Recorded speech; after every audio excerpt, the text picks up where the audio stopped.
Hello, everybody, and welcome back to Terraria Meteor World.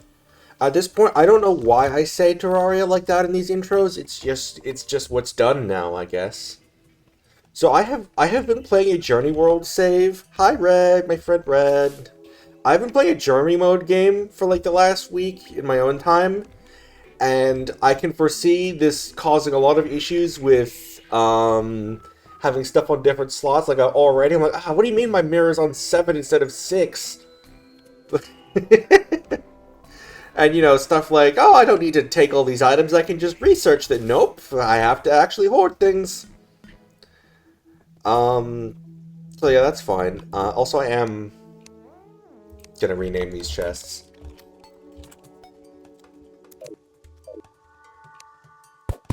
At least my pickaxe is the same button.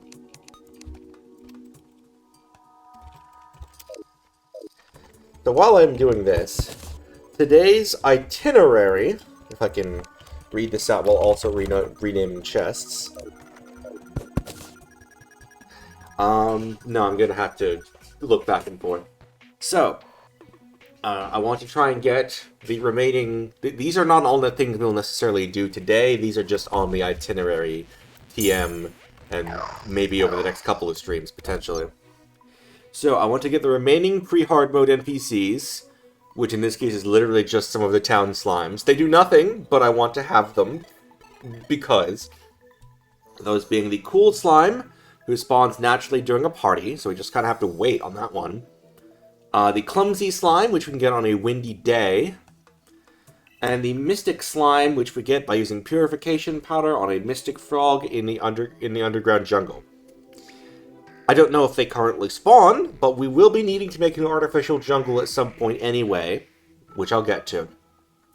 Next up, I want to make a sawmill crafting station so I can make an item frame so I can put the candy cane pickaxe on display. That's something we can do basically immediately. Let's do that now. What do I need to make a sawmill? Where's my... Why is this over here? Sawmill. Oh god, it's so weird not seeing, like, all these items that it's like, how many do I need to research? That's not a thing. Crafting. Guide. What do I need to make a sawmill? I don't feel like looking it up on the wiki. Where's the grid? Sawmill. It'll be somewhere. There's the loom. Oh god, maybe I do need to look it up on the wiki. Oh, there it is, sawmill. Iron and a chain. Okay, I can do that. Ores and bars, grab the iron. Do I have any chains? I don't know. I suppose I can make some if I don't. That's not too hard. I guess I must not, because I don't know where else I would put them in these chests.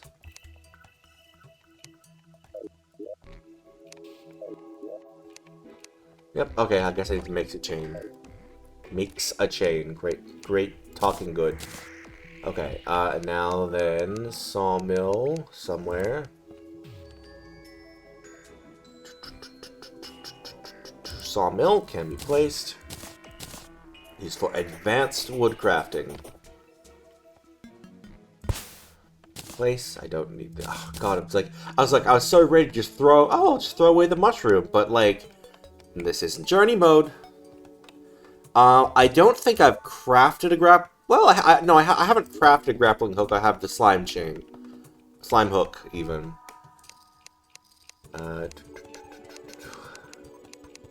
Item frame. There we go.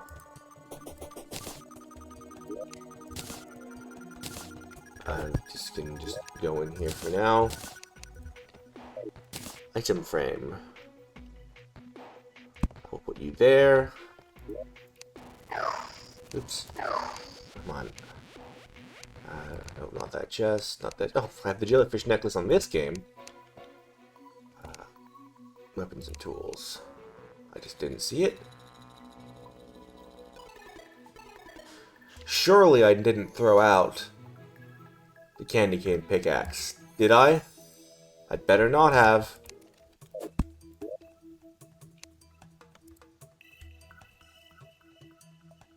Oh no. Oh no, did I throw out the candy? Surely not. Have I tried just beating the moon? You know, I didn't think about that. That's a good idea. I should do that. Oh no.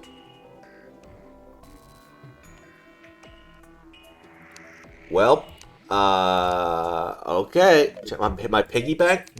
Good call. It's not in there. Alright, so we threw out the candy cane pickaxe. That's awkward. I guess I'll just put this item frame away. Well.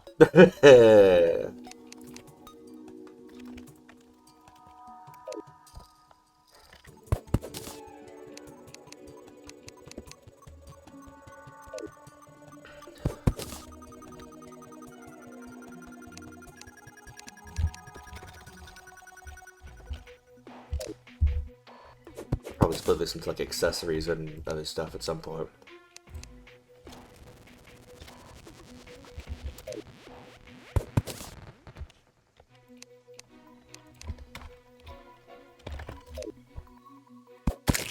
Oops, sorry, goldfish.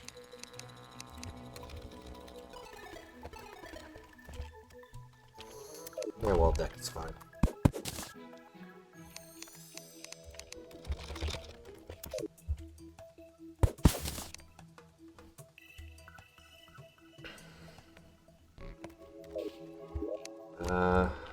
Put these signs away.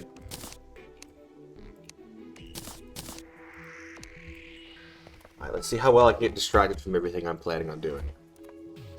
Okay, so I didn't even finish saying what I was planning on doing. Make it item free with the candy cane pickaxe. I guess I can cross that off the list. Not for the reason I thought I was going to cross it off, but we can cross it off nonetheless. I want to explore the underground jungle to find the temple location, which is where we're going to be building an underground jungle town with an artificial jungle. I want to expand the desert into an oasis just for fishing purposes. I want to make an underground town as well, which I'm thinking is probably going to be like, maybe like, here-ish. Because I want to make an artificial underground by getting rid of enough meteorite for, actually getting underworld enemies to spawn, because we can't get a voodoo demon right now, and we kind of need that if we're ever going to get into hard mode. And I don't want to put it in the underworld. We can put the town in the underworld, but I just don't want to, because town mob spawn protection is less effective in the underworld than everywhere else, so... And I also maybe want to make an above-ground mushroom biome for a town, but I don't know where I would put it, because I don't know what's worth teleporting to on the surface, frankly. Because we already have the ocean over here, which is near the shimmer. We've got some chasms, I guess, if, I don't know, we need easy teleport access to a demon altar, but we can just go left from the ocean. I could make one on a floating island, I guess. That'd be a little silly. But, again, to what end? Over here, if we want to farm gnomes. I don't even... Do those even count as living trees? I suppose they must. Oh, I think I'm gonna knock on my door. Hold on.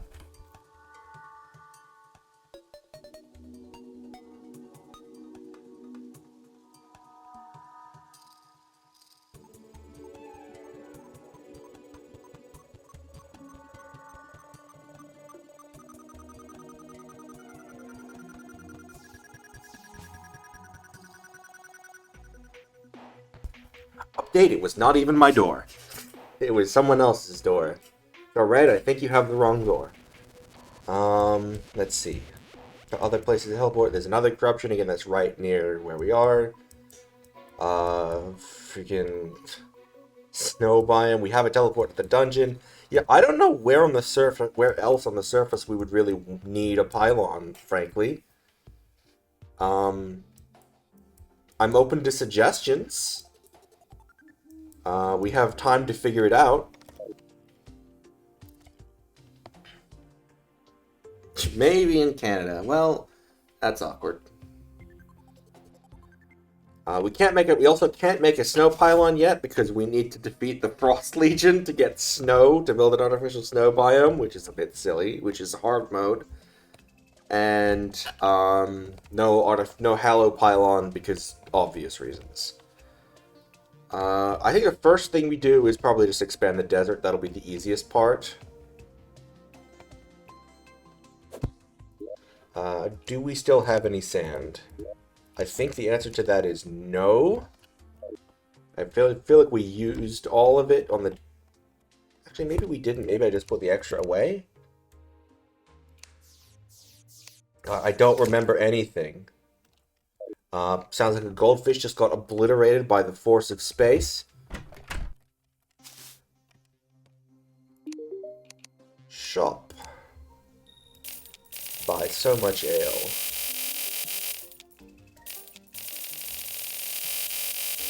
Let's go for just a lot of sand.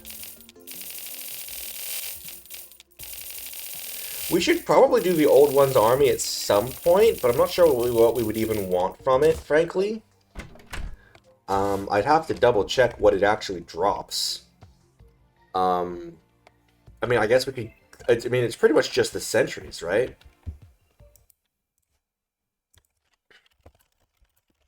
To get with Defender's medals. Which, I mean, they're useful, I just never think to use them. Because we're probably not even going to be standing around for that long. Let's see. Apprentice's scarf is a magic accessory, squire's shield, sword table, pets. Yeah, I don't think there's really anything we want from Tier 1 Old One's army. I think we can just leave that for now. What was that? Desert.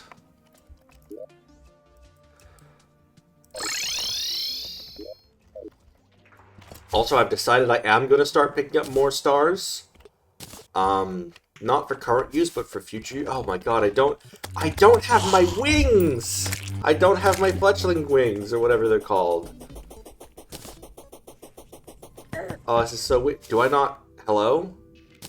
Oh no, that wasn't the, That was just the meteor head, which I forgot existed. I was expecting it to just be a nice, simple run. Why do we need so much ale? You'll see. I am going to mine this down just because it bothers me that it is 2 wide and not 3 wide.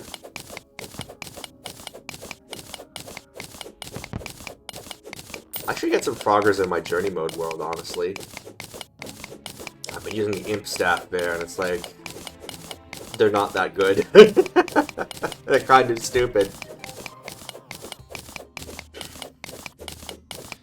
Weirdly enough, I haven't even managed to... I've only had 1 blood moon in my entire time in my journey file. And I've only gotten 2 bloody tears. So I haven't been able to unlock duplication for it yet. We did sell several thousand meteorite last time, I think, in order to buy a pylon. So yeah, we should get some more. It's good money. Unironically. Oh my god, I'm mining so slow without a molten pickaxe and mining potion.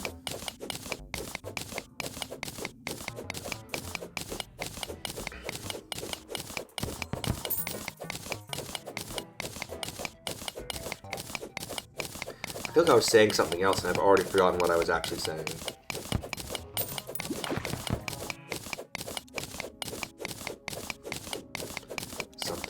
Blood Moon, Frogger, no.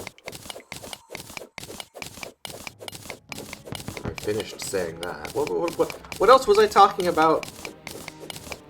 Oh, they're throwing a party. Cool, we're gonna get the party slime, I guess. The cool slime.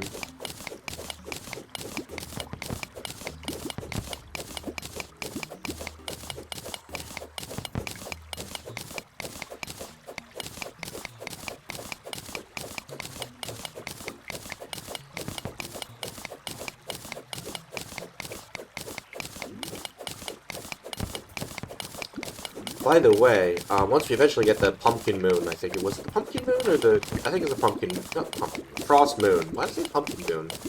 I guess I overcorrected my mixing up of the Frost Moon and the Frost Legion, and I said Pumpkin Moon. Once we get the Frost Moon in hard mode, I think we'll be able to unlock the Santa NPC, and I really need to ask the Terraria subreddit for, like, hey, is there a mod that lets me have Santa year-round even when it's not Christmas? Let me keep him so he doesn't just explode violently after one in-game day.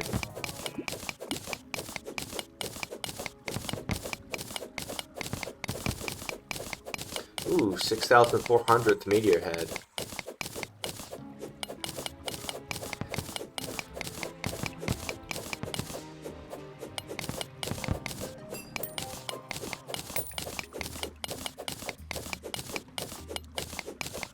Now you may think that mining all of this to make this 3 wide instead of 2 wide is unnecessary.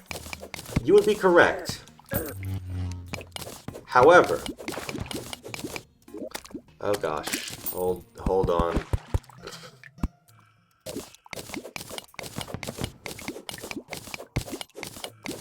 There better not be a layer of Ethereum blocks when I get down there.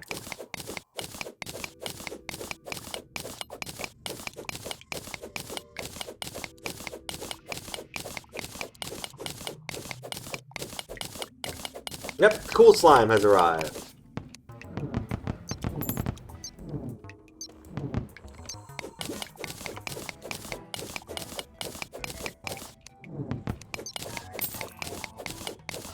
So cool.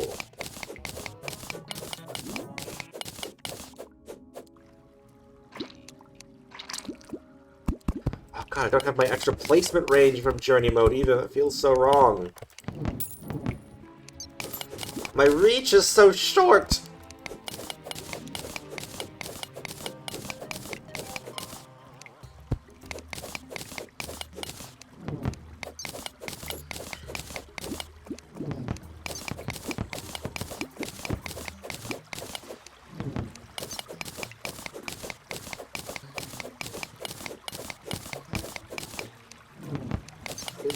Almost there. And now you can see what I need all these ales for.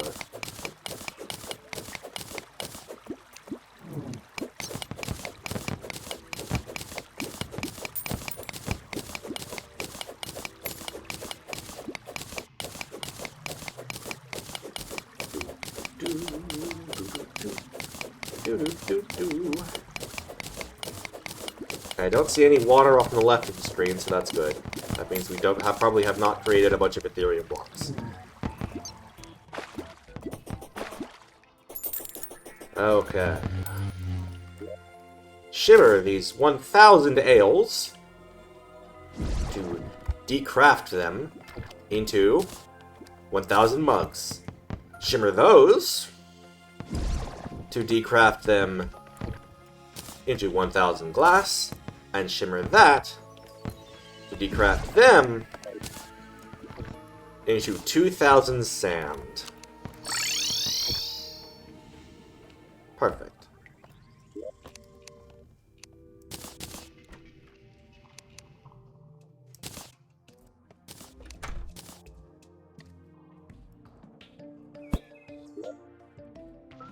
Let's say hi to our new slime.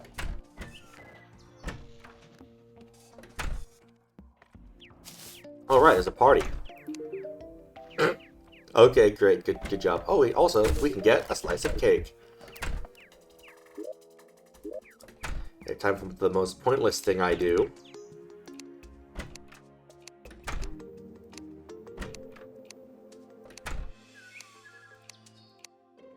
Get everybody in order.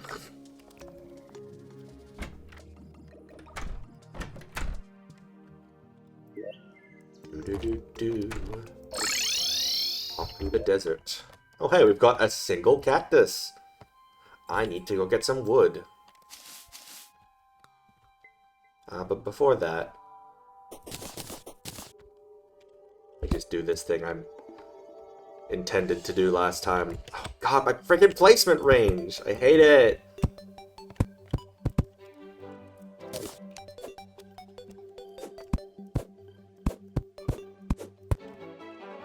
Isn't there like an item that's like the tool belt that increases placement range? I unironically may need to go get that. It's bothering me. I'm so journey-pilled.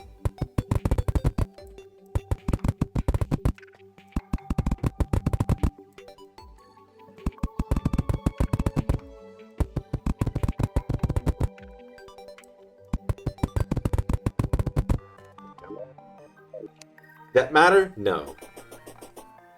However, I wanted to. Oh god, I don't have my freaking bundle of horseshoe balloons. I can't quadruple jump, chat! This is so sad. What was I? Right, I'm just immediately forgetting what I'm doing. And I immediately forgot again. Wood. Welcome to my life, chat. Welcome to my life. She placed this cake. Yummy. No, sugar rush.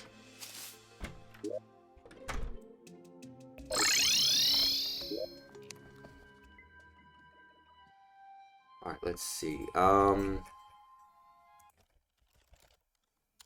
need to look up again how much blocks of water I will need.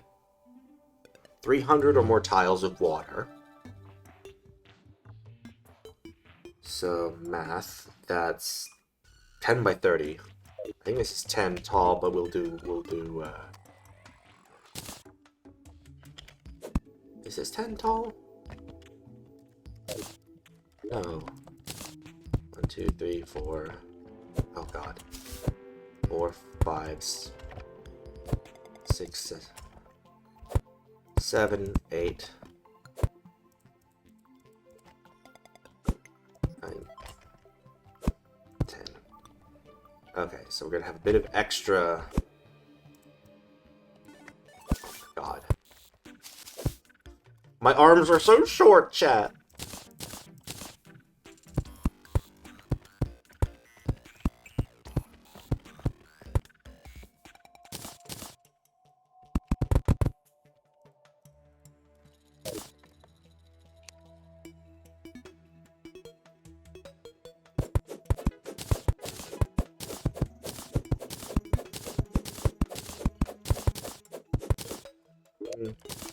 Two, 3, 4, 5, 6, 7, 8, 9, 10, 11, 12, 13, 14, 15, 16, 17, 18, 19, 20, 21, 22, 23, 24, 25, 26, 27, 28, 29, 30. And then for good measure,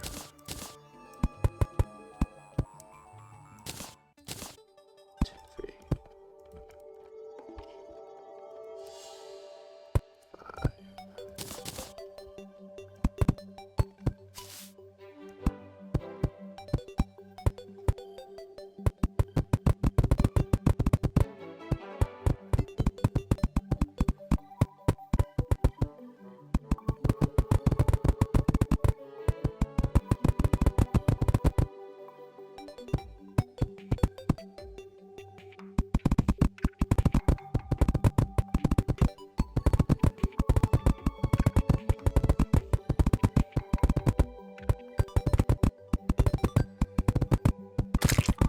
Wait, I think I messed up with my counting at one point.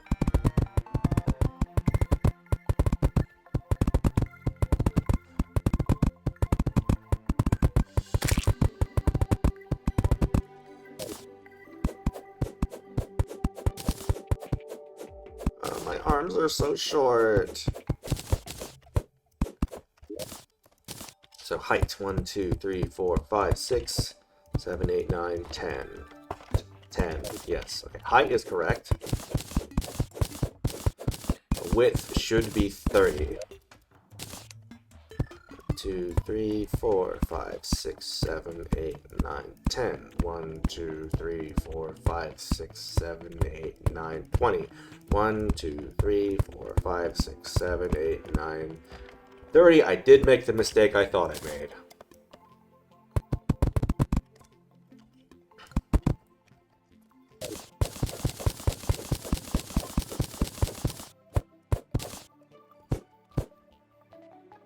Now this extra exterior wall is 5 sand, 5 sand across, and the bottom wall, floor even, if you want to call it a floor instead of a bottom wall, is also 5 thick. Does this matter? No, but it pleases me.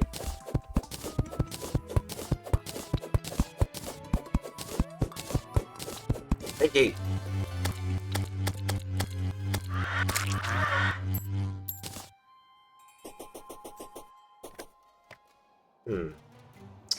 Can't help but notice it's not desert over here. So actually, all that math is about to go out the window as I'm about to add more sand. Let's see, so 5.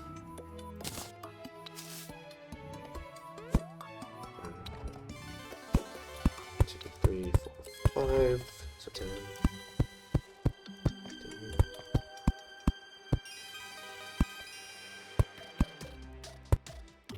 That'll do, probably.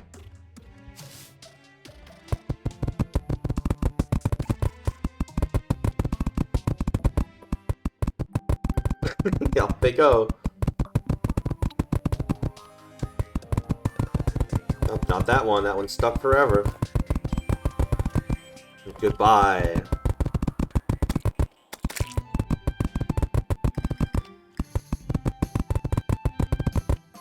Nope, I was about to say he's given up, but no, he hasn't. He really wants out. And can you blame him?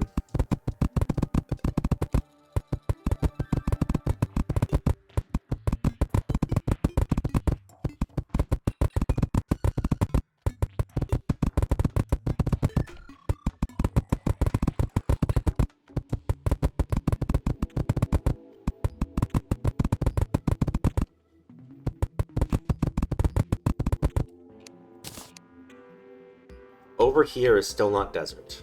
Annoying.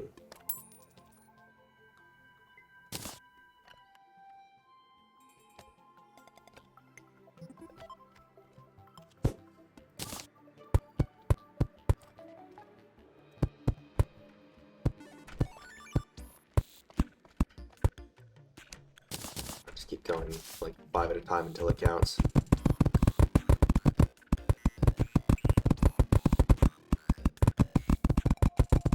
Does it really matter if the left side of the oasis isn't desert? I don't know. Might.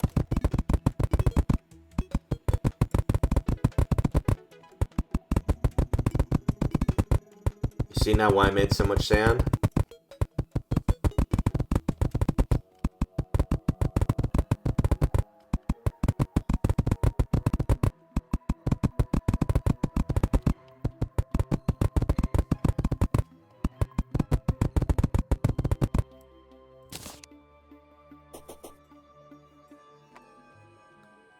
Okay, left side is now officially desert.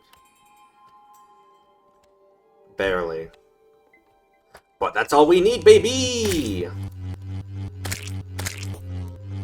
I say need with a very asterisk.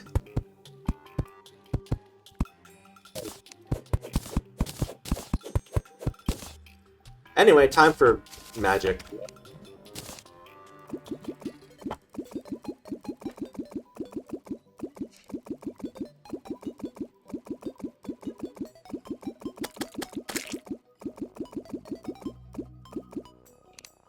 Let me just make sure any overflow goes to the left real quick.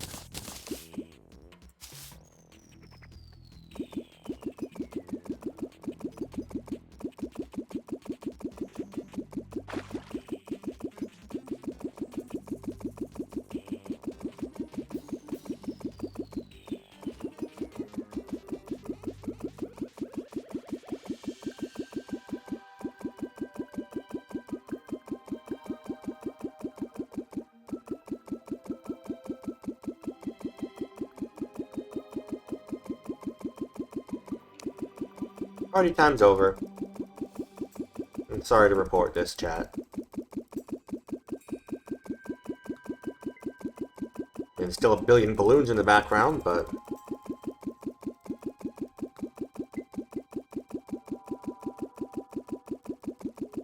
everyone's really excited I'm drowning these scorpions.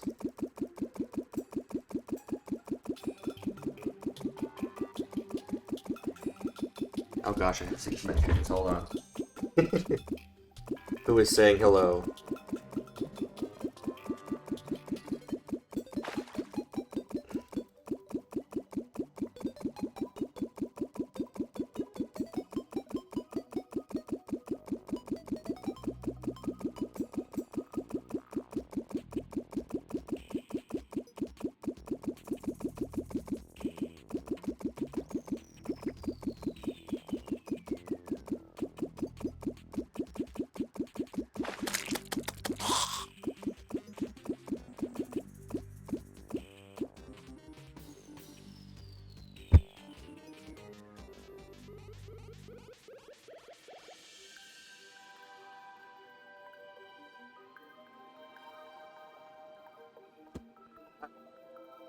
I needed to let Wesley know that Elemental Hero Mudball Man is an effect monster with no effect. It's very important that I do this.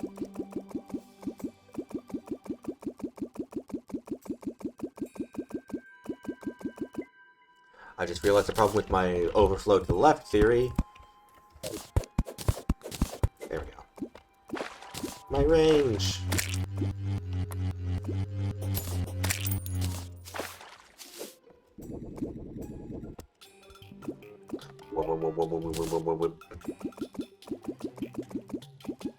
I could have just gone to the left, I guess, but...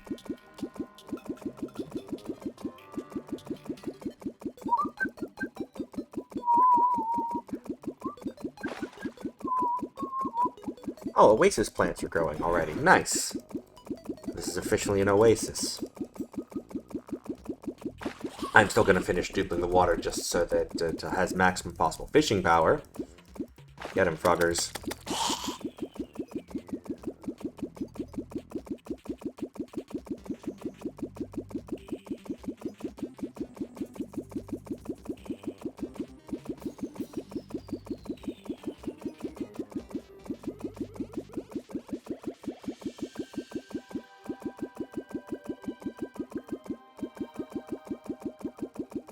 I should probably have spoken to the angler today. Also, it feels so weird not having the shell phone and all the information that comes with it.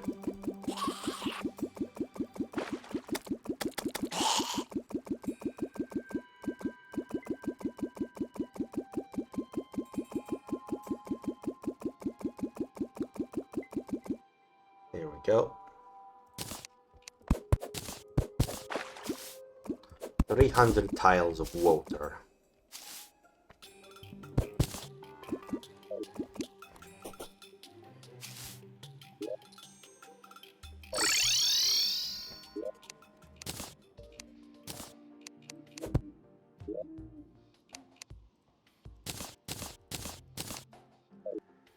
Talk to the angler.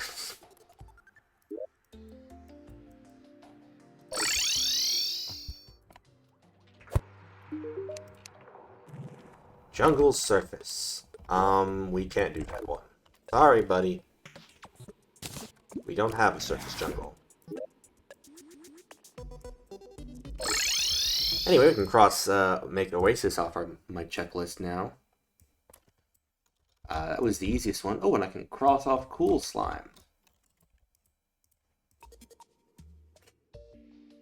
Unfortunately, the next order of business is probably finding finding the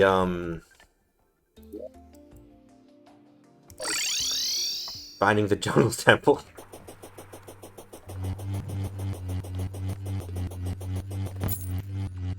Should probably have brought building materials with me, but oh well. I mean, I guess I have a bunch of wood, but I meant more materials to make an artificial jungle with. God, again, no wings. It's so weird. You know what, actually, what I should do? I should go explore... Hello, lava. Ow. Let's just get you out of here. Never mind, I don't have frickin' reach. Do it like this. Yep, perfect.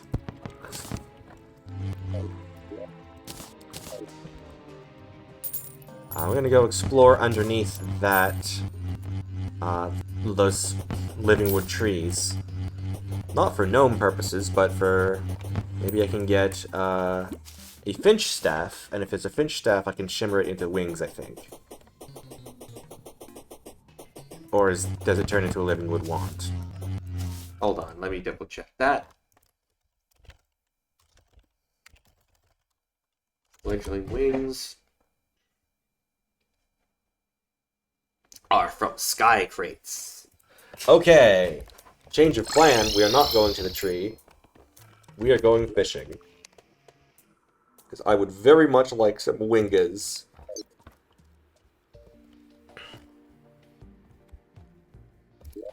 Fishing. Sitting ducks, fishing pole. Nightcrawler, journeyman bait, and worms. Let's get some crate potions and some fishing potions. I'm looking for sky crates. I don't have any sonar potions, do I?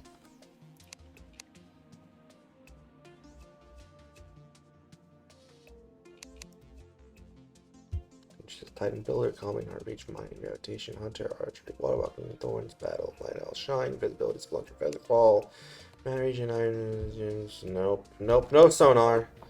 Sad. Very sad.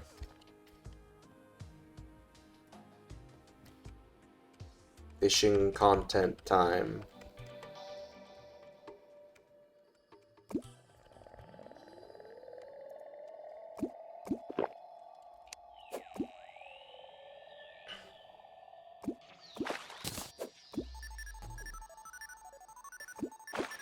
Feels so weird not knowing what I'm about to catch. Oh gosh, do I not even have the... Hold on. Did I never get the unbreakable fishing line? Equipable. Wow. No, I didn't even get that. Wait, there's the candy cane pickaxe.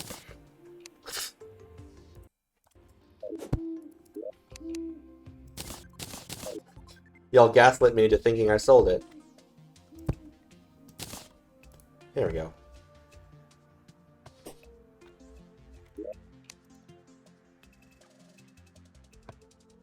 I just guess I put it in the wrong chest. But we don't have...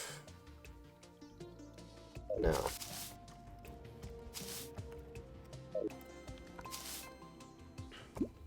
Now, the structure of it does suggest that I can put something on the other side of it, but I have no idea what that would be.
Sounds like it's daytime for the music to change, so no, I'm gonna let these potions run out.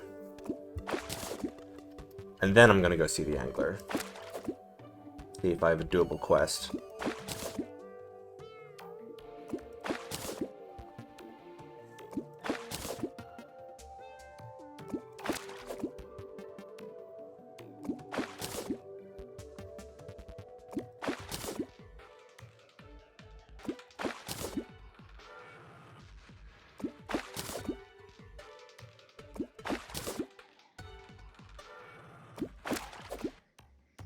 Line breaking feels so bad. I'm not used to it. That journey mode playthrough has spoiled me. Oops, sky crate, oh.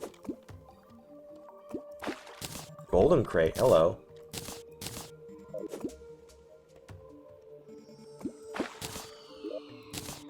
Oh, another falcon blade.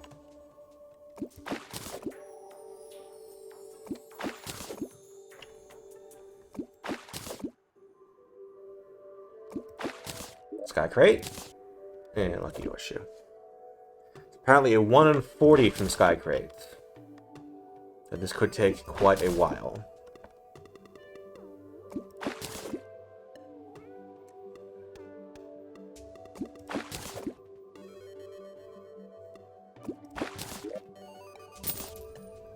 We got a beard though. Where's the great potion?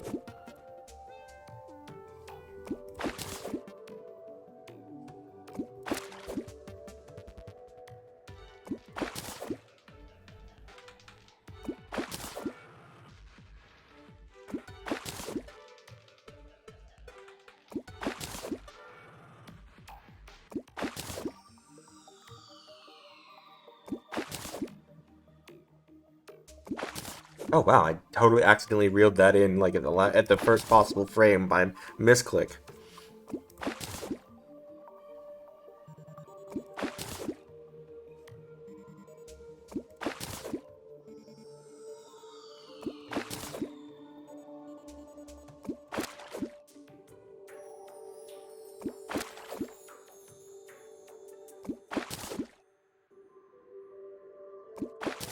I've got to get some sonar potions. I don't remember if they're craftable though, or if they're only from the angler.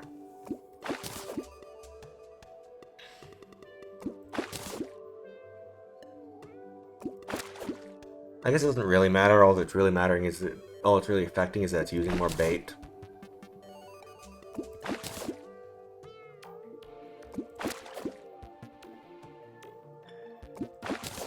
Also, I don't think I said this yet. I figured out why I keep accidentally pressing B and using buffs from my inventory, like at random times. It's because in World of Warcraft, B is the hotkey to open your bags. And so sometimes I would just habitually mash B just to be like, oh, what's in my bag again? How much bag space do I have? And I just kind of become like a tick almost to just periodically check my bags for no reason. And I think that's what's happening here, is it's my muscle memory from World of Warcraft.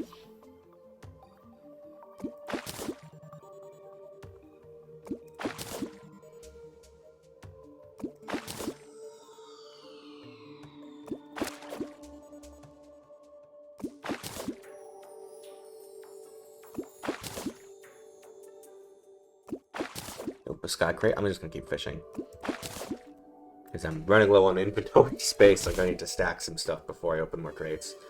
Or at least not open them until I'm down there and everything will explode into the area around storage instead of into this pond.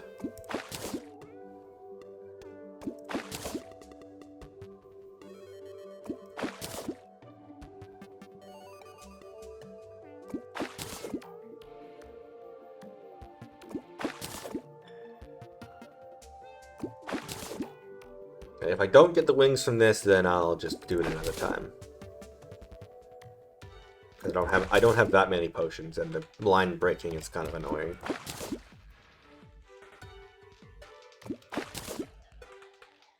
And the lack of sonar potions.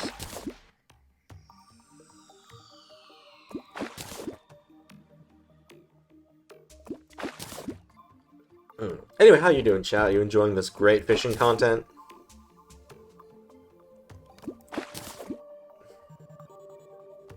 Oops.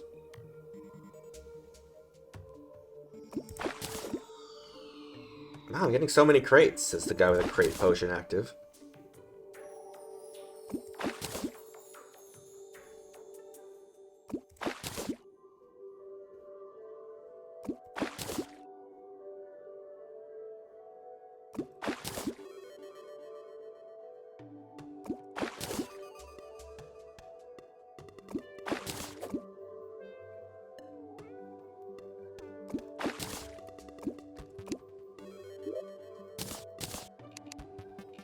Oh goody, an extractinator.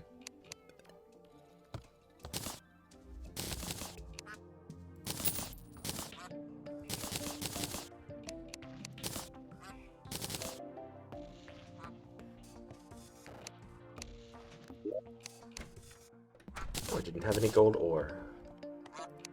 Fishing, we'll put the worms away.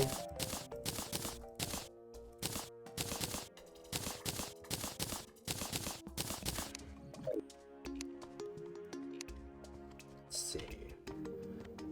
Vanity. Ginger beard. She'll put the fishing pole back away. So pets in equipable or in vanity? Is it in vanity? Yes. Tartar sauce. Falcon blade, I don't need another one of those.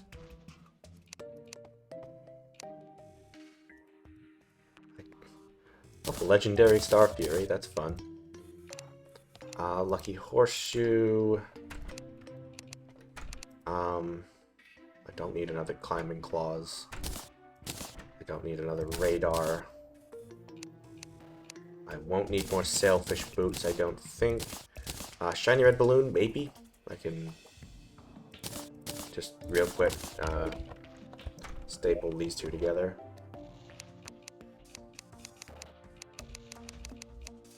Am I not stand? Oh god, my interaction radius even is less. Cloud in the balloon can go in there. In case I want to make a bundle of horseshoe balloons someday. I'll put an extra lucky horseshoe in there just in case. I don't remember how many I need. Extract unit is getting sold. All the sailfish boots are getting sold. Tsunami in a bottle I won't need. I can sell that particular. Potions, I guess the flipper potions can go in there. They're not really useful, but painting on the wall deck, I can get high pitch. And then everything else to get sold.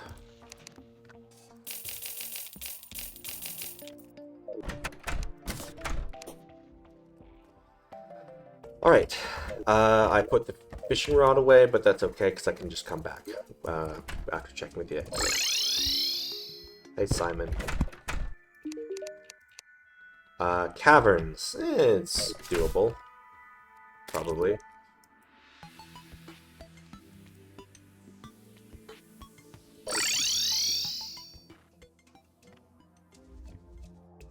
See me check. Pet, pet, pet, pet, pet, pet, pet, pet, pet, pet. Good kitty.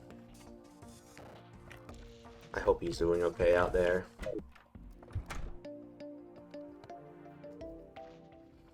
Feels so weird to not have anything on the right side of my screen like this.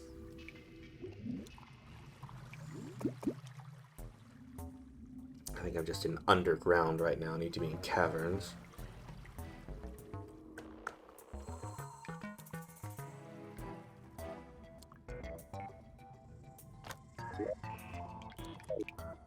That'll do. This is probably caverns. Oh yeah, especially since it's almost at the frickin'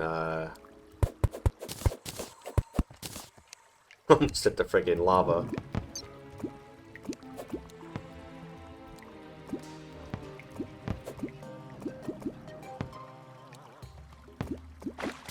Oh, perfect. First catch. You love to see it.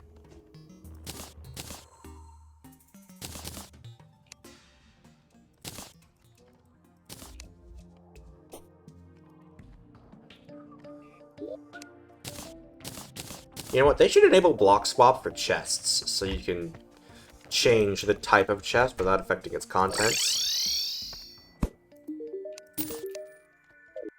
Hey, sonar potions, just what I was complaining about not having. Fishing, apprentice bait, go in there. Sonar potions, detect a hooked fish. Very nice. Still gonna hold off on fishing food. Now let's do one more wing session.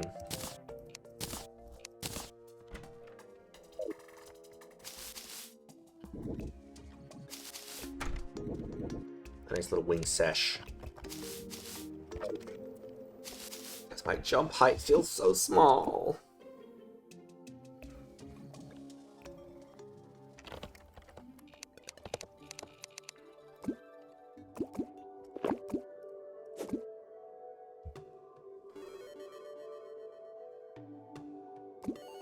See that, chat? I'm gonna fish up the crates, even the non-sky crates, just because I'm not in journey mode. Ha ha ha. I'm going to ignore the bass.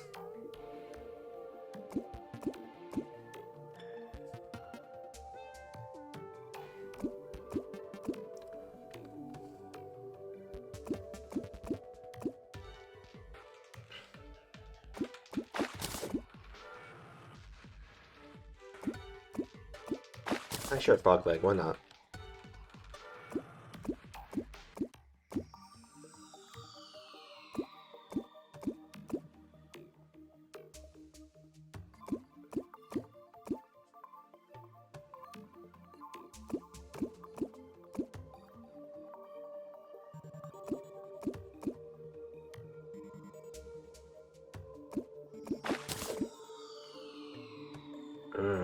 Fishing.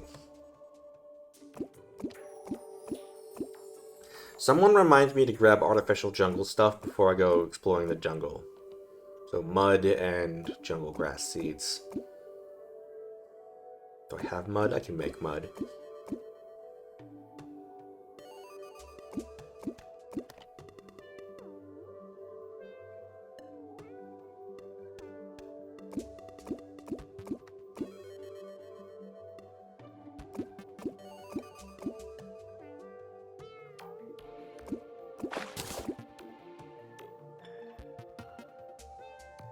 So are our potions, my beloved.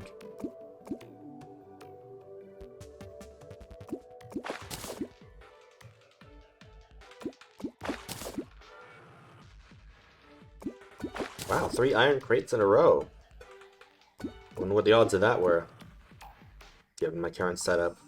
I can't see my exact fishing power, because I don't have any of the accessories, but...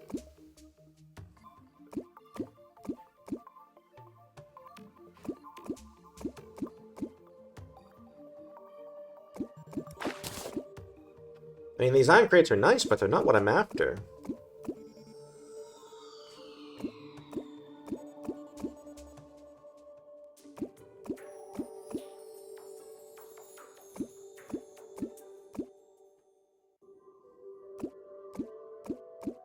Blop, blop, blop.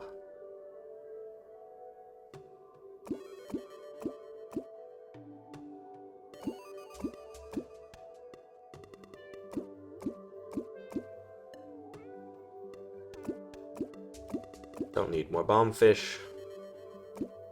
Wooden crate, we take that. More ore is always nice when it's a limited resource.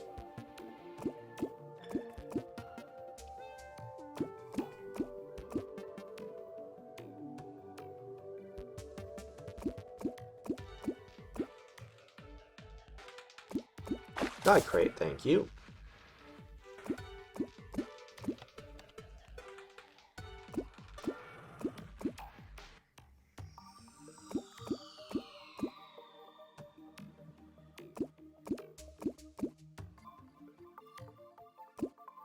Another line broke on a sky crate, so sad.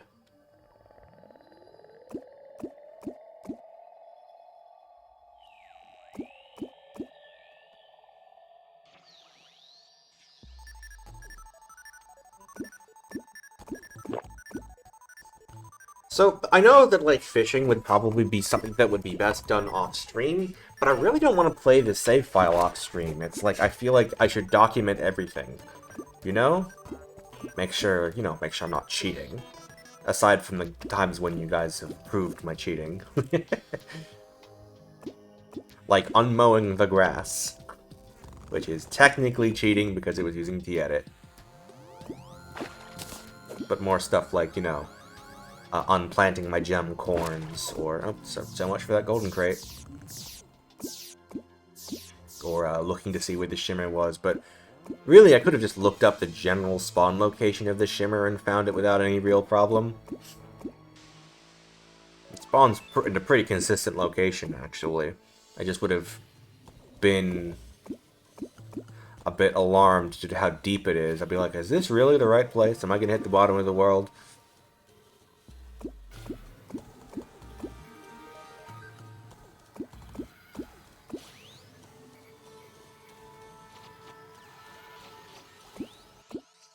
Bass. Bass. Damselfish. Bombfish. Bass. Bass.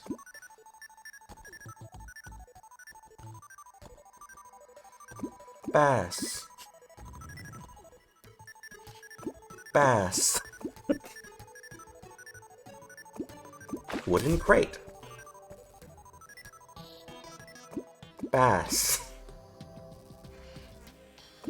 Damselfish. Damselfish.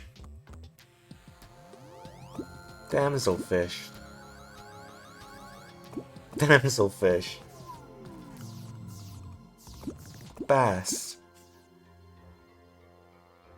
Damselfish. Bass. Damselfish.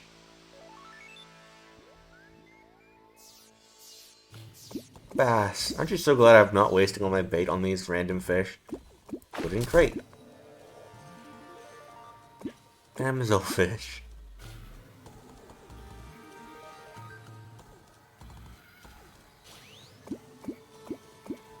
I'm gonna stop reading them out, as funny as it is to go bass, bass, bass, bass. Not that funny.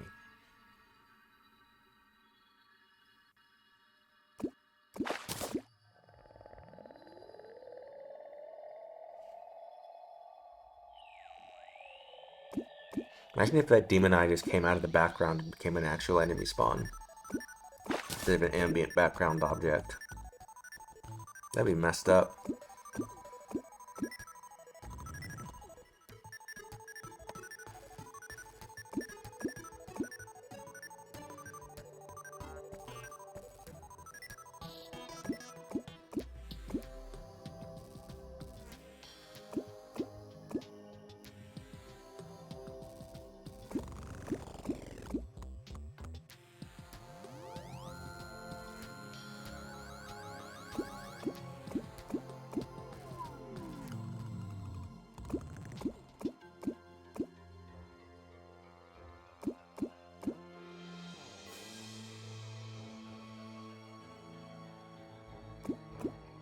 Nope. Alright, that's it for that batch. We got a frog leg, 8 wooden crates, 6 iron crates, and a sky crate.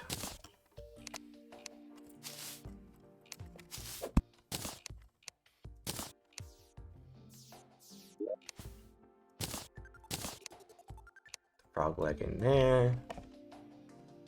Fishing. Put the sitting ducks fishing pole and the worms away. Start with our wooden crates.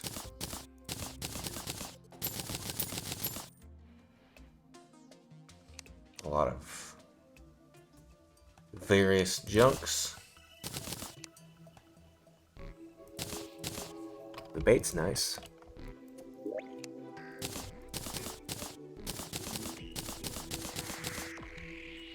Fractionator is junk. The extra sailfish boots are junk.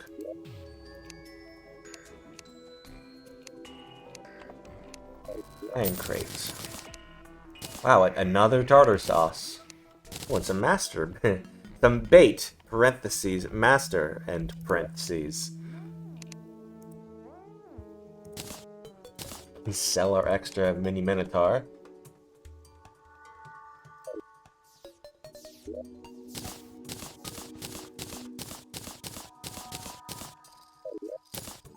And another lucky horseshoe. Sad. Oops, I accidentally put the tartar sauce away. Please quick stack, I can get that back in here.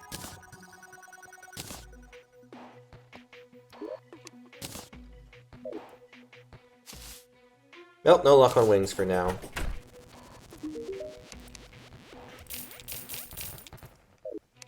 Another time.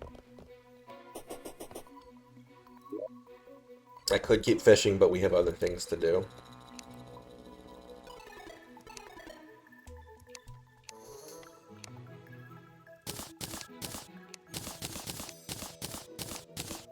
Smelt as much of this as I can. guys.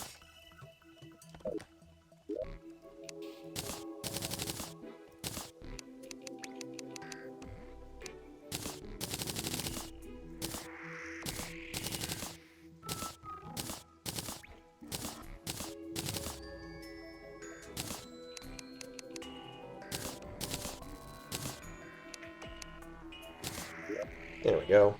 The collection. So much meteorite. For the jungle, I should bring mud, and I should bring... Stack that wine. I should bring mud, and I should bring jungle grass seeds.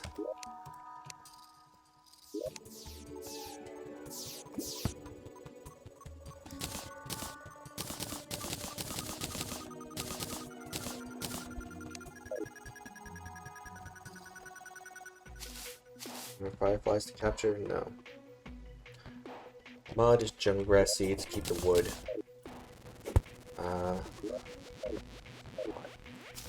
It's very important, obviously. But I can't clone as much bait, parentheses, master, as I want. It's worth grabbing everything. Let's see, so I need mud, which is going to be dirt but wet. Don't need that much, probably. Probably like... You know what, let me see how many tiles of jungle are needed for a jungle to be a jungle. According to the wiki.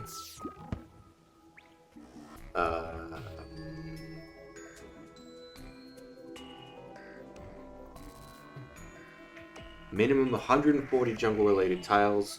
This includes jungle grass blocks, jungle plants, lizard blocks, and hive blocks. Interesting. Let's do 200 to be sure, and then I'll do some very advanced crafting. Which can I not just maybe I need a sink.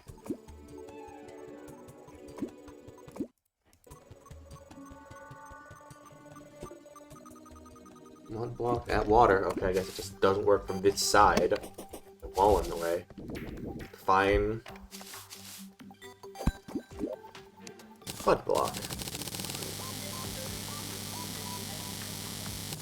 There we go. 200 mud. And then jungle grass seeds. I'm sure I have some somewhere. I have 5. Okay, we've got to be very deliberate with these. And we'll just hang on to them for now.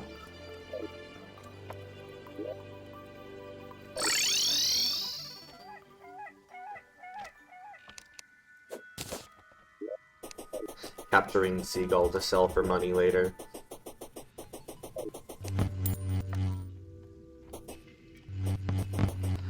For the uninitiated, we farm for the ocean pylon by capturing seagulls and selling them to the stylist, which is certainly a thing. I don't have water walking in this character.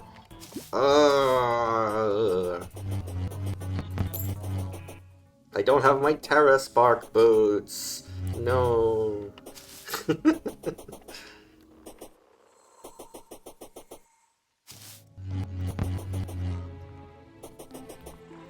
we hit the jungle yet? Probably not quite.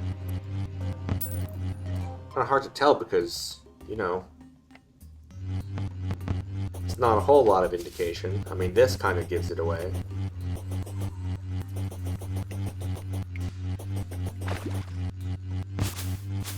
Well, that's a dead end.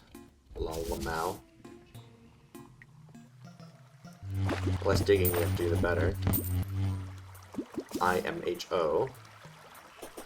Oh god, the wet biome. I miss my Terra Sparks. It would be fine if I had my Terra Sparks and I could just run on top of all the water, but no. Oh, wait a minute. Oh, first of all, killing you. Second of all, I just remembered something. And I'm gonna start digging here for no particular reason. Don't worry about it. It isn't suspicious.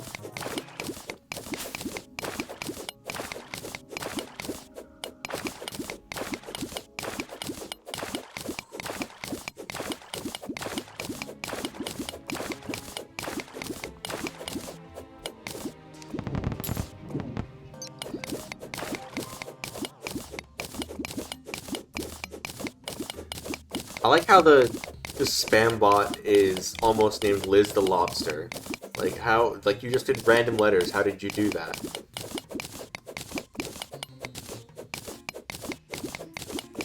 I want to know somebody called Liz the Lobster.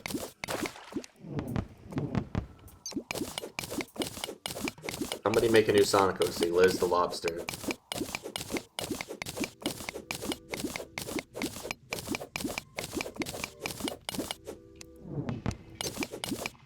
Works in the call center.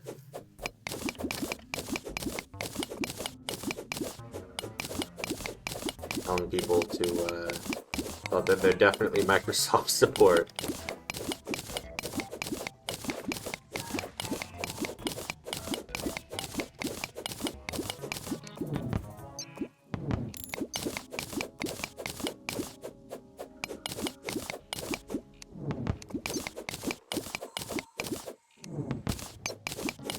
$6,500th meteor head.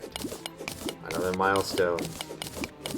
Kind of an arbitrary one, but a milestone nonetheless.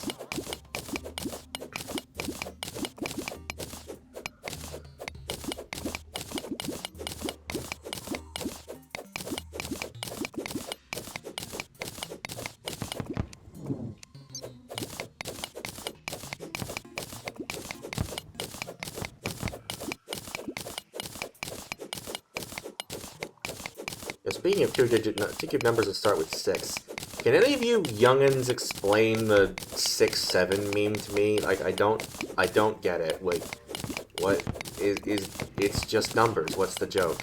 Explain.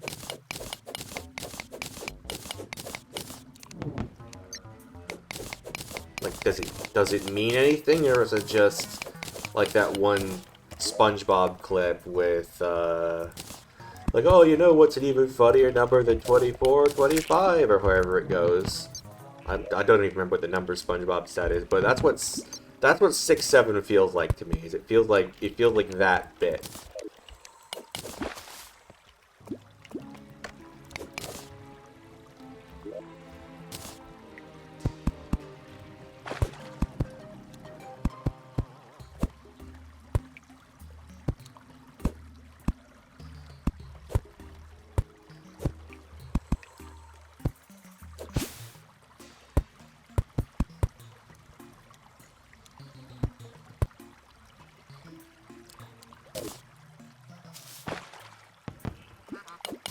Quack, quack.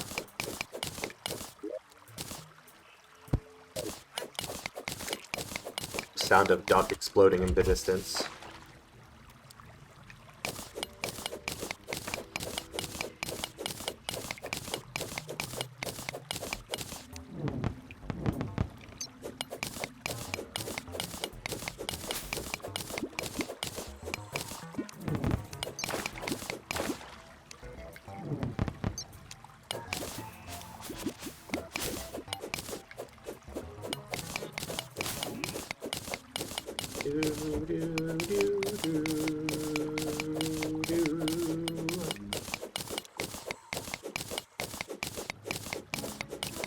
Walter. Jellyfish is having a bad time.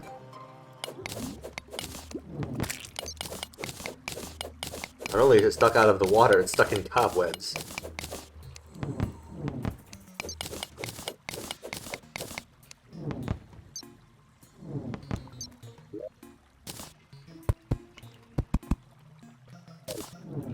Really, as far as my character can reach? Jesus. I should have brought a calming potion.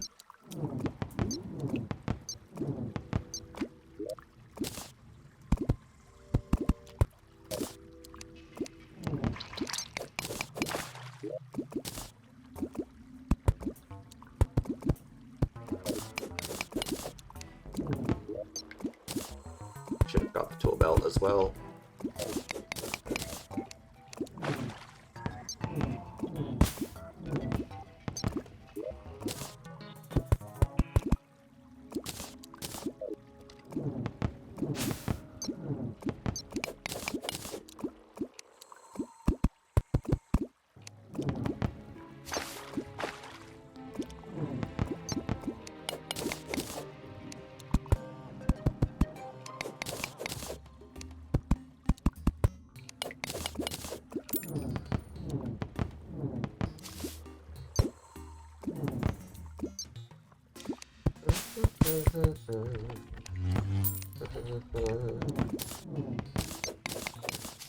You know, you'd think that wearing full meteor armor and having a meteor weapon would be enough to make the meteor heads go, ah, you must be one of us, and leave us alone.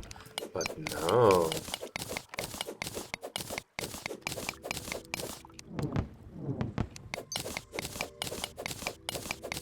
Dear Relogic, please add this feature.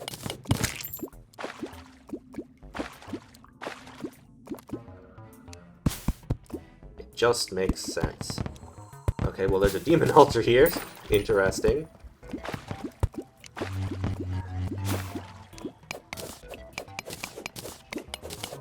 Oh, that's actually going to mess with my diggy.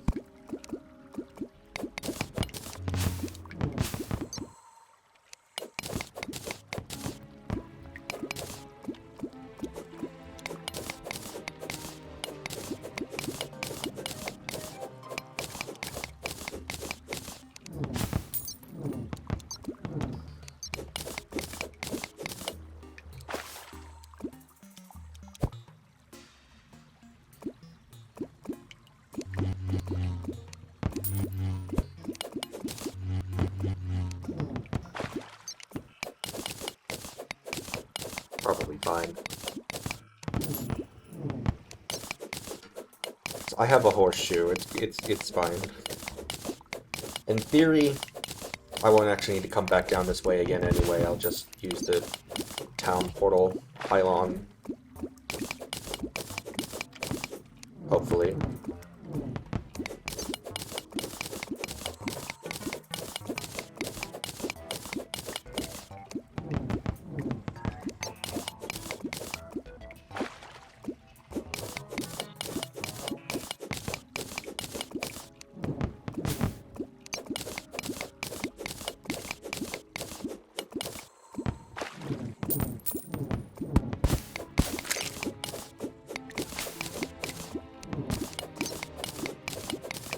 Out in 600th meteor head.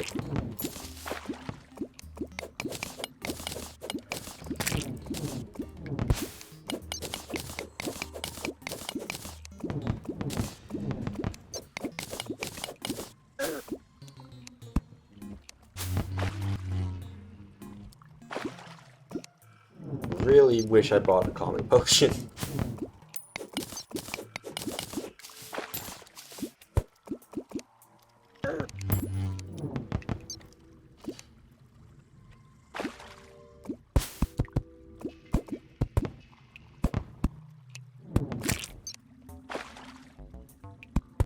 Hey, there's a chest over there. I should check that in case it has the thing I need to make my upgraded boots. The anklet of the wind or whatever.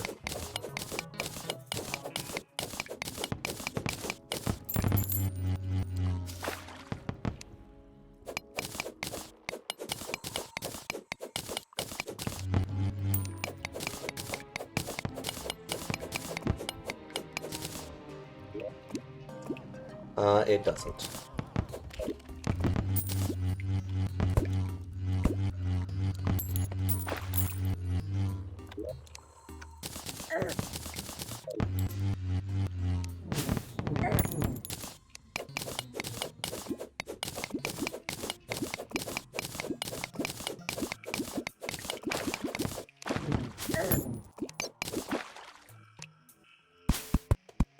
Your heads. Don't like them. I don't know if you guys know this about me, but I don't like meteor heads. Did anyone figure that out before now, or is this a surprise to everybody?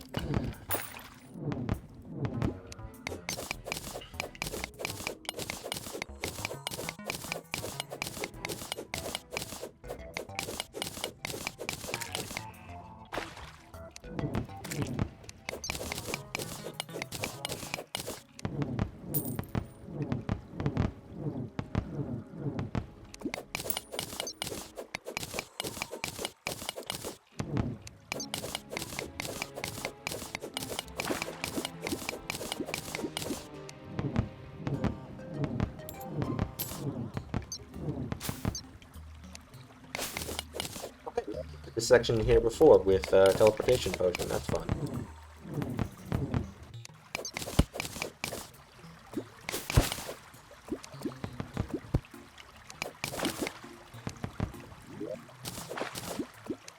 Right. Wow, his bait power sucks.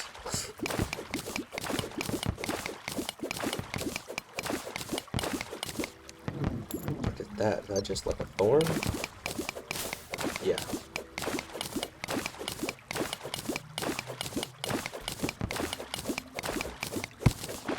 Dig through this perfectly good house.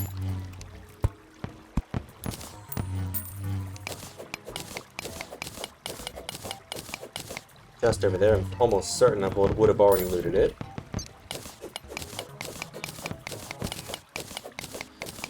There's your Gen Alpha funny number.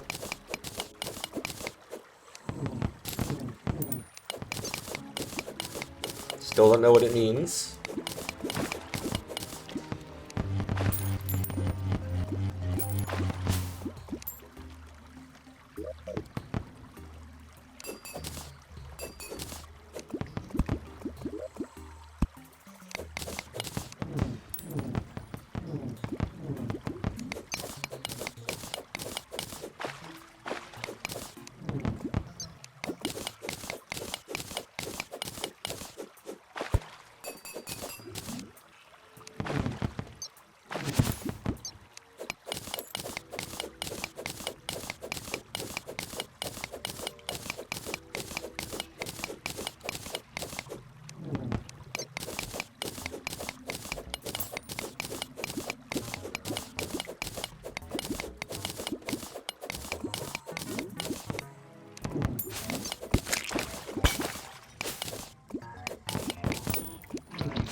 Once I get an artificial jungle set up, before I actually make a house there, I should try and get stuff for an ivy whip.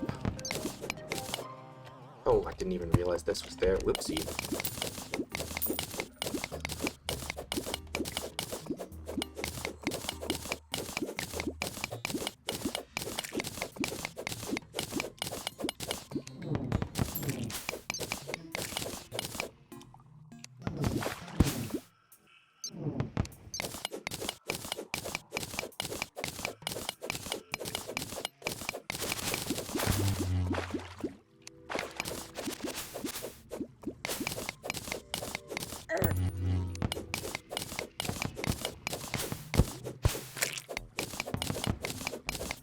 $6,750th meteor head.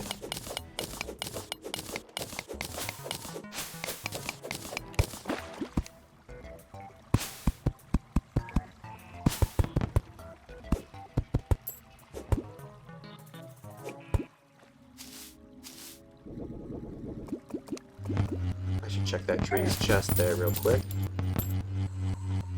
In case that has the anklet.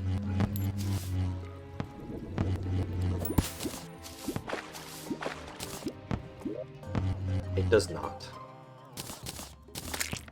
I hit the delete key instead of the stacked inventory key. Again, journey mode. I mean, I didn't really need any of that stuff, but it still feels a little bad.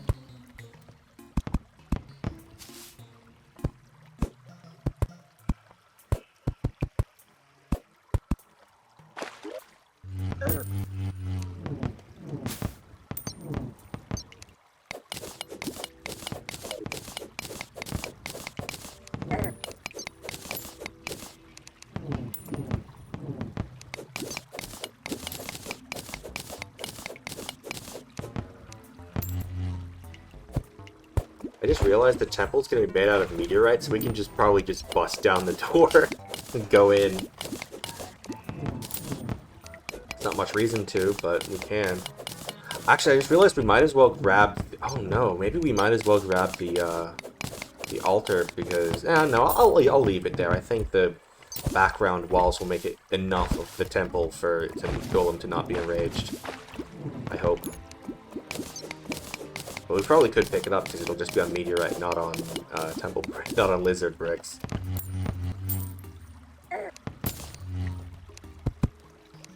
$6,800 even meteor heads. That's the number that makes 2 different generations sad.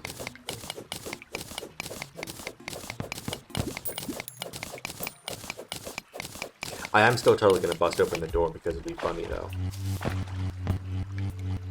We can't fight Golem until post-Plantera, but it'll be funny just to have the option to go in there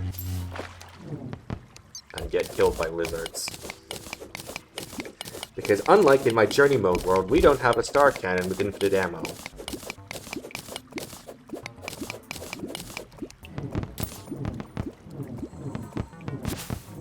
And infinite, like, ranging potions and every other buff potion.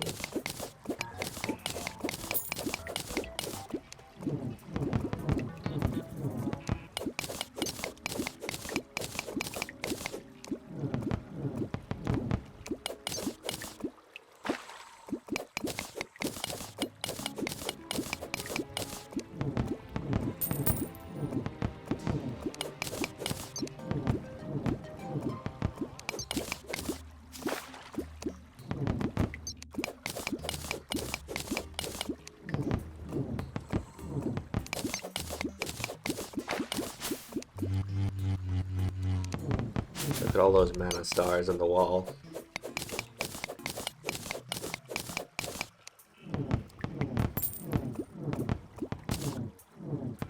$68,500. Nope. One less zero than that. 6,850.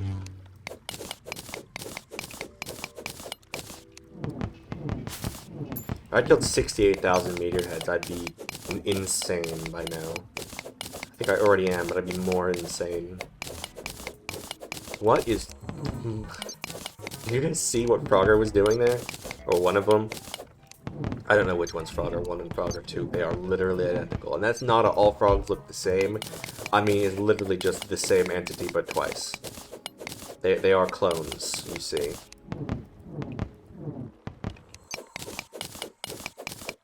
The staff doesn't actually summon them, it actually creates them, I've decided.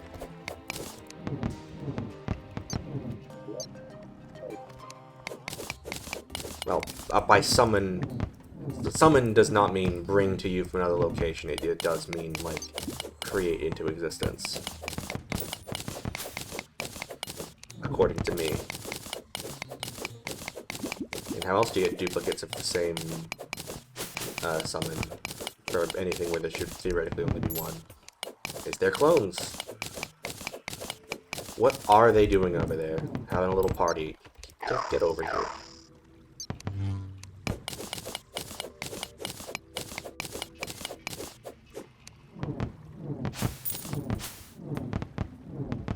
Would it be funny if I kill those piranhas and they drop the robot hat?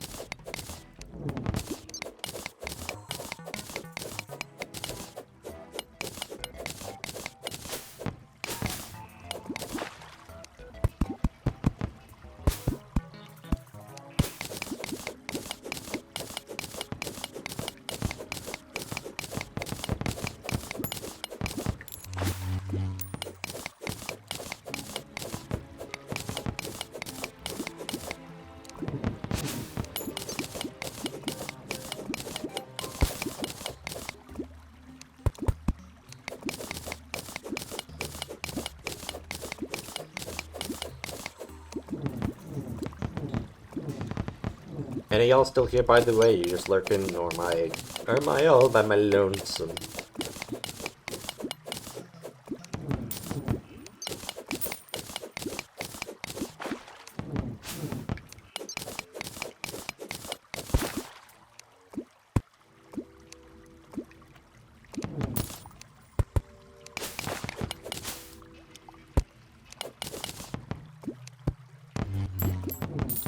mean, I've got all these meteor heads for company, I suppose. Not really my first choice, if I'm being quite honest with you.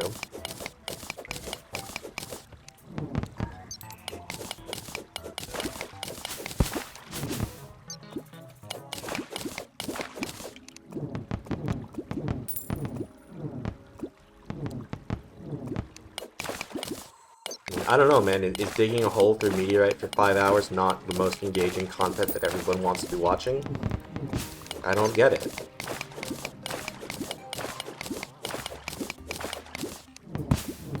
Another demon altar. I saw an unsighted comment on the Terraria wiki the other day that was like, demon oh hey, what have we here? It was like, demon altars are always found at altitude 8 when outside of the corruption. And like, no, that's definitely not true.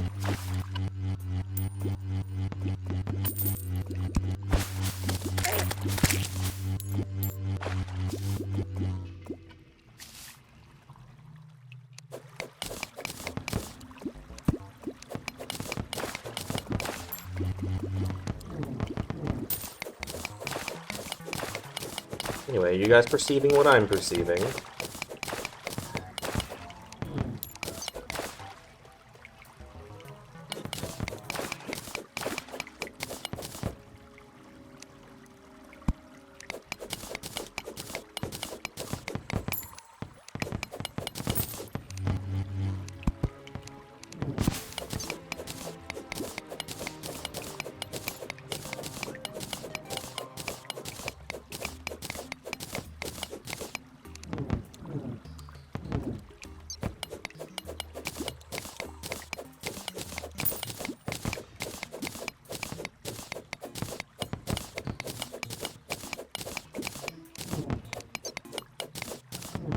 I wonder, will it even spawn lizards or will it spawn meteor heads?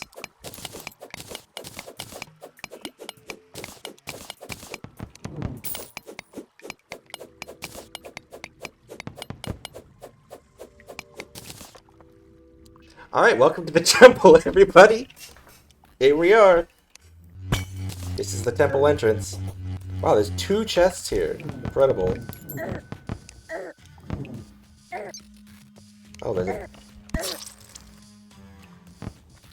Wow, there's traps outside of the door. Great.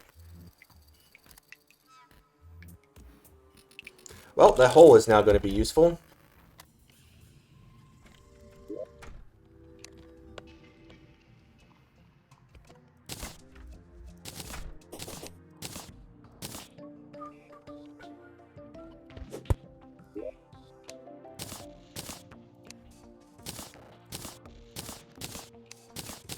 Gonna craft this to die immediately, because maybe it'll stack to something. Yes.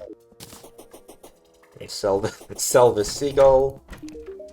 You want apples? You want carrots? You want pineapples? We got torches. Connor, get out of the way. I want to take a bite of cake. Here we go. Swiftness potion. Who?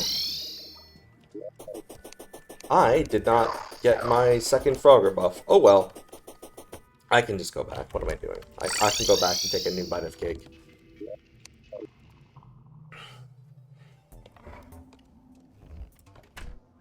See me. Pet, pet, pet, pet, pet, pet, pet.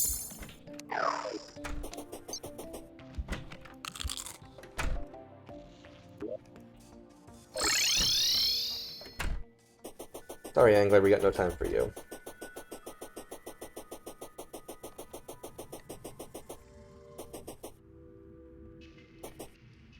Not this time. God, my lack of wings continues to throw me off.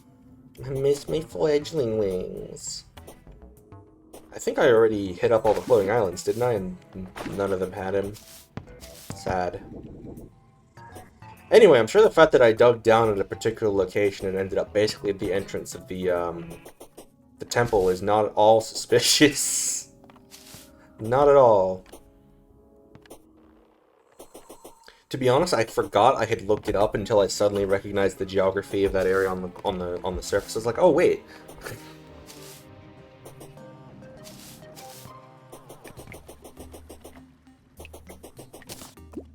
7,000th meteor head. I'm screen capping that for the Discord.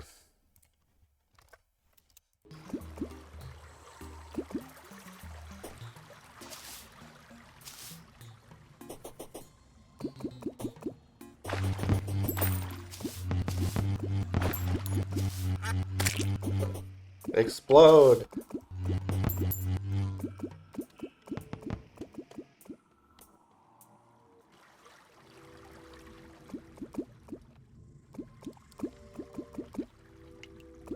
The melter that's going to be there until I get a pwn hammer in hard mode.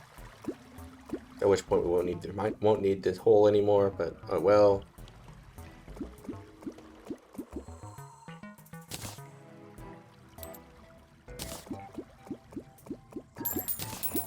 I should pick up this heart for heart lantern purposes. Again, don't know if I'll ever need it, but okay. Things first. Pick up the friggin' pressure pad. Alright, what have we got in here? A lizard power cell and a solar tablet.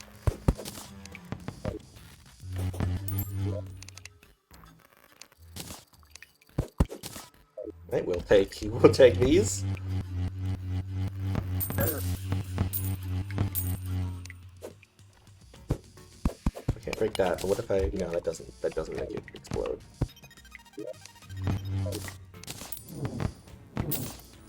So, y'all ready for me to do something absolutely very silly?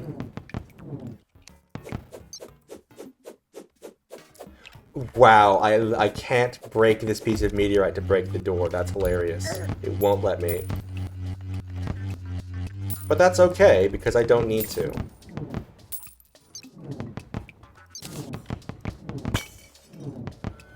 I can just kind of make my own door.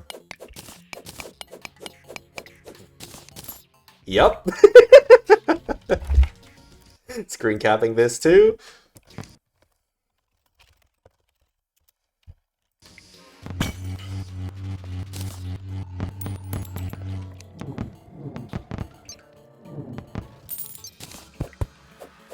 Let's just steal everything.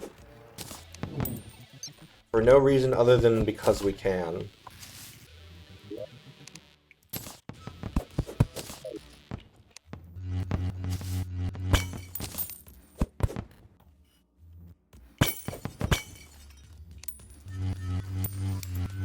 Oh god, that's a pressure pad.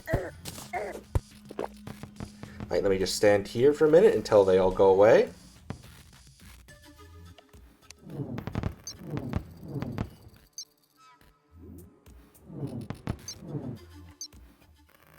I miss having danger sense potions in here.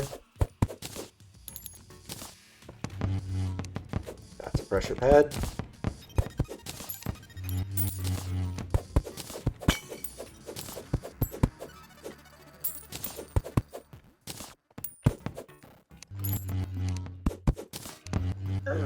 I'll get rid of the spikes eventually.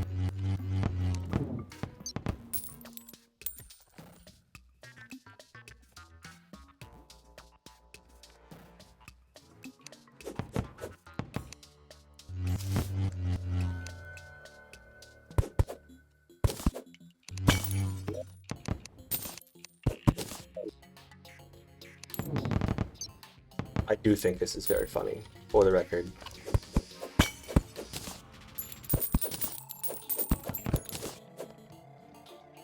Just looting the place with nothing to stop me.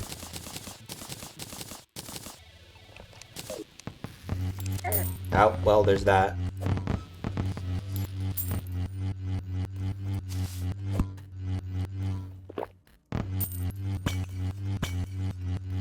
Breaking their own pots.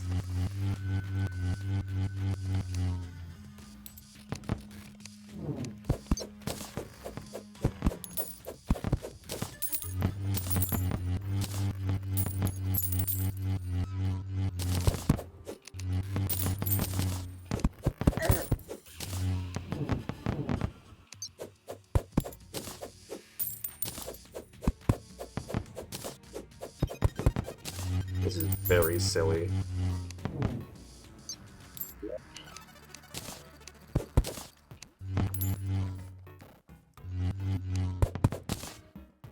In case you're wondering, the solar tablets to summon the Eclipse will not work until it is hard mode.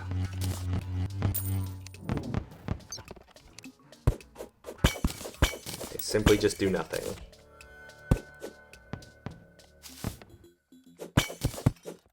Now you may be wondering why I'm stealing their furniture, and it's like with the dungeon, because I can.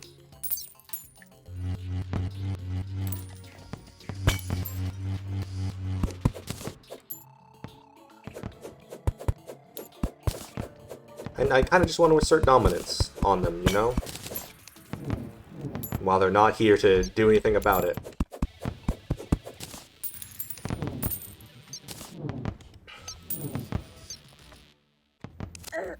Ow. Plus, I think it'd be very funny if I could title this episode like Clearing the Temple. And people would be like, huh? And, you know, like, it can be clickbait. Like, what do you mean you're clearing the Lizard Temple pre-hard mode? What do you mean? Huh? I have to watch this.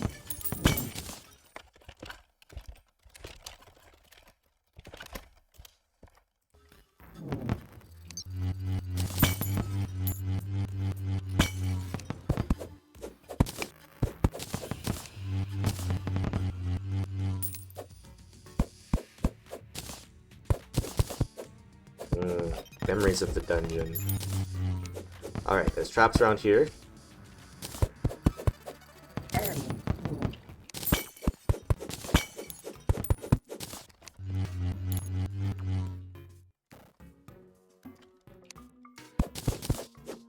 I was going to say clearing the spikes for the trip back out, but these ones are just kind of in the way.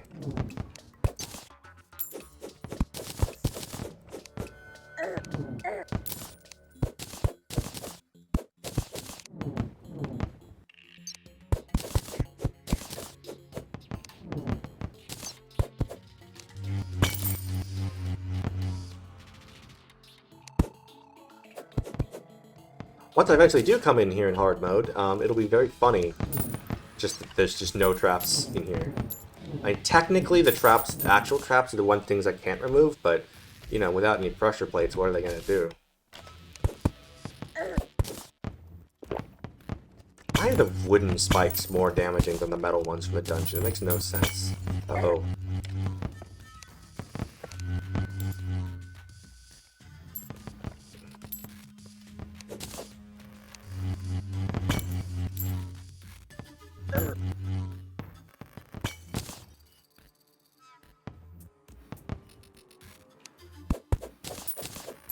I'm sure the Witch Doctor would love it if I use all of these rated cultural artifacts for his house.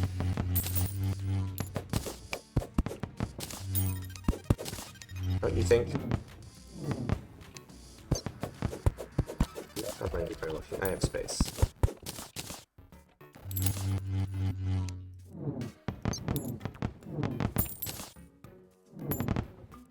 I do low-key wonder if lizards can spawn in this world, because we don't have any lizard blocks. It's probably fine. I mean, we have enough power cells, we're going to be able to fight Golem. It is going to probably be Enraged Golem, judging by the spawns, or lack thereof, here. Then again, we're also... Is this temple music? I think this is temple music, so I don't know. Golem may or may not enrage, I truly could not tell you until we get there.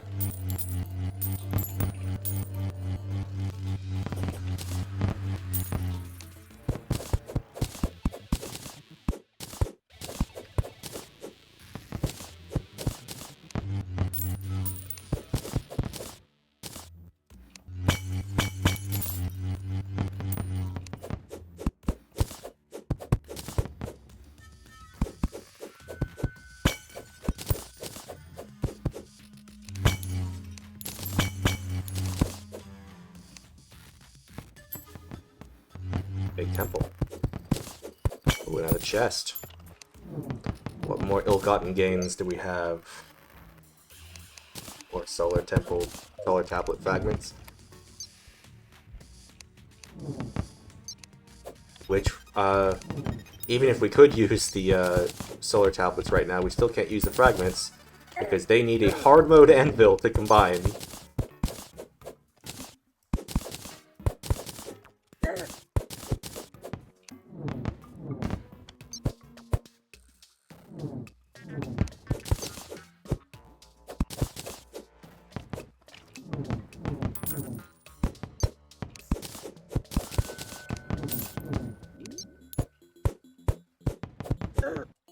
Ow, ow.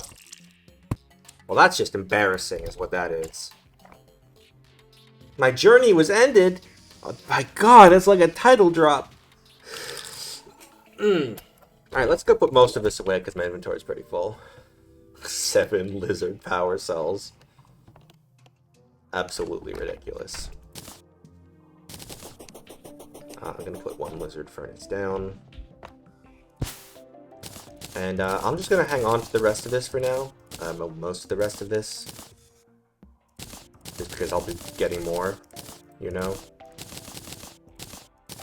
I'll put the suspicious looking eye away and the Lizard King paintings. Well, I'll hold the Lizard King paintings.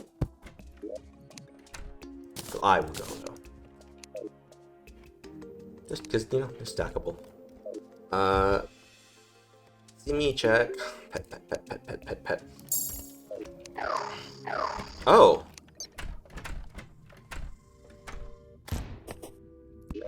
I'm gonna do something very silly. We're gonna go for another fishing trip.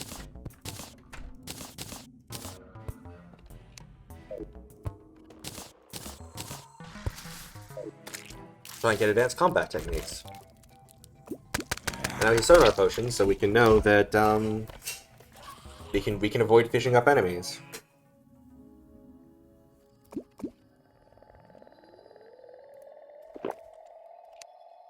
Didn't grab any bait. Hurry, hurry, hurry, hurry, hurry, hurry. Drink my potions. Hurry, hurry, hurry, hurry, hurry.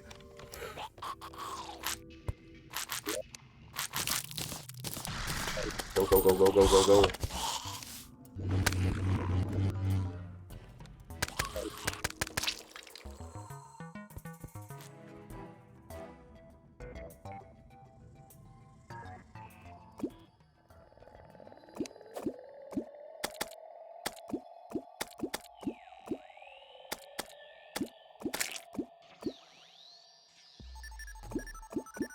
Let's not fish that up.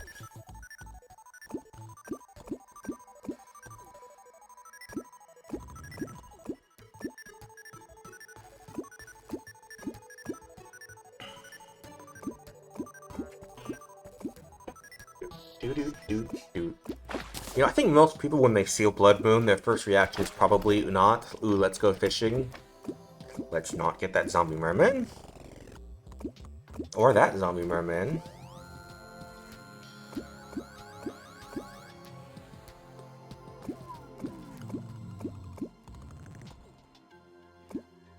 If I see another Dread of the Red Sea, I'll pick it up. I think I have one already, but it's fine.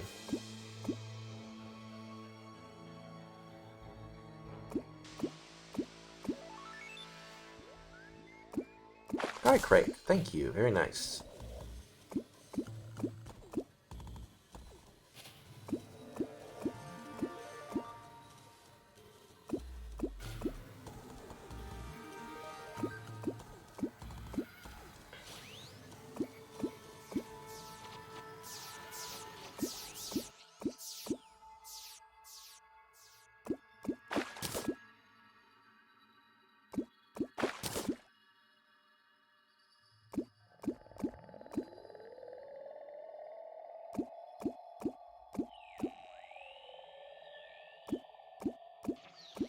Hi, Red.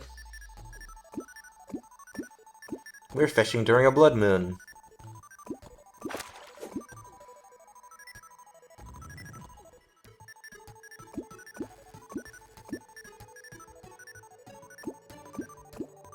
I'm trying to not acquire bad guys. See those pop-ups with red text instead of blue text? If I pulled in the line there, I will pull out an enemy.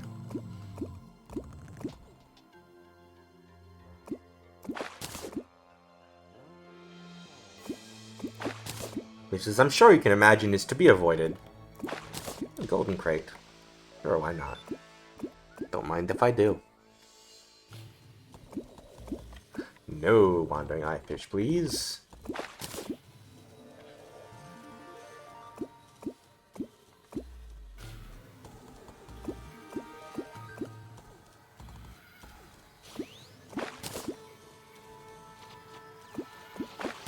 Yeah, another sky crate, another chance at...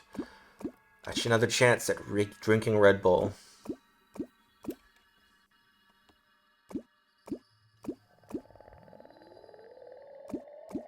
Zombie merman, let's not fish him up.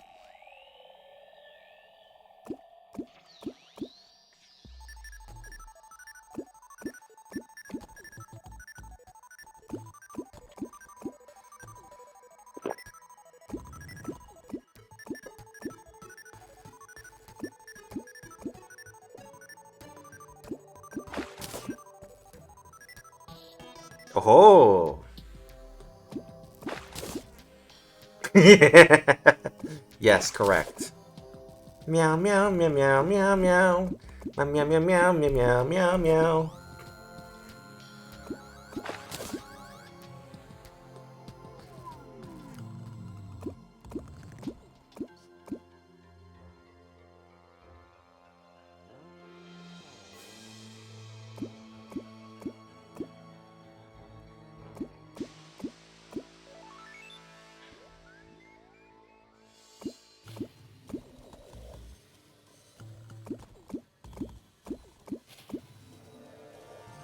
Would love to fish up advanced combat techniques, that'd be real cool and epic.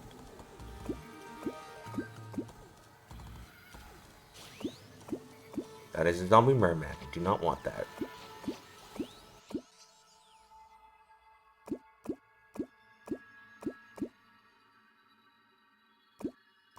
I still do not want a zombie merman. I don't want a wandering eye fish either. Or a bass. I mean, the bass is less bad, but... Oh, iron crate, I'll take that.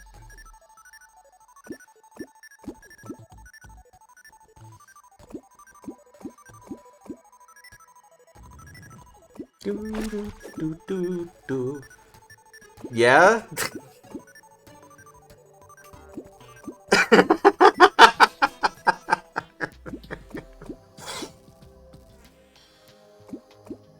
The relaxing tones of meow.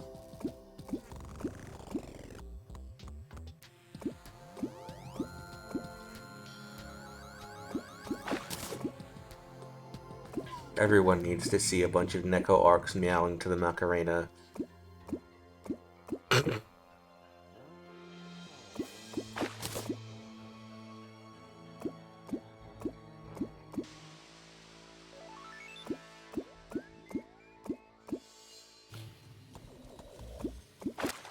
I'm not sure what the actual song is off the top of my head, but the dance is definitely the Macarena.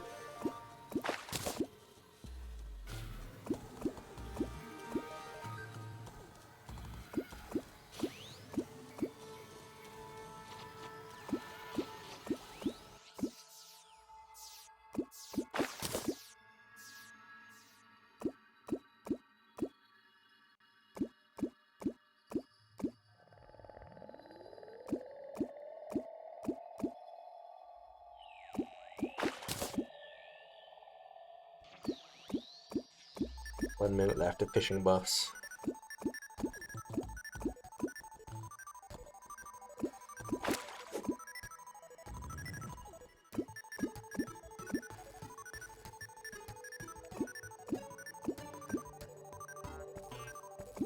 The blood moon is also about to end momentarily as well.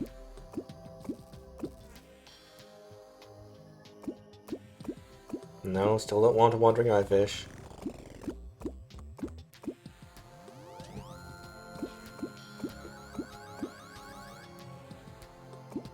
Or a zombie merman. Come on, give me advanced combat techniques. Come on. I would also accept like 5 more sky crates. 6, 5, 4, 3, 2, 1. Damn fish. Dang.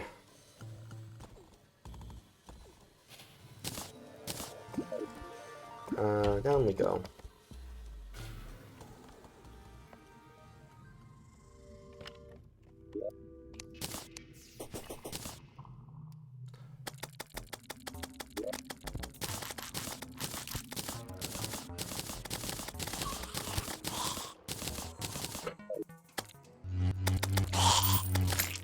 It was a blood moon for a few more seconds, and now it isn't. Oh, got another top hat. I guess let's sell that. We don't need to.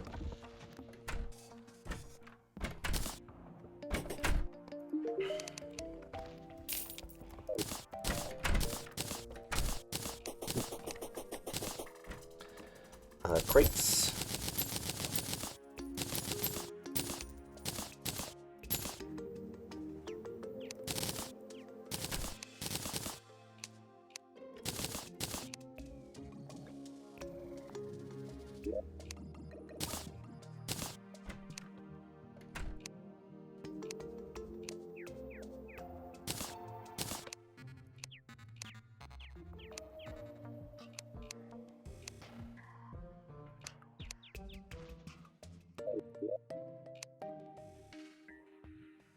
We didn't get any extra duplicates that I want to throw out. Or sell, rather. Oh, we got an extra ginger beard. Don't need that. Oh, the traveling merchant has arrived. I don't remember if I want anything from him, but I will check.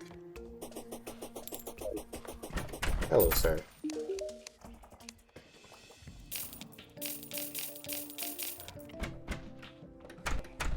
Right torch, mystic robe, demon horns. Nah, not really. Let me grab some potions before we go back out. Specifically, let's grab a calming potion or two. How many swiftness potions do we have? 0. I will grab danger sense potion as well.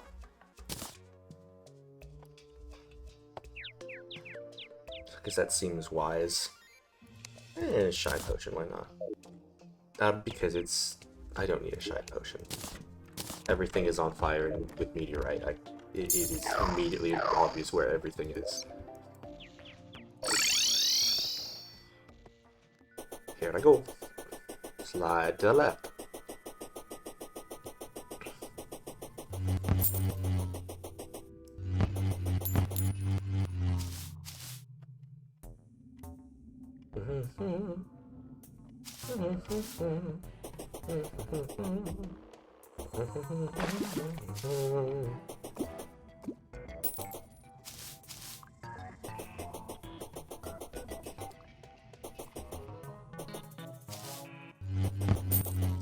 So weird having to pick and choose which items to keep after playing journey mode for a week. Where it's like, you know, just research items and then I can just make an infinite amount of them. So items to keep is simultaneously nothing and also everything. But now I have to actually pick and choose. It's like, man, what do you mean I have to play the game relatively normally? I say relatively because it's Meteor World. But hey, at least it's not Master Mode. So what you're telling me is that it's backfired horribly, Red.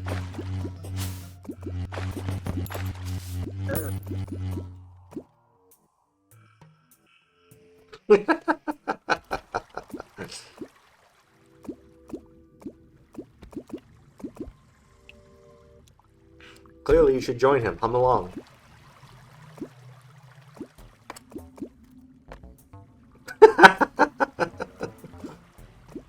Turn me up.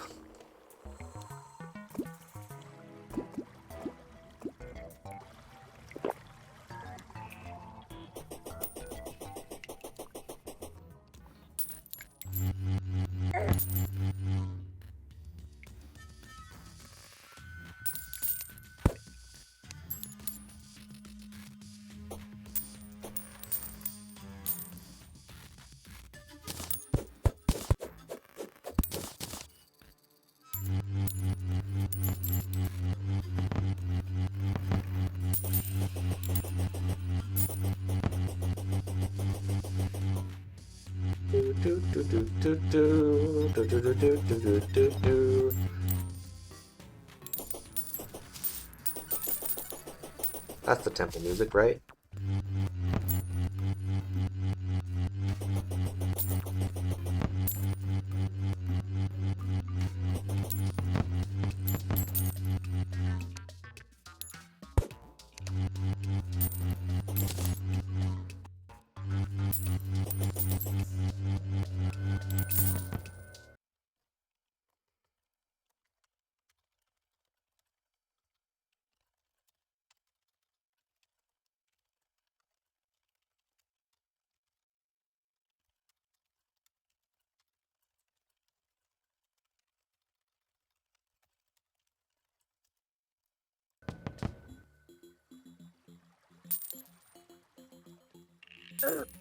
Ow.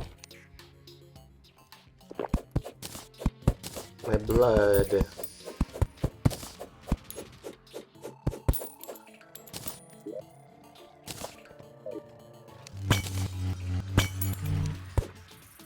Phone loudly buzzing.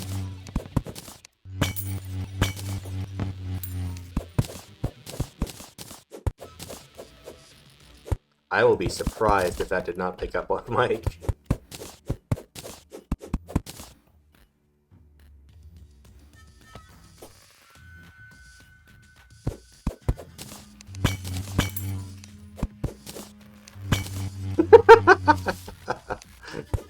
What have we done?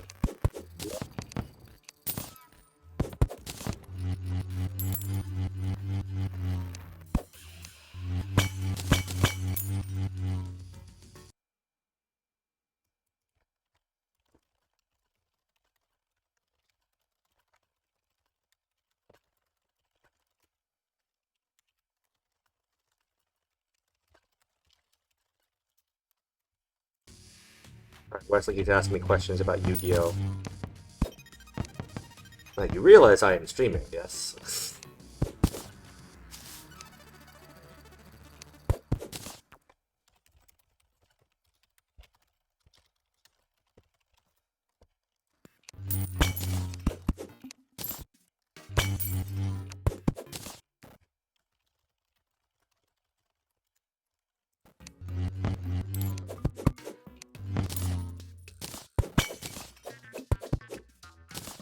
I just have to know.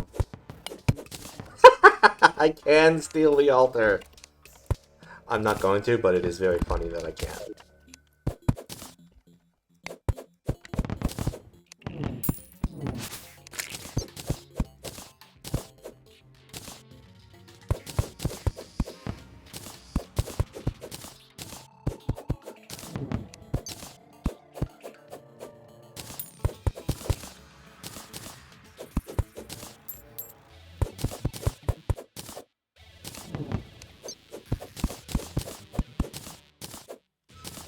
Ow.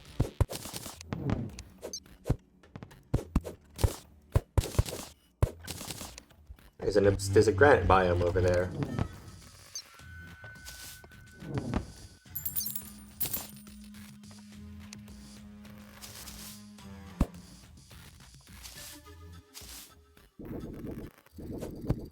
Why is there a single chair up there?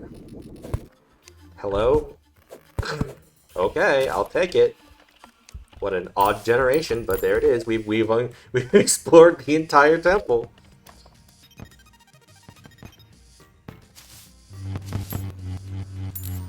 I disarmed all of the traps.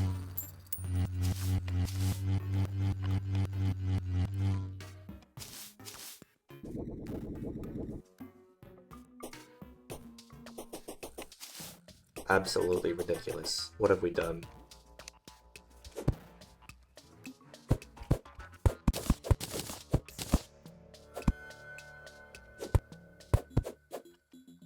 I miss my long reach so bad.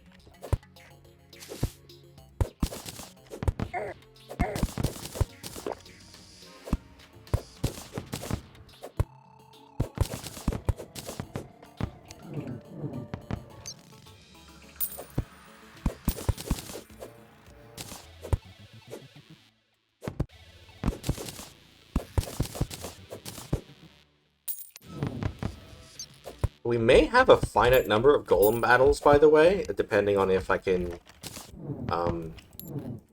get lizards to ever spawn.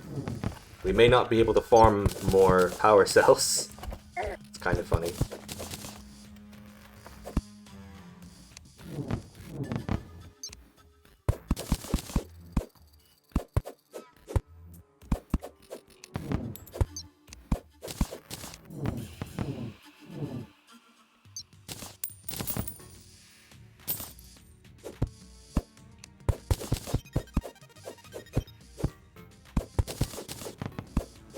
And in case anyone was wondering, if I cannot actually summon Golem right now. If I try to put a power cell in the summoning altar thingy, nothing will happen. It just won't work. The devs did think of that. And they said no.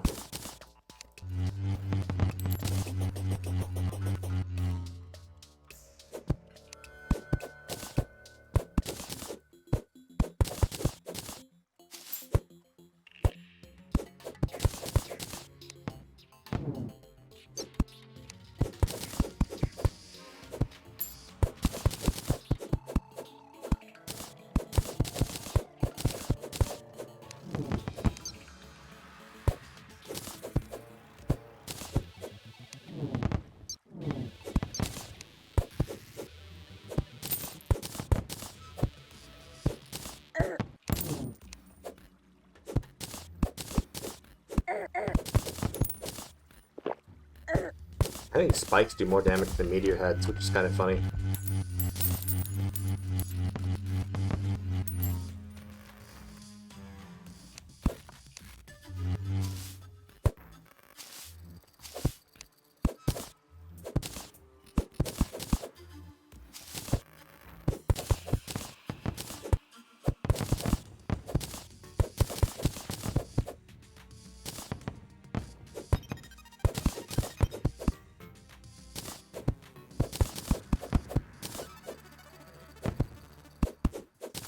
You may wonder, why am I harvesting all these spikes?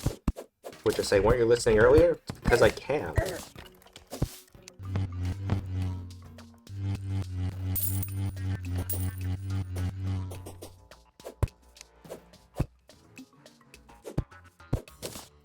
And theoretically, it'll make things easier for me later. When I actually do want to fight Golem.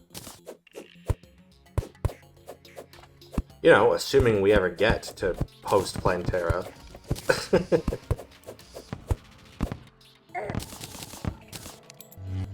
Which is a pretty big assumption. We still have to get to the Wall of Flesh first.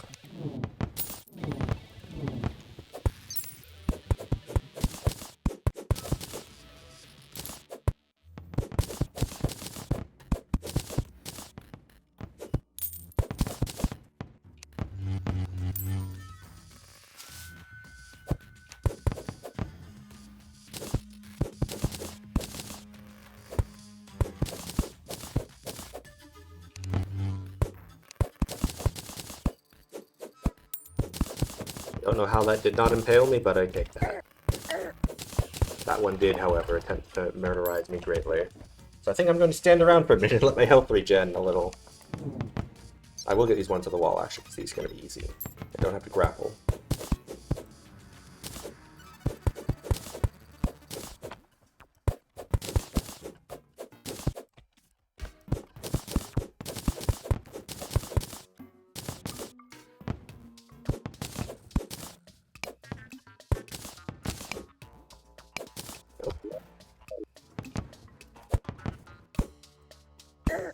Oh my god. Come on. You know, spikes do more damage than the meteor heads. I just proved it. Heart, health heart, yes please. Let's just see if they drop any more. Oh, the traveling merchant was still here, huh?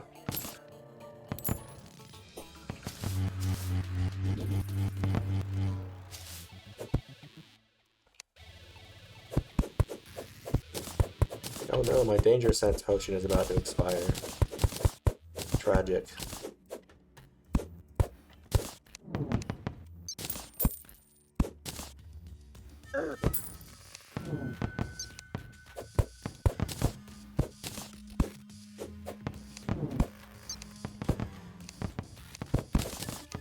think I can see the spikes just fine. Was mostly just using it to help me see pressure plates.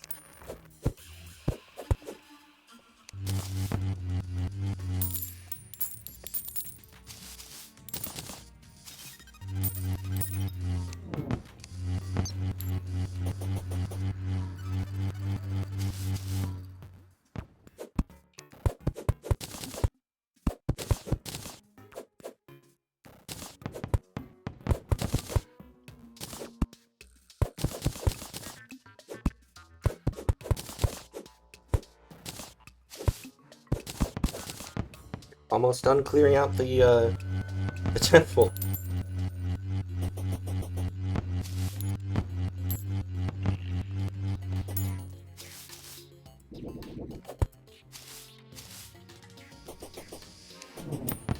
Which I'm still amused by conceptually.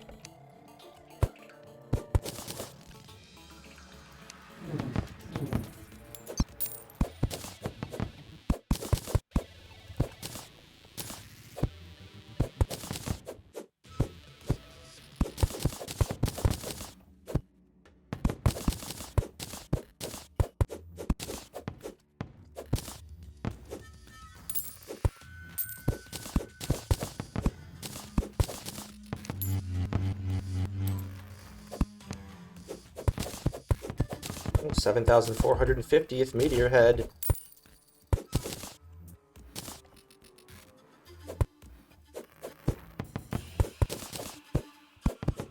The little sillies after this, we're gonna be able to get a block count of all the furniture and stuff in the temple.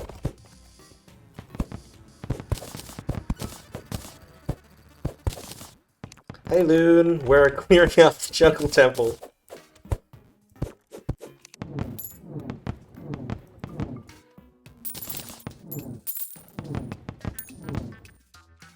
Because I can. And lizards don't spawn because of the meteorite, so, I mean, it'll just make things easier when we actually eventually come here to fight Golem. I can steal the altar, but I'm not going to. Partially because I don't know whether the walls will be enough to stop him from getting enraged or not, but I'm going to leave it here in case they are enough to prevent him from getting enraged.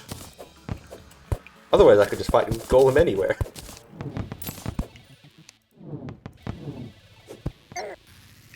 And also, if there ended up not being any reason to actually come in here ever, then it would make the whole, oh, let's make a jungle town by the temple, totally pointless. So I would like to believe that there is still a reason to come in here.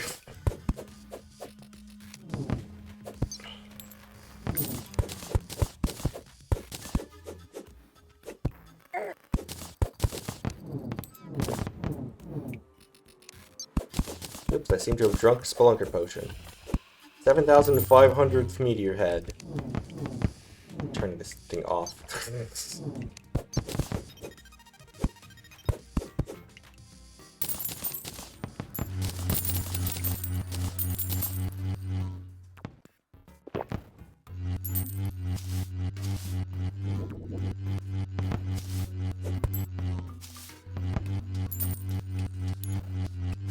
Here's the door, by the way, Loon, in case you didn't see it.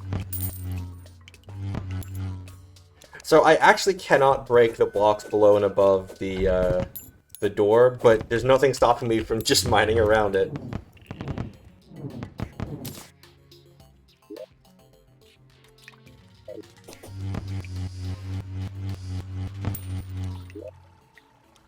But yeah, that's the Lizard Temple.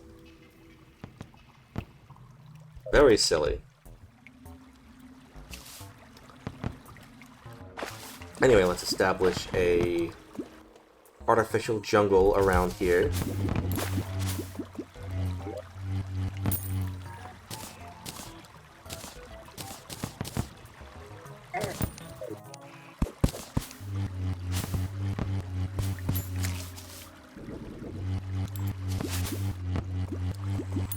Demon altar is interesting. Variable to deal with here.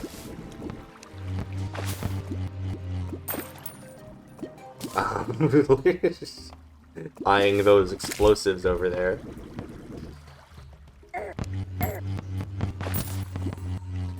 7,550th meteor head. I think I just need to start mining the meteor away for a bit. This will also be practice for doing this in the underground as well, for everything we're doing to get the friggin' guide voodoo doll.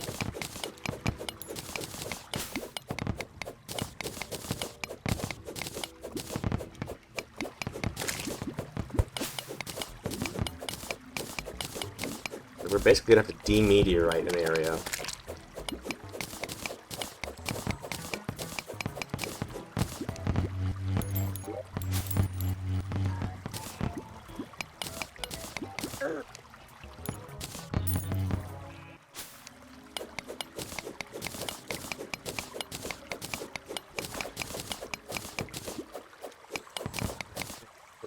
Hoodie off. Overheating.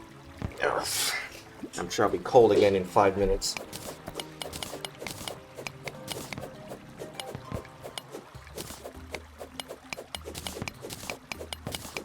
Also, making an artificial underground jungle is going to be useful to us later as well, even aside from having the pylon, because we're going to need that for to get Plantera to spawn.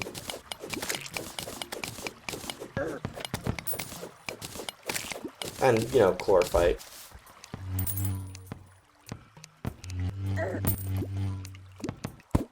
But mostly Plantera.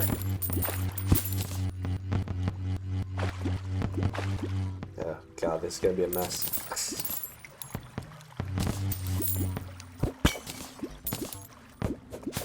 I should have brought a potion of return so I could dump all of this stuff in my inventory.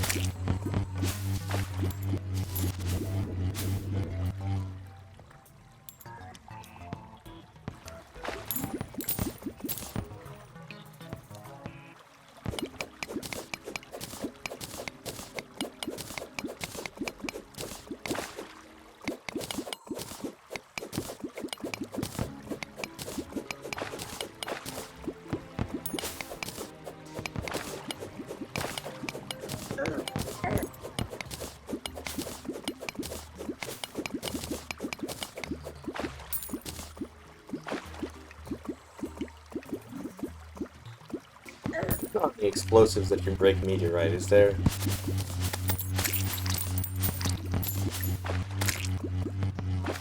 That's not a rhetorical question. If anyone knows the answer, I'd love to know.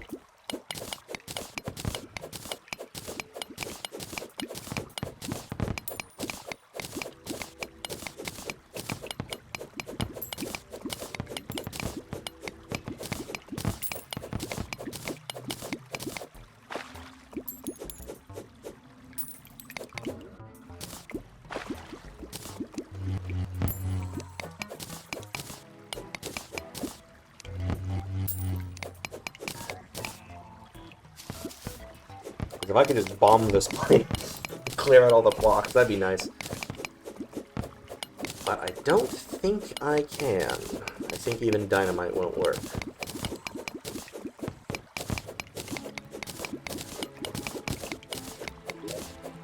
I mean, I guess I can find out, can't I?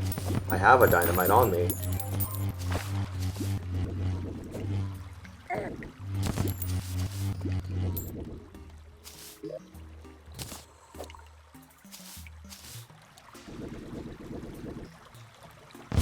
Oh, nope. No, it just took out the background wall.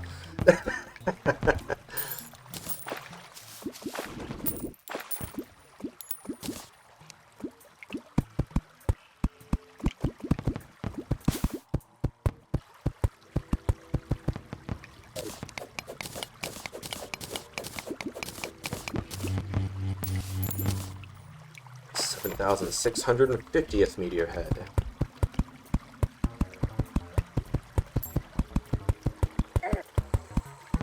What are we frogs doing?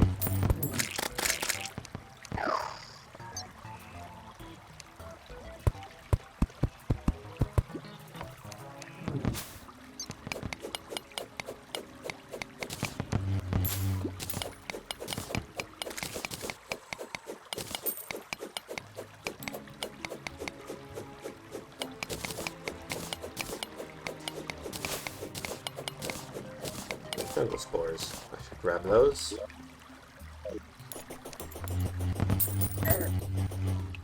Real quick to make sure the temple doesn't flood, I'll block this back off. Not like we need to go back in there for a while anyway.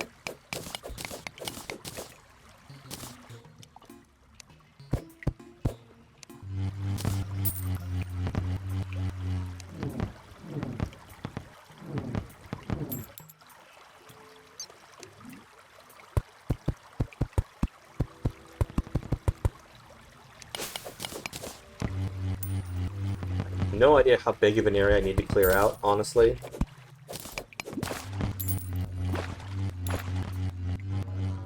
So that's probably going to be an issue.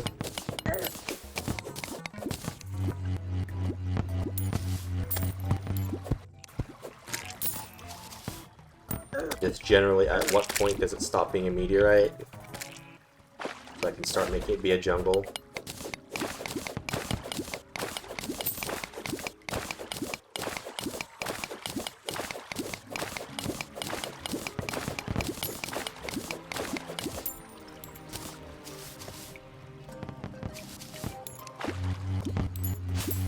Oh, another demon altar. Fantastic. That doesn't make things more complicated at all.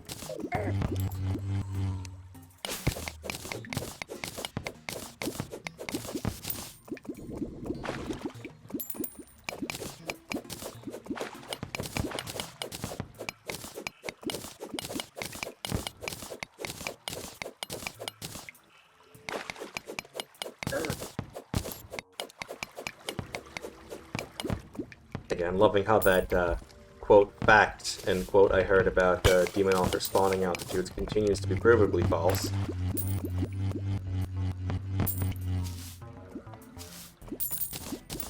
Okay, I got the water all out of here.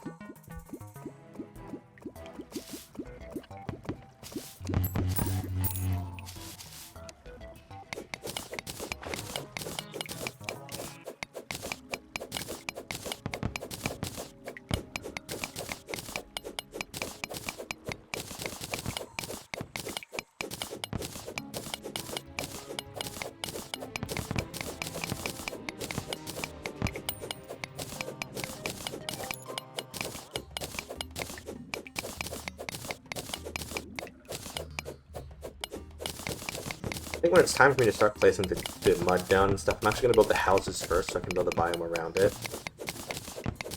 Just so I know where it's all going to be relative to... Oh, maybe not. I don't know.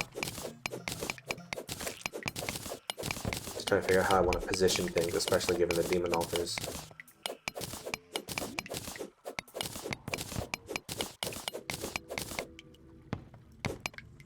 No shot those two are at the same altitude as each other.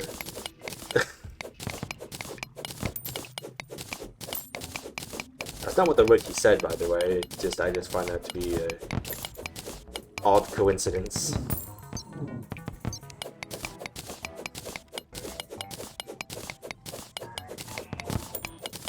The wiki was like, "Oh, well, they'll always spawn on the like around the border of the surface layer." And I'm like, what? No, that's so untrue.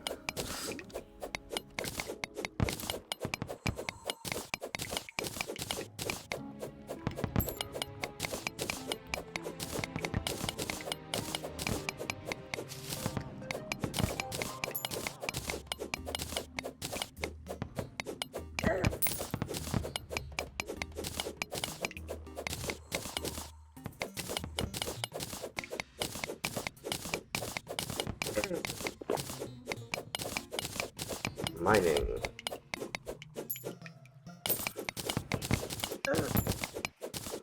$7,750th meteor head. Yeah, I'm pretty sure we've killed over 1,000 meteor heads just today. You know what I should do real quick, just while I'm doing this? Just to make this slightly easier.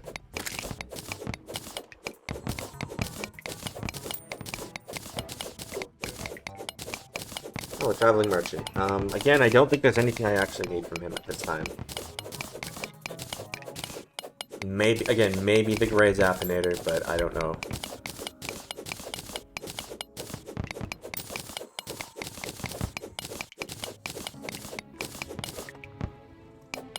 And I don't want to have to come back here if I don't have to. Or leave and come back, more to the point. Without a pylon.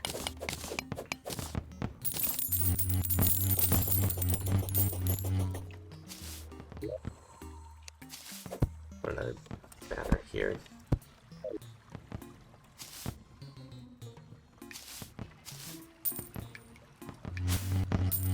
Now I want to know if that'll break the meteorite. I think it won't, though.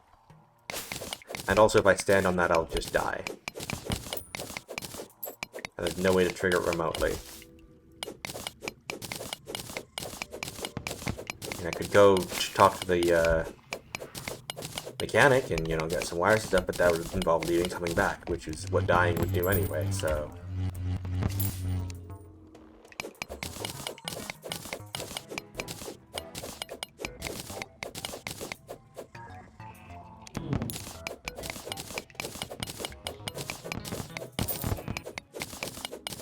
$7,800. Sorry if you hear any weird noises in the background. I think Luke is watching TV in his room.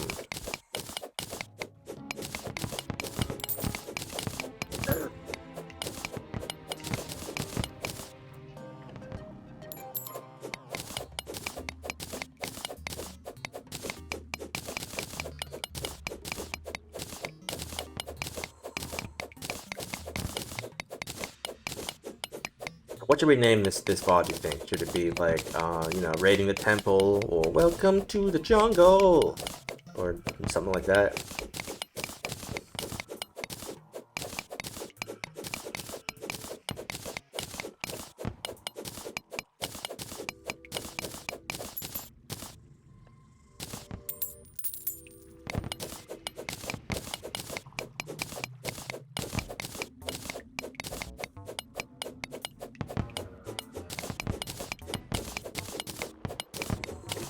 Do.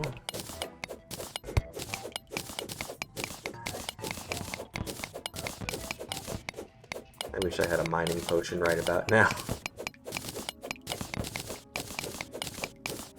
Maybe I do go back to town and grab one. It might save time in the long run.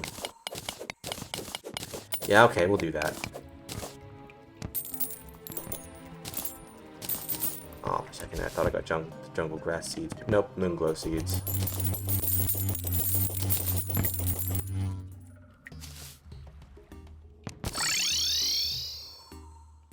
$7,850th meteor head.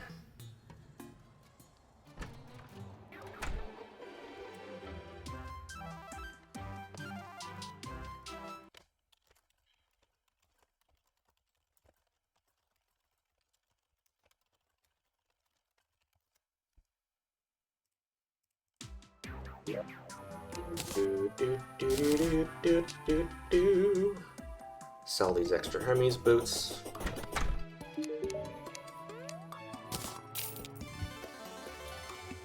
Penny Warhol, downloads, cake, fancy dishes, life form analyzer. Do I have the life form analyzer? I should check my chests.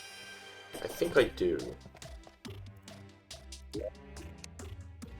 Yes. Why am I not bringing it with me?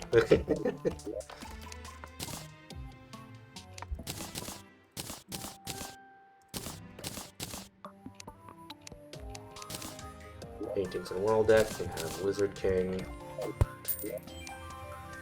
Now, in addition to that,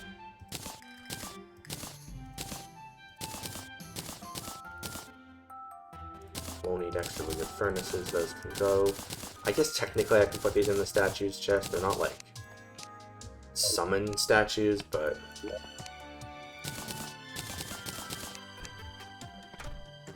they are statues, and that's what the chest says, so these extra wizard furnaces will go.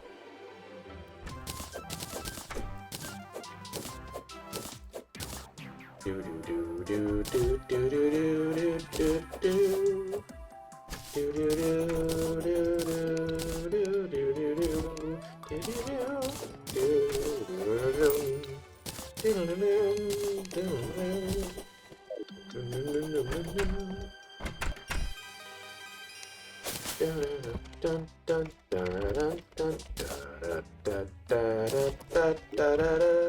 $14 gold, wow.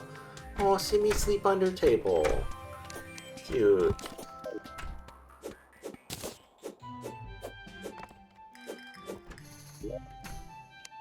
Who died?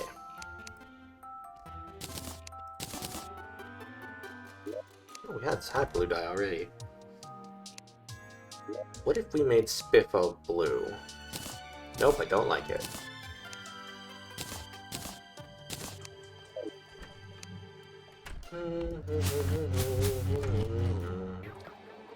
Potions, potions, potions, potions. 21 mining potions. Okay, yes, we're definitely bringing like an hour of those with me. Stretching. Anything else we want to bring? I'll bring a water walking on my way there. We should bring some calming potions. Let's get a builder potion. And a potion of return just in case. Other than that, I think that's pretty much everything we should need. I should not have done it like that. God damn it. I was like, oh, I'll just stack my extra coins away. Nope, there go all the potions. Lol lamau.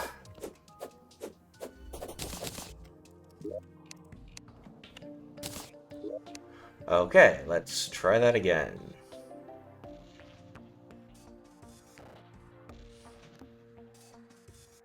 One water walking for the trip over.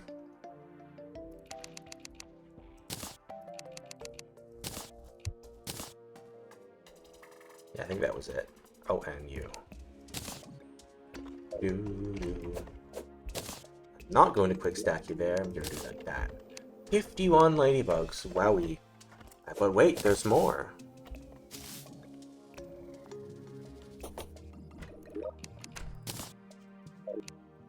I have to get out of here before I see any more ladybugs that I have to catch.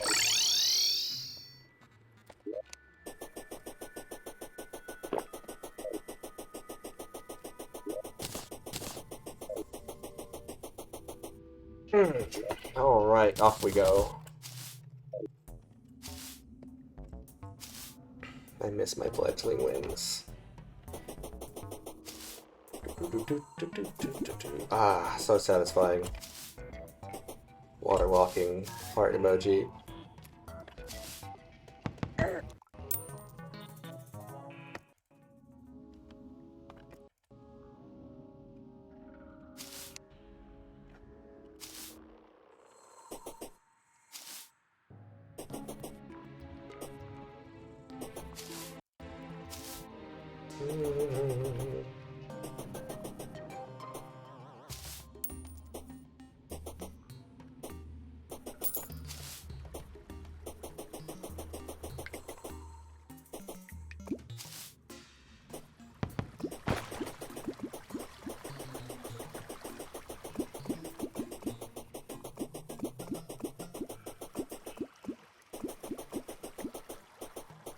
Beloved.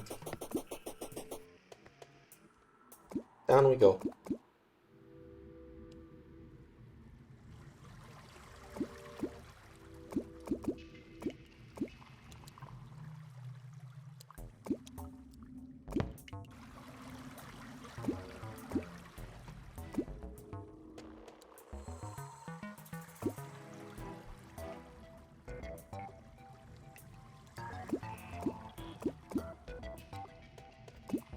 Hey, welcome in.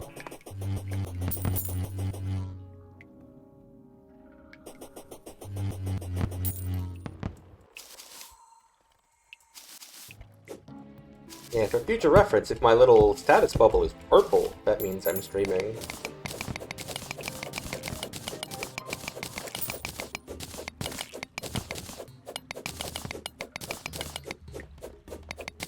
Bogger's having a moment.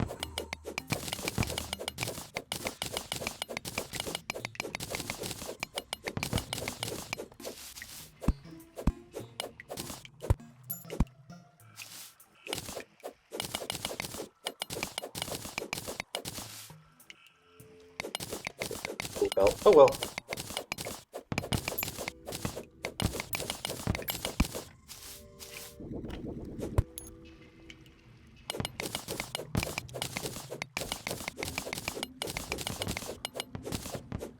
It should be purple.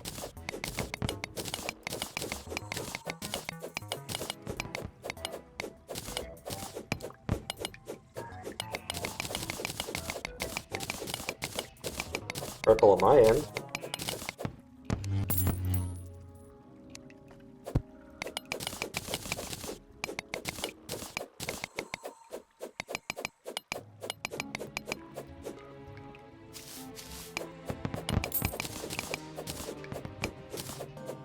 No, I was. You started after afternoon. I was streaming the whole time.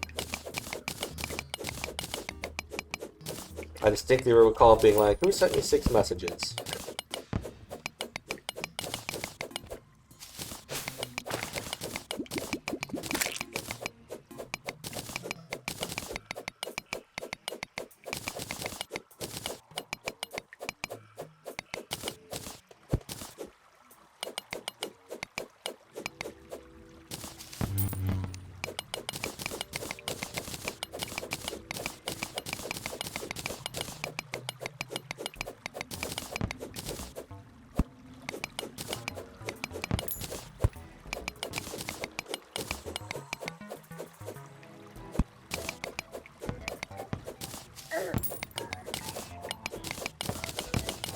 These things happen.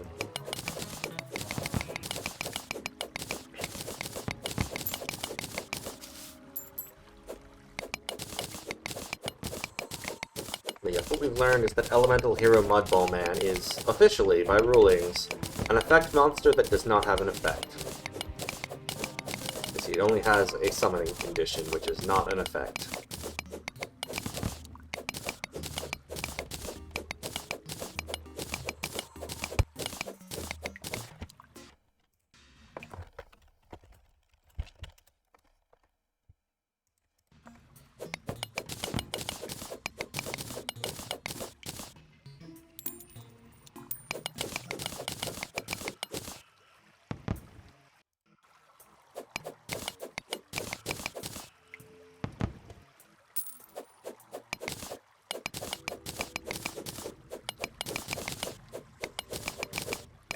Wiki does not say that it doesn't have an effect. It says it's the only card that's the only effect monster to have its full text written between parentheses.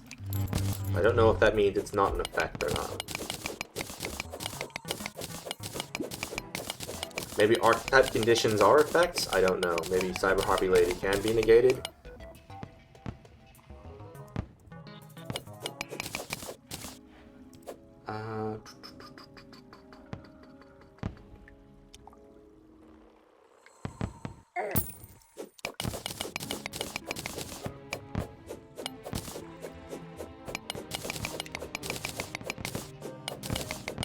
I don't know.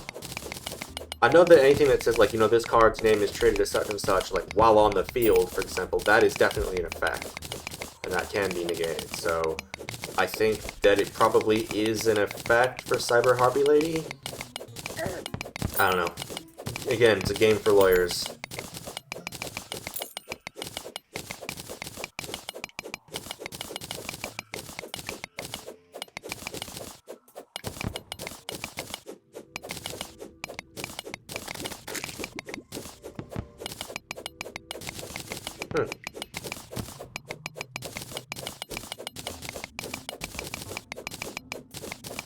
Weird.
think my favorite this card's name is X. A thing is with the card A Legendary Ocean, which has this card's name is always treated as Umi.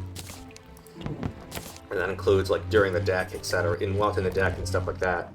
And then there is a card called Warrior of Atlantis, which has the effect, you know, you can discard this card to add a Legendary Ocean from your deck to your hand.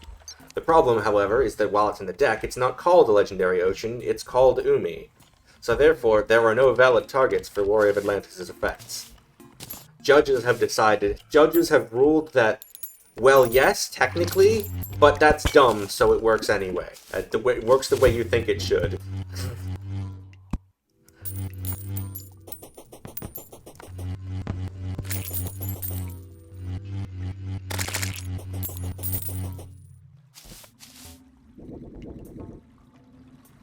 So theoretically, the text for Warrior of Atlantis should be something like, this card's name is always treated as Umi, except for by the effect of Warrior of Atlantis, or something.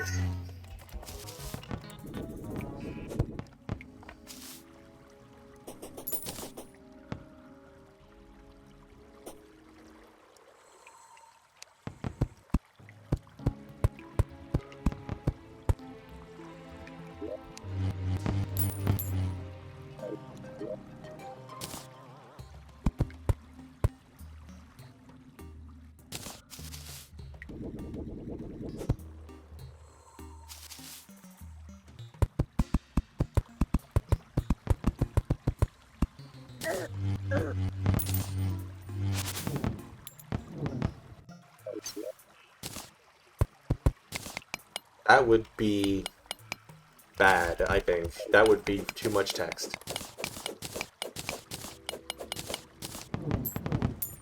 There would be better ways to do that that are more concise, I'm sure.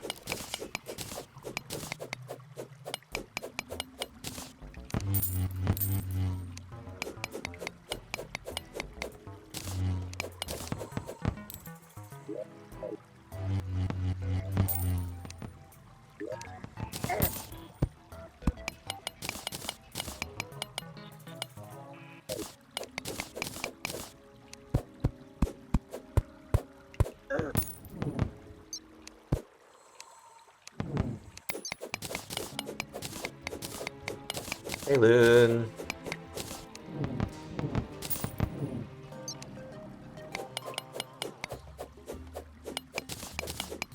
Maybe. I don't know.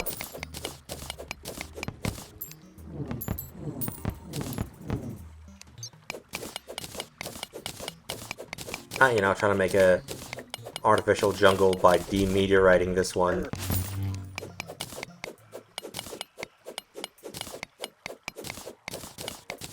And weirdly enough, this is technically practice for the underworld, which will also need to be demeteorited in part.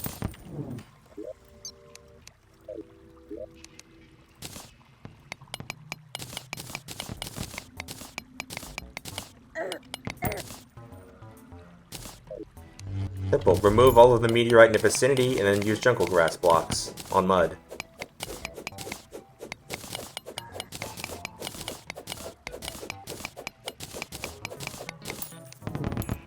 In theory, it's quite simple. It's just going to be a lot of work. Yep. That's how it works.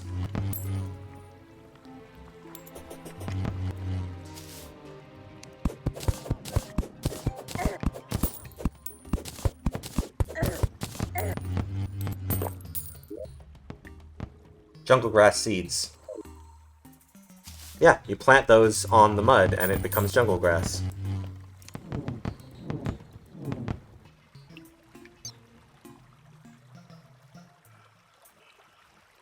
Come on, Loon, haven't you played this game?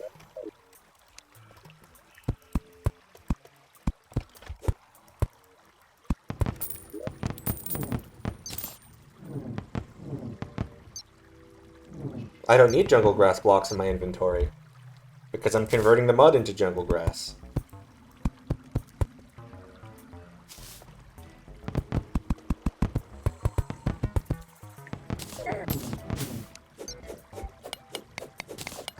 By planting it.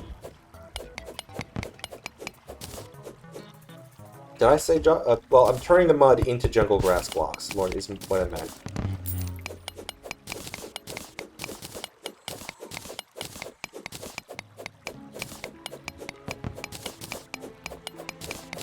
I know what I'm doing.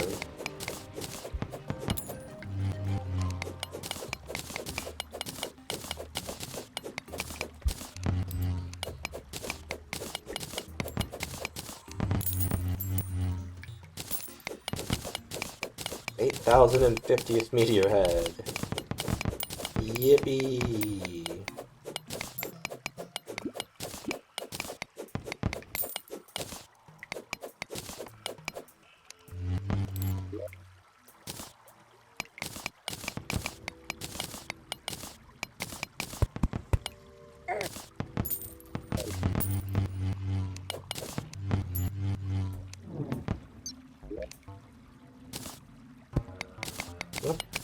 Okay, my roommate talking to himself again.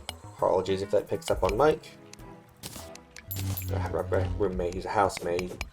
Doesn't live in my room.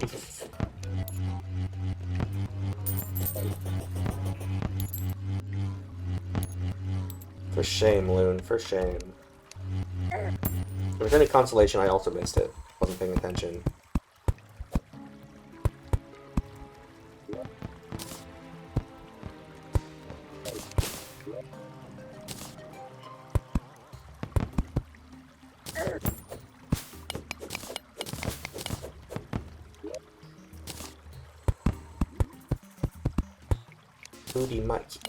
Two D Minecraft. Get out of here with that. You've definitely never played Terraria. If you think this is 2D Minecraft.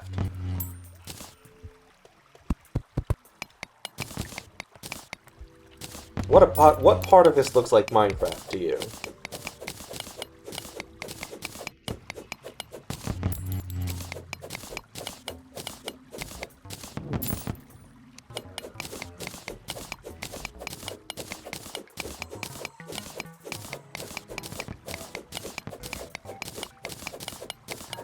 No, this game is quite different from Minecraft.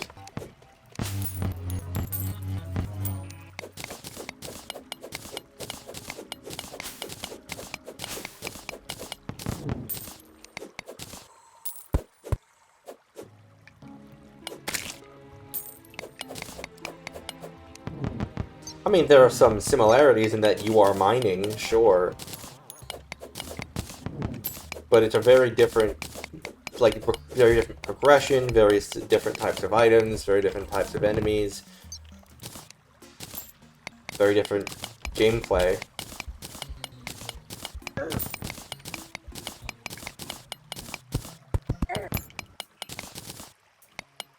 Minecraft is a lot more sandboxy, whereas Terraria is... I'd almost call it an RPG.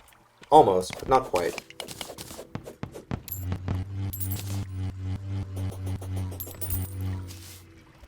Now, if you want to see a game that's Minecraft, look at Hytale.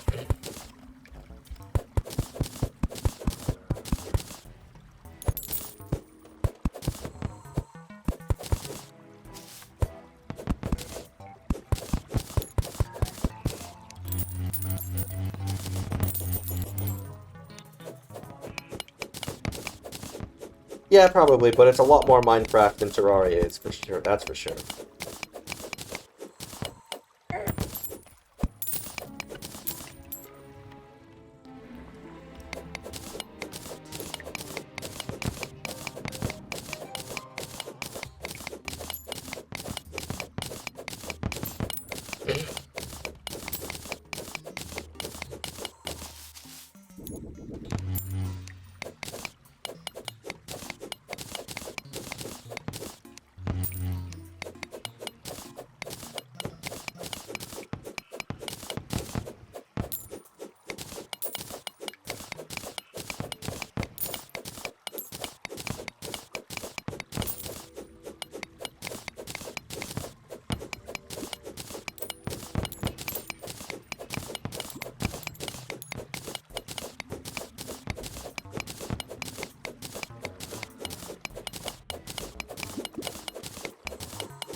web. Oh, so much better.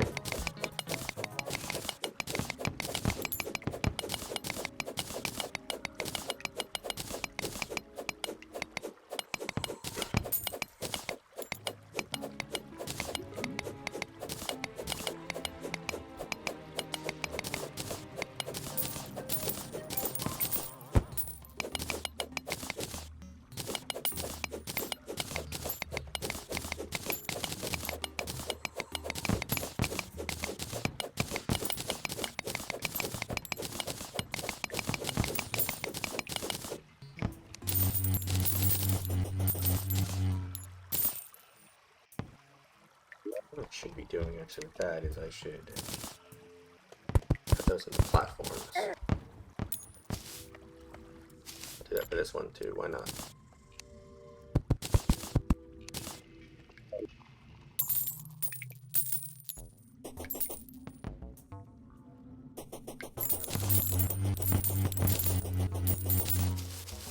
Maybe. I don't know enough about Hytale. Most of what I've seen of Hytale is Spiffing Brit just immediately finding all the day one bugs. Like how to turn the FOV into you are going at hyperspeed. Like you're in Warp 5.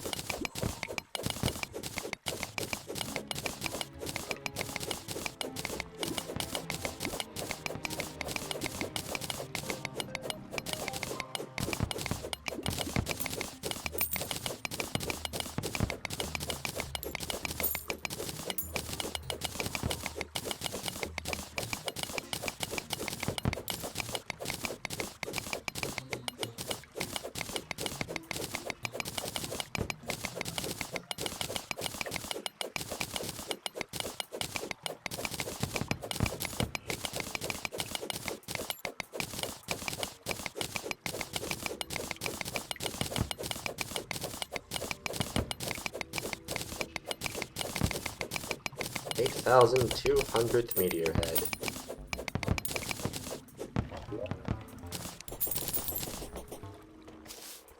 Gonna move those banners to here. Okay, these ones back up.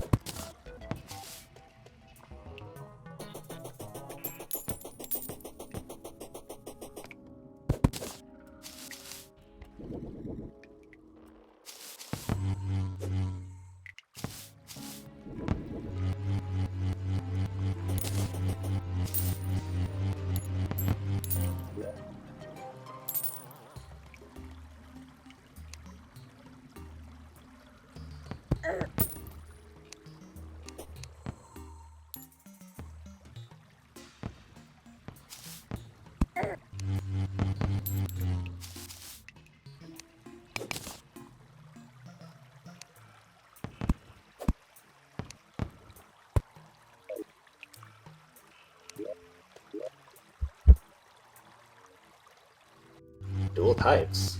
Oh, I missed the Pokemon thing.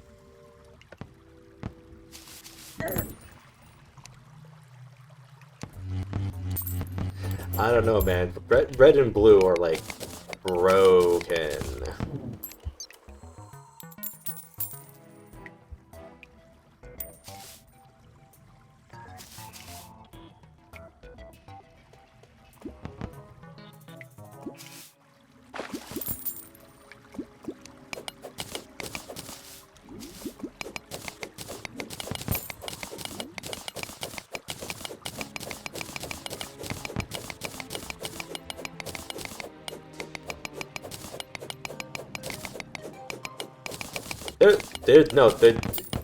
Red and blue has a lot, but I don't remember all of them. I just remember that there's a lot.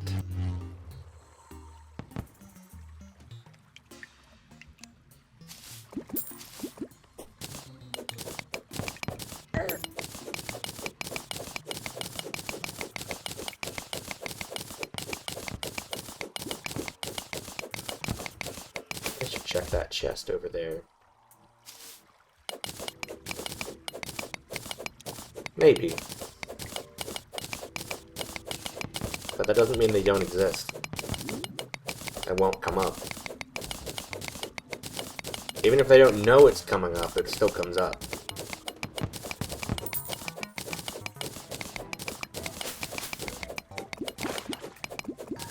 That definitely means something. Oh no, there's way more stuff like that. I mean, how about the fact that focus energy just doesn't work? In fact, it does the opposite of what it says it does. Just off the top of my head.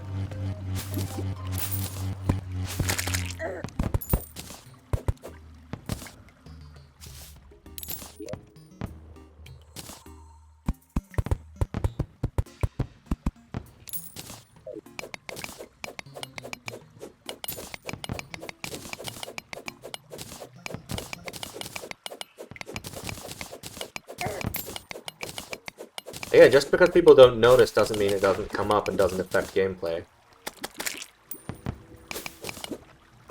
Negatively.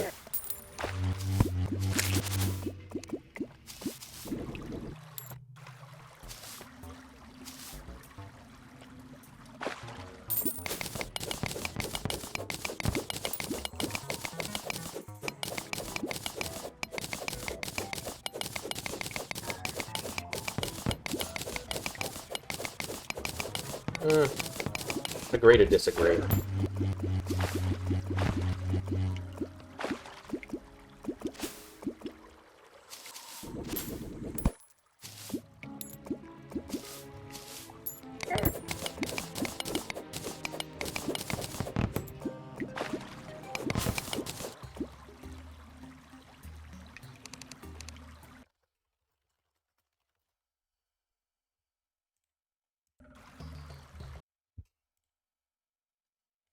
Let's see, I found the problem with Gen 1 full list. Here we go.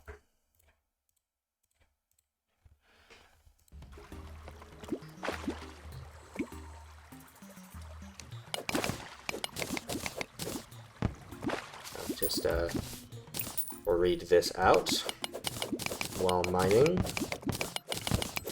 There's no PP tracking on enemies. When did they run out of PP? Well, never. Not only were critical hits based on speed, they also occurred 4 times more often than how they were supposed to be, making fast Pokemon do insane amounts of crits. If you thought it couldn't get any worse, the intended critical hit ratio applied when you had used Focus Energy, essentially making it quarter your critical hit rate rather than quadrupling it. One-hit KO moves were also based off speed, making most of them totally useless because they were mostly on slower guys. If you use a sleep-inducing move on a Pokemon that had to recharge from Hyper Beam, the attack would completely ignore accuracy and always hit. What if the Pokemon is already affected by another status, you ask? Then the old status will magically be gone. If a Pokemon had less HP than what Leech Seed would drain, the other Pokemon would recover the amount of HP that Leech Seed would have normally drained, rather than the HP the Pokemon actually had. Do you know what's even worse? If the Pokemon was also affected by poison or burn and died to it, Leech Seed would still drain HP before the fainted Pokemon was removed from the field. If you were frozen, you'd never thaw, unless somebody used a fire move against you, or Haze was used, with the exception that Haze cures the static condition of your opponent. Combine the brokenness of the freeze status with the fact that Blizzard had 90% accuracy. Wrap, Bind, Fire Spin, and Clamp prevented the opponent from doing anything for 2 to 5 turns. If you were slower than the guy trapping you, you were screwed until the move missed. Say you were very smart and figured out that you could still use items while trapped. Then watch out, because if the trapping attack ended and you got put to sleep in one of those turns, you would never wake up until you switched or died.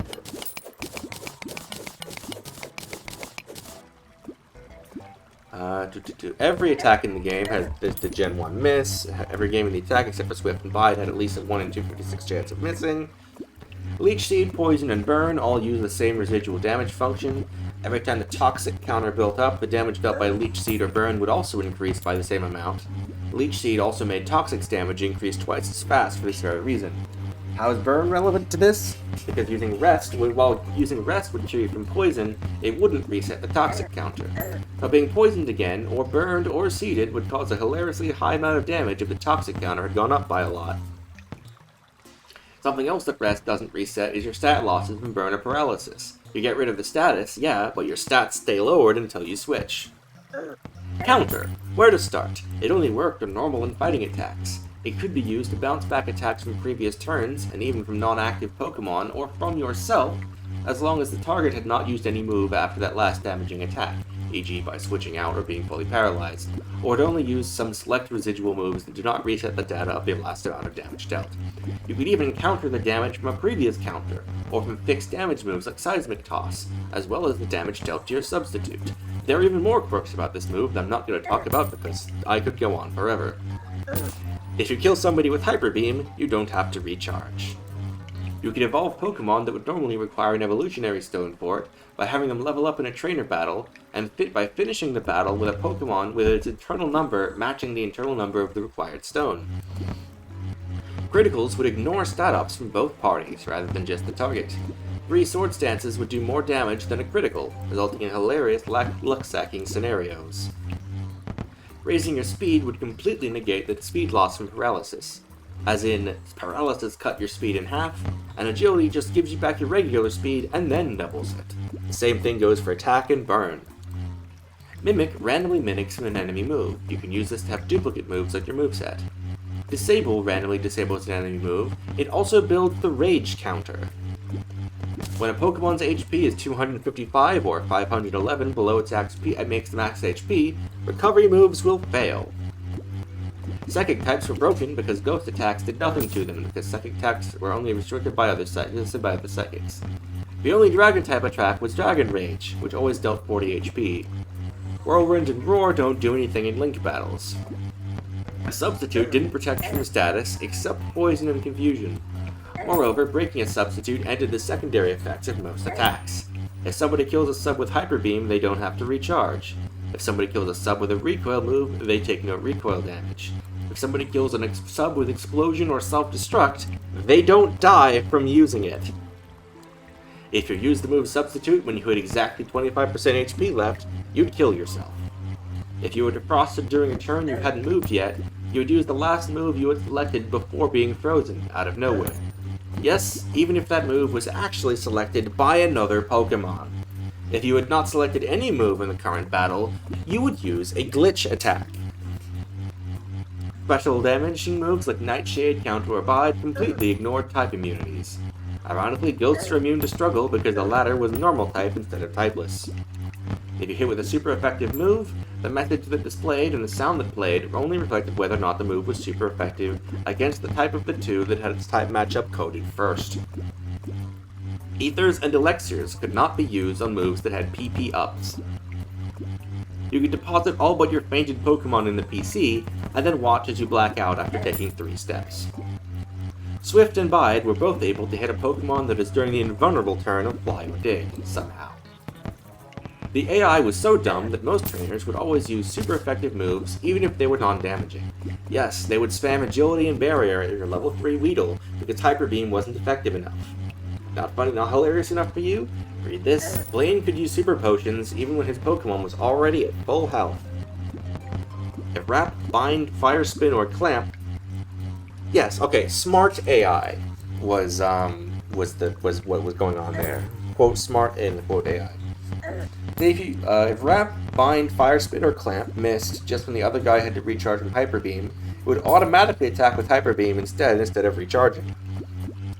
If you use the last PP of Wrap, Bind, Fire Spin, or Clamp during a turn when your opponent decided to switch out, its PP would underflow and become a 63 instead of 0, while getting 3 PP ups on the move assuming it didn't have any. Say if you use Fly or Dig and you go up high or dig underground, but on the turn you're supposed to attack, you fully paralyze or hit yourself due to confusion. You stay in high/underground mode until you switch out or use that move again. As in, the enemy will never be able to hit you again unless they use Swift or Bide or you let them hit you. Whenever one or more stats of the player's Pokemon was modified outside of a Link battle, all the bad stat boosts were reapplied. Yeah, it's just like it sounds. Use Swords Dance and get a nice boost to all other stats as well. Got attacked with Leer? Have your stats boosted by 12.5% in return. Whenever one or more stats was modified when the Pokemon whose turn it is was not paralyzed or burned, the speed/attack stat drop would be reapplied again. If I used a move like Swords Dance when my opponent was paralyzed, my opponent's speed would get divided by 4. Keep doing it and the stat can go down to 1 point this way. If you switched out in a regular trainer battle, The opponents would select their attack after you switched out, so they would always pick the best move against your new Pokemon, if they have smart AI. Waking up from sleep took an entire turn all on its own. Hope you like being put back to sleep because you just announced to your enemy to do just that.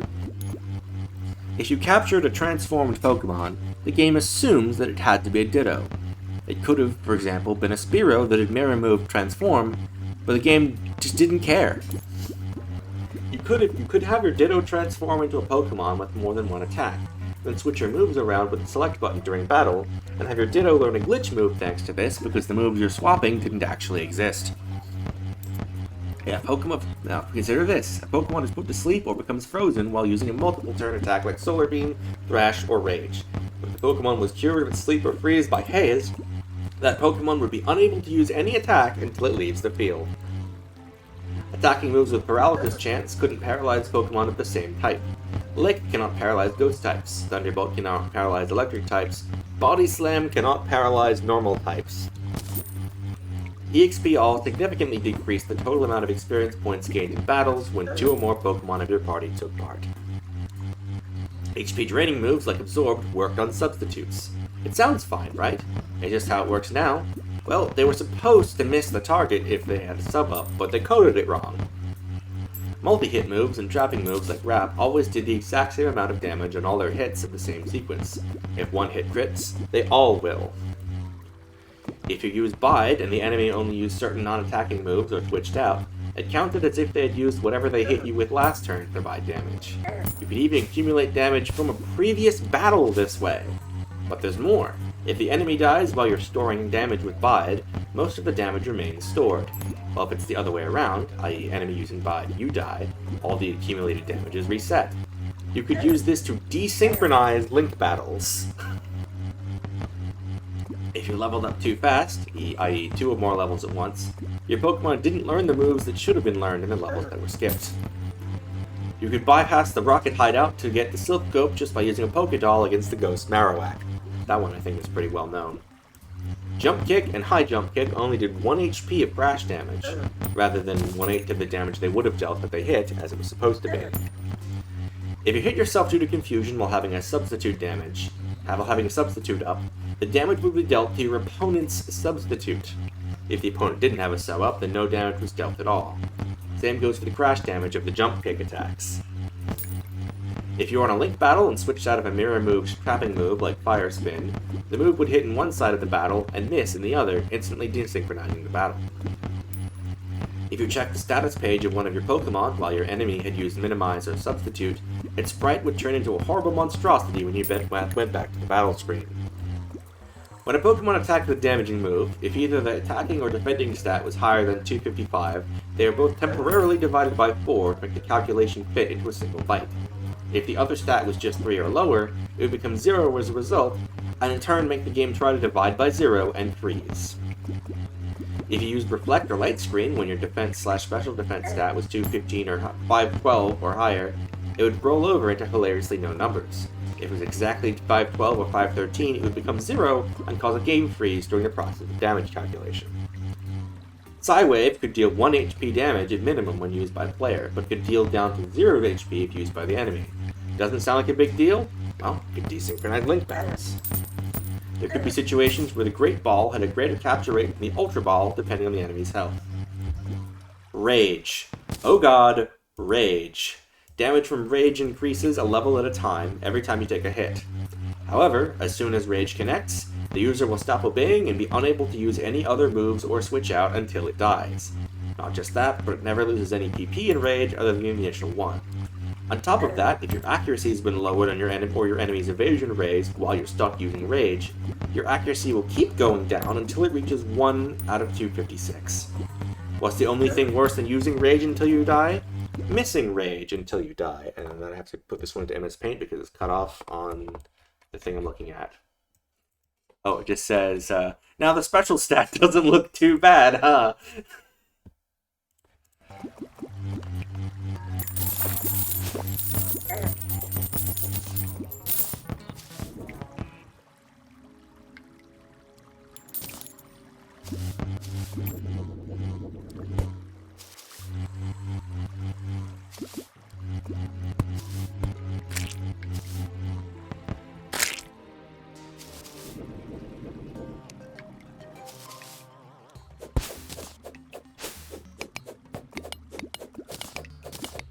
So yeah, that's a compilation of some things wrong with Gen 1.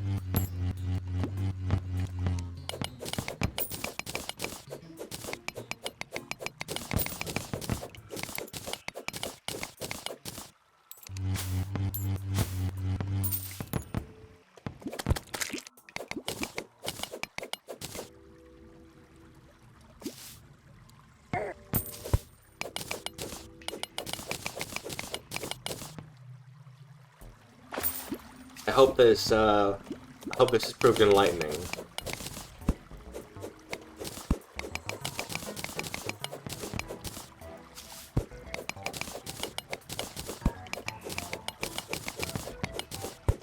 Those games were those games were coded with tissue paper and a dream.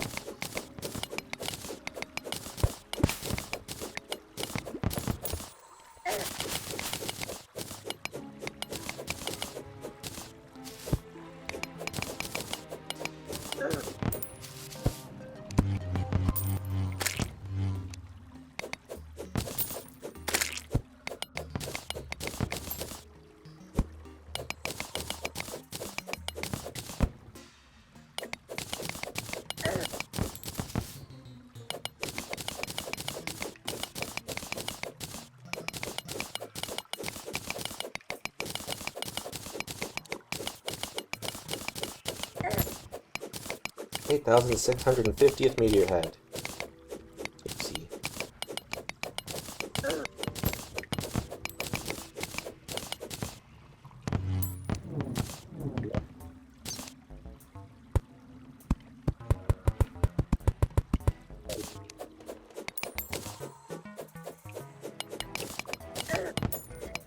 Remember how I said I was gonna mine and read that out at the same time?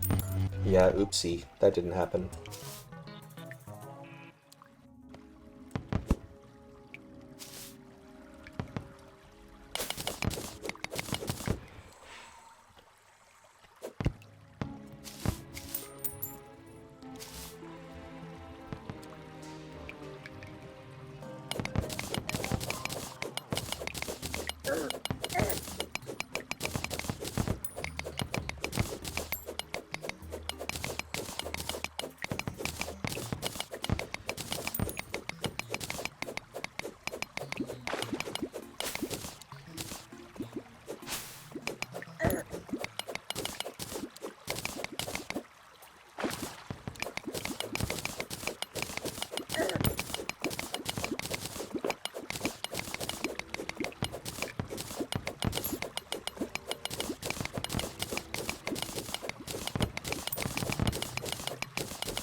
Oh boy. But yeah, mining out this entire area. I may need to do more. We'll see.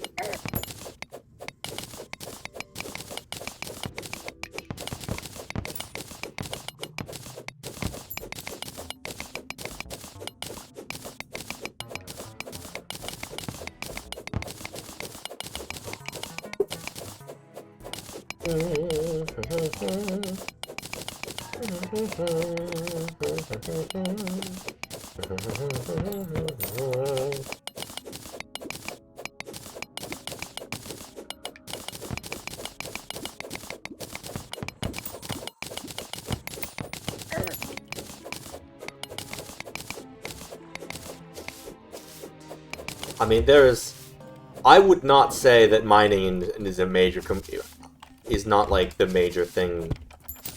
The boss fights and enemy progression is more of a focus in Terraria. Okay, well now you're just being silly. Especially since not everybody in WoW has mining. Or a crafting profession.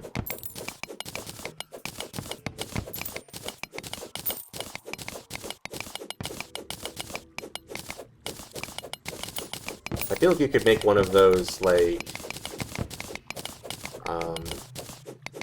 you know, those like, graphs that's like, radical sandwich anarchy. You know, the is a hot dog a sandwich scale with, like, the Punnett square, essentially.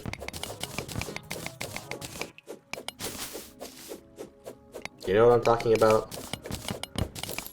Hold on. I'm gonna find it and post in the chat.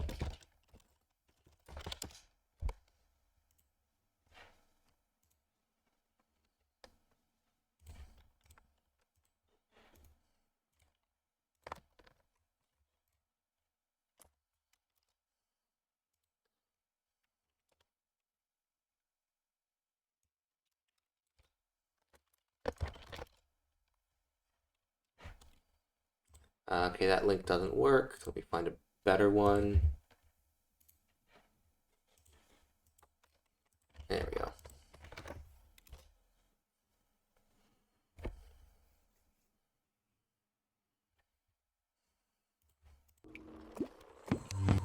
I will say for this particular graph, I disagree that a Pop-Tart is a sandwich. A Pop-Tart is a ravioli.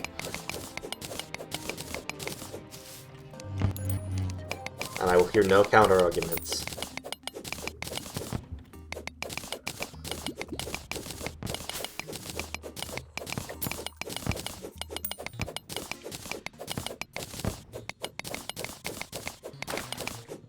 That reminds me of my recent food crime TM, where I made a burrito that I describe as a long samosa. It's 3 ingredients, well, like, quote 3, end quote, is I take a, I say 3, one of them is like a pre-made TV dinner. I take like this frozen chicken tikka masala with rice TV dinner, and I put it in a tortilla, a big flour tortilla, with cream cheese,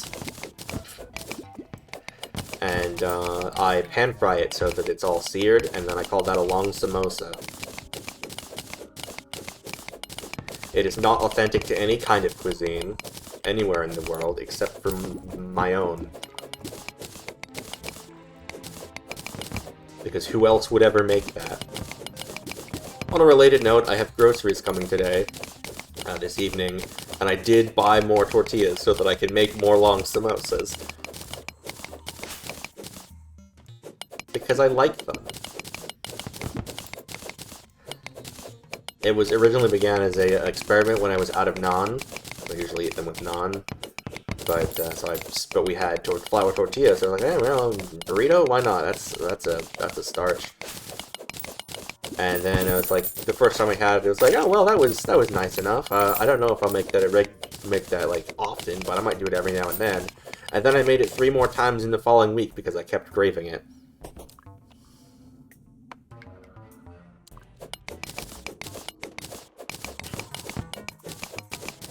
The thing about words is that their meanings are completely arbitrary, and classifications are arbitrary. Like,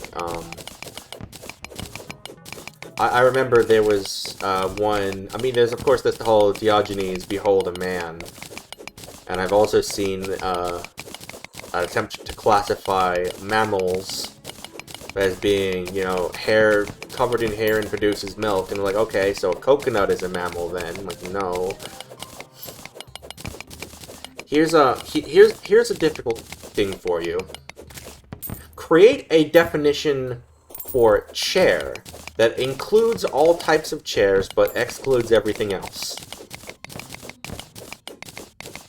Good luck. It's not really possible. We kind of just a lot of our understanding of these categorizations is just kind of on an intuitive level that can't be explicitly defined.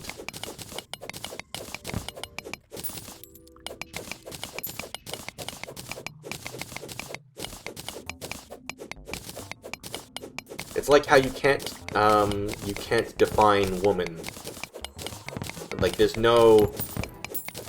There is no definition for women that, you know...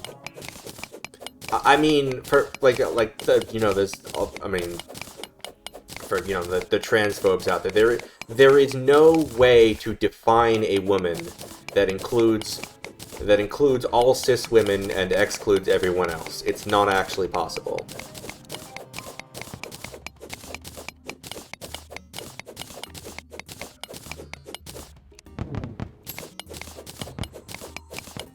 Words are just what we say they mean, and sometimes we change our mind on what they mean, and that's okay. Oh yeah, cancer cells have human DNA, that's a great point.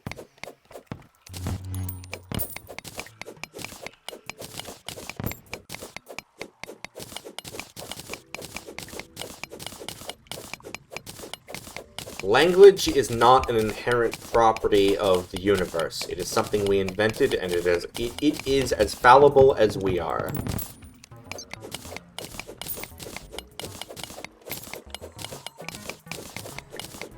In some cases, words and their meanings can be very important to some people, and in other cases, they don't matter at all.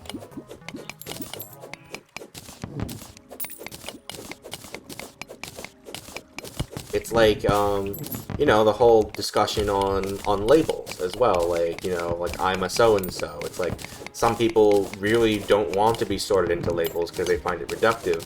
Others really enjoy having a label because it gives them a sense of understanding of themselves and belonging. And both of those are valid.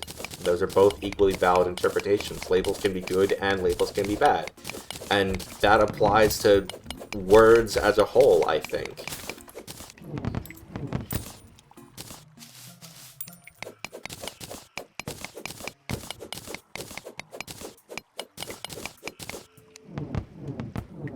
There's no objective words in existence.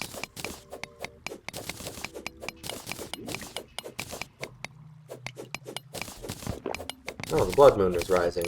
That's nice.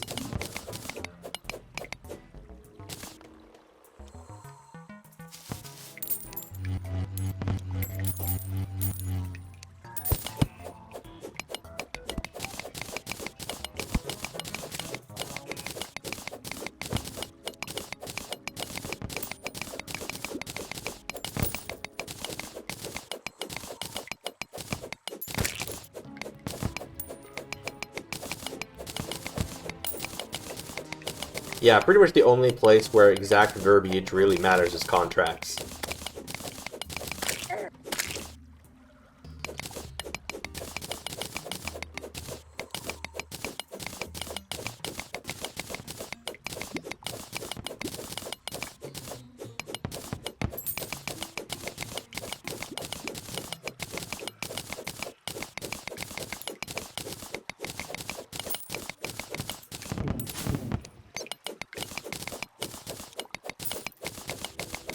I mean, there are even commonly used words now that have changed meanings drastically in human memory. I mean, the word computer used to be a person who computes.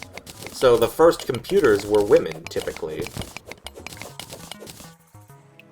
They would like, I think it was like I don't think it was like telephone operators, but, it was like that sort of thing, like running punch cards and all that stuff. The people who put the process in motion were the computers, not the actual devices.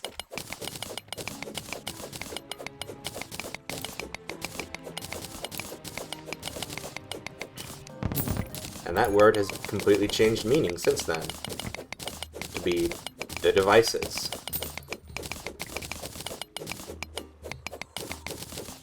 And even now, it's kind of broadened as well, I think, in what kind of devices are classified as a computer, as opposed to, like, a PC.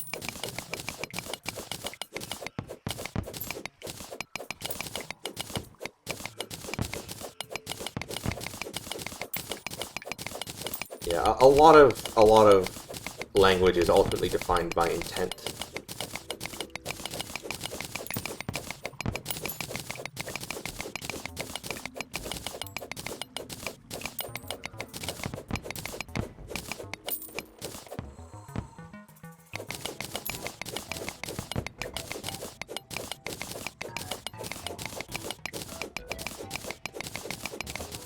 Smartphones themselves are an interesting example of, like, you know, a lot of times we just call them phones, but also some of us don't even use them as a phone. We'll do them for all kinds of other stuff, but, like, almost never actually place or receive calls on them.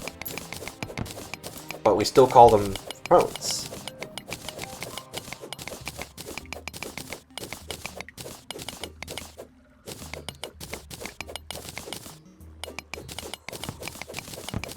In conclusion, language is just kind of, alright.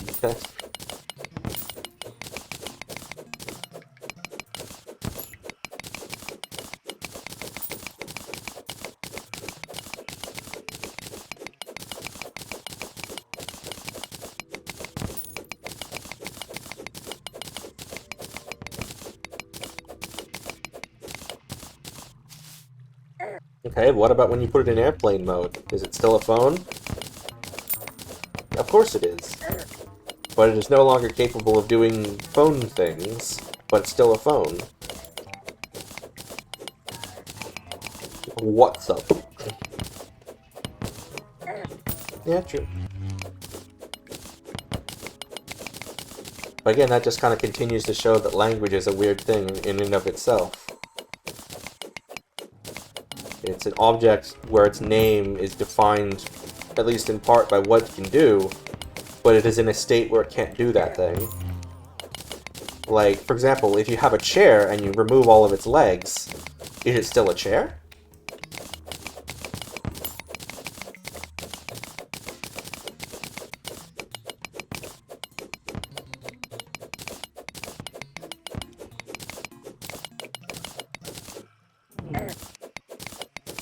Oh god, the ship of Theseus, yes. And Locke's socks, which is the same thing but with socks instead of a boat.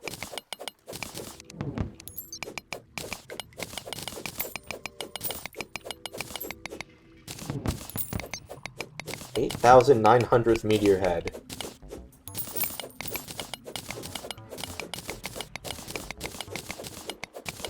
Tip of Theseus.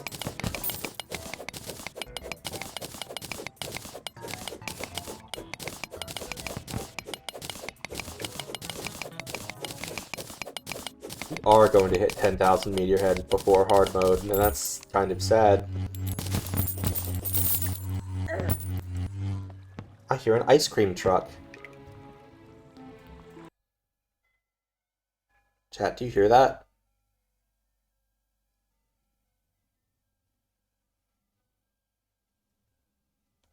I think that was 3 blind mice that it was playing.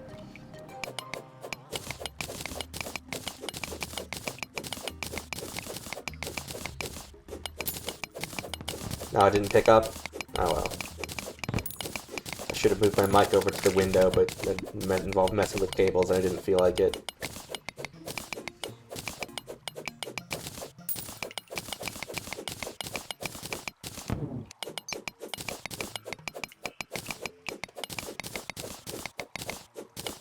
Rats.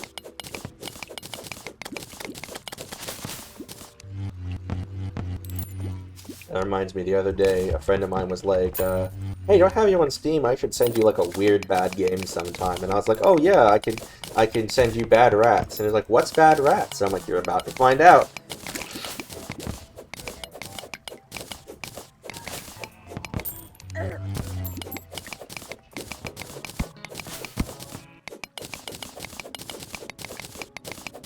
Like a mixture of that one XKCD comic with, You know, the today's lucky 1 in 10,000 or whatever, but it's also like that one comic with the person like, you've never read Charlie Brown? Here, I'll hold the ball. I promise I won't move it.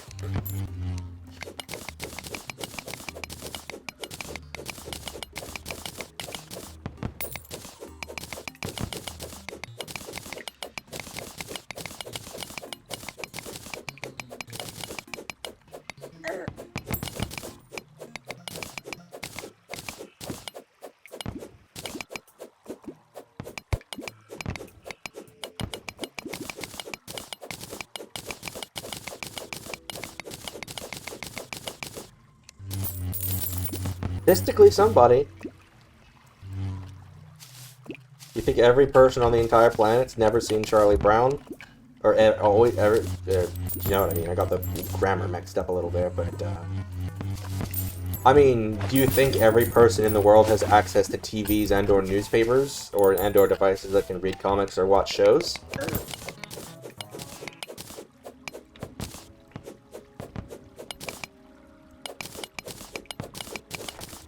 Yeah, don't be Anglo-centric.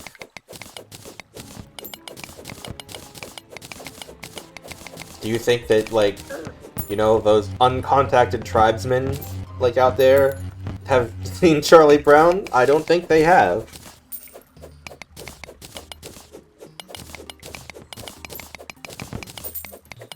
Do you think that, you know, people in, like, poor slums in the United States who don't have access to electricity have seen Charlie Brown?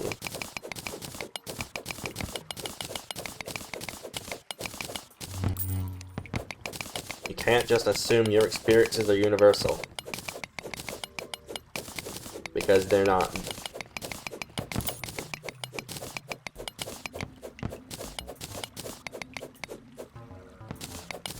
I mean, sure, they could have, and you know what else could happen? The world could turn into pudding.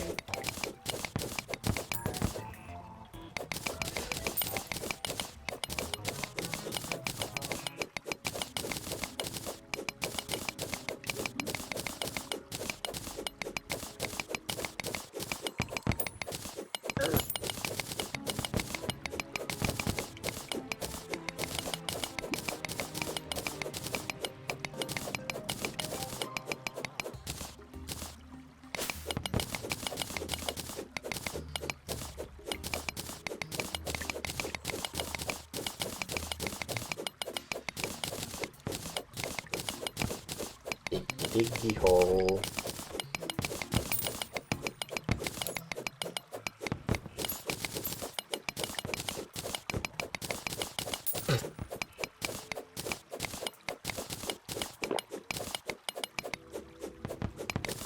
I'm sure that's a good idea. I'm sure they'll definitely watch it and not, like, destroy it.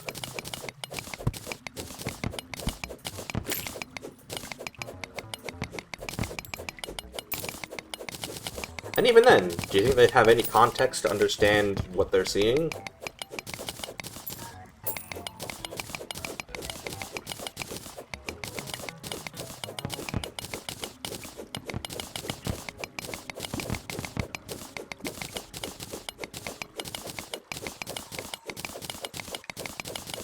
Like, even if they figured out how to press play and turn it on and make it go, would they understand what they were watching? I don't know that they would have the context.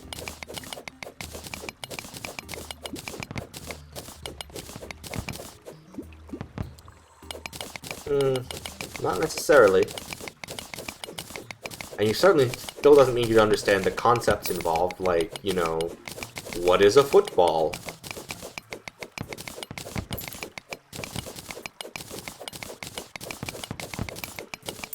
Like, what was supposed to happen?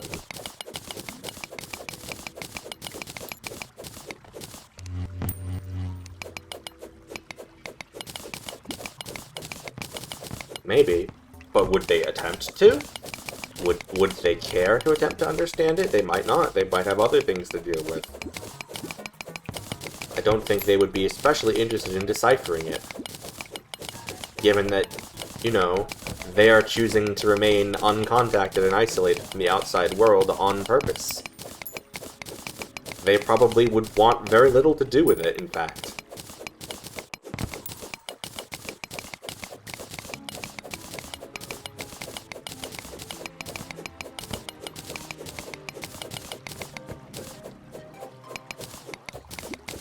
Why are we having this conversation? How did we get here?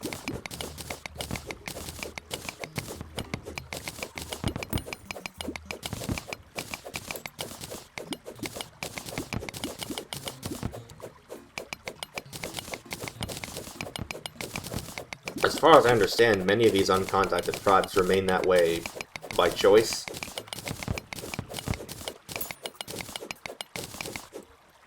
Ice cream truck is back.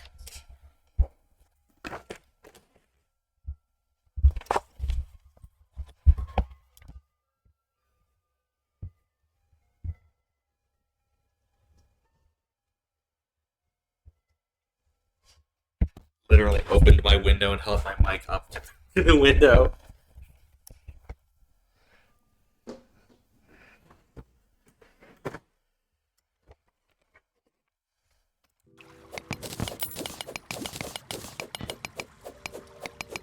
Anyway, the point is your experiences are not universal.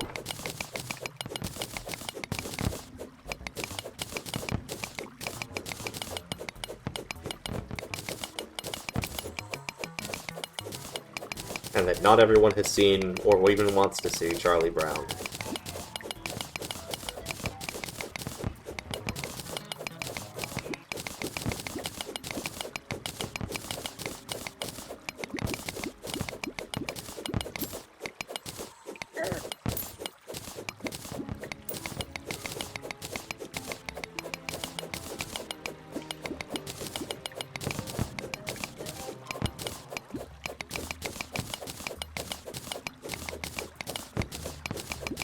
Probably.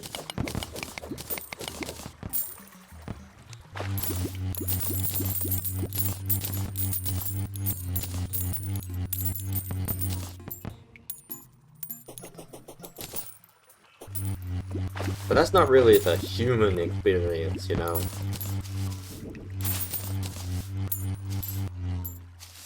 That's just physics.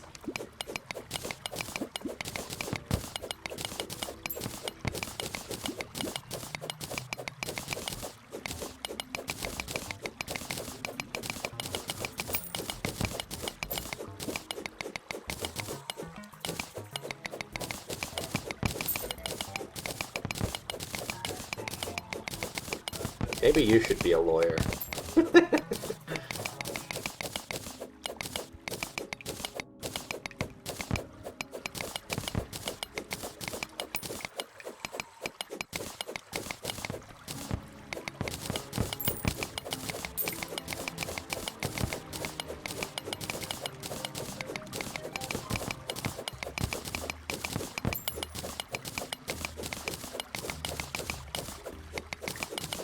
So what's stopping you?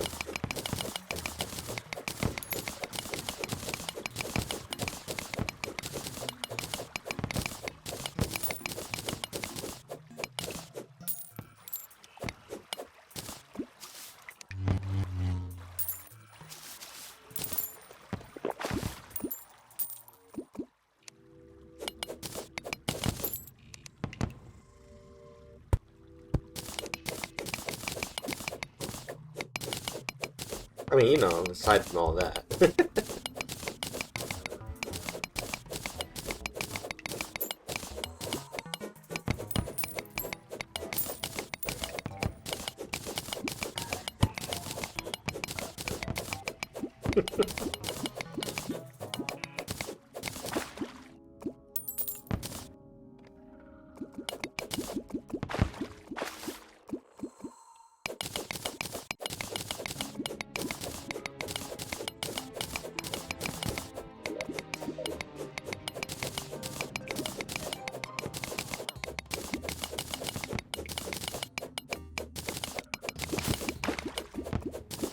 Realization that this whole mining process, A, might not be enough, and B, is something that I'm going to have to do multiple other times.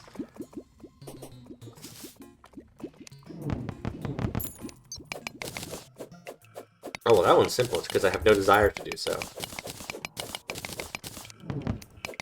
I'm not interested in being a philosopher.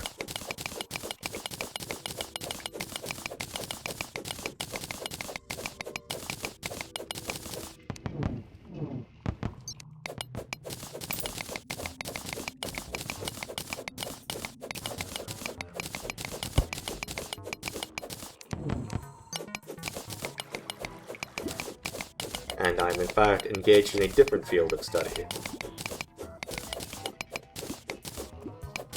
Felt that.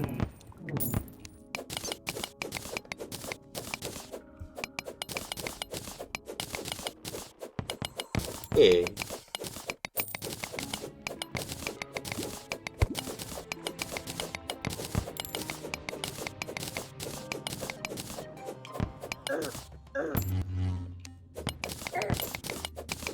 Yeah, just game design, game making, game developing. It's kind of a big umbrella. What do you mean?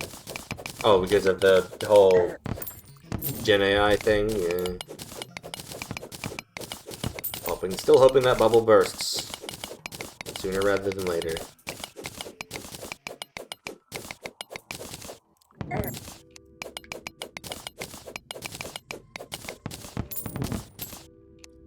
And then I'll be like, you know, it's easy to say now that Gen AI is bad, and it was also easy to say then, the whole time.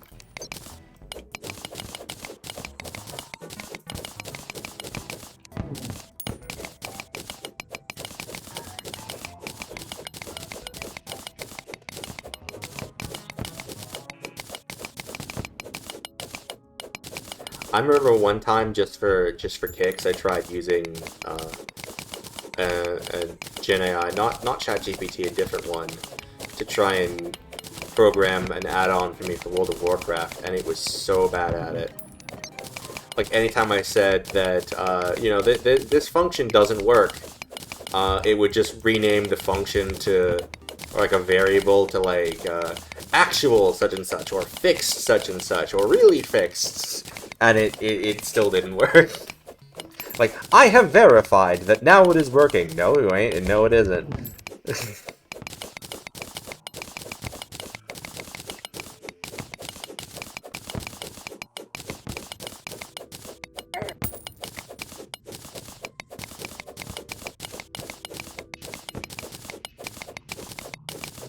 I'm always thinking that making me think of, there was some insurance or call center thing where, they had, mandatory Gen AI created call summaries or call descriptions or something, and for whatever reason, the AI was just constantly hallucinating the existence of somebody named Dorian. Like, anything that happens to somebody named Dorian. And the human working on it ends up spending longer, quote, de-Dorianing the call than it would for them to actually just transcribe it themselves in the first place.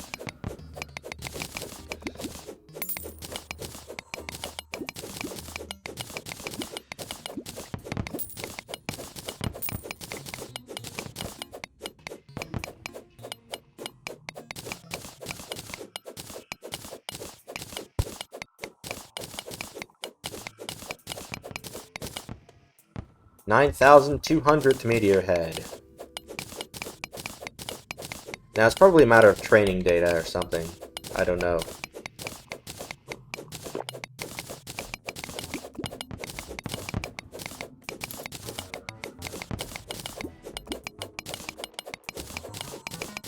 You say assumed as if it made a conscious decision.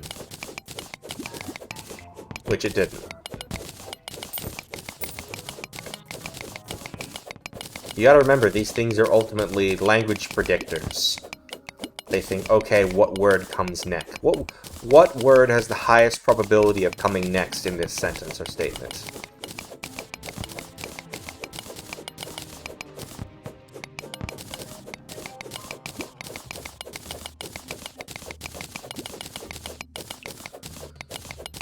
And it's getting more robust with its predictions, certainly, but it is still ultimately that at a base level. That's why it is a large language model. That's what that means.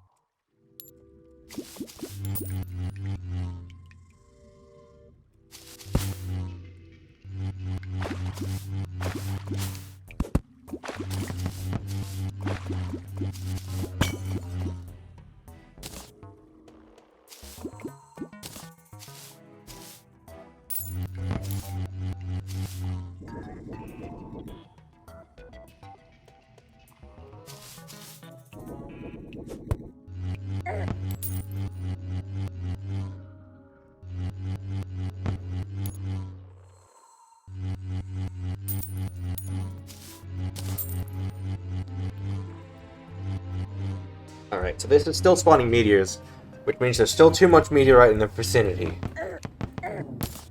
Ugh, even though we can't see any on screen, it's still...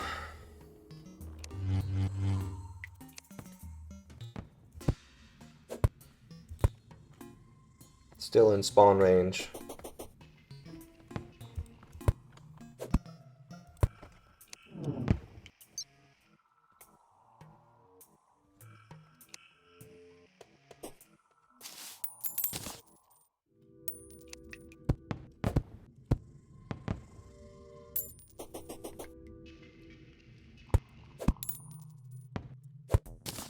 No idea how much further out I need to mine in every direction. Other than that, I do.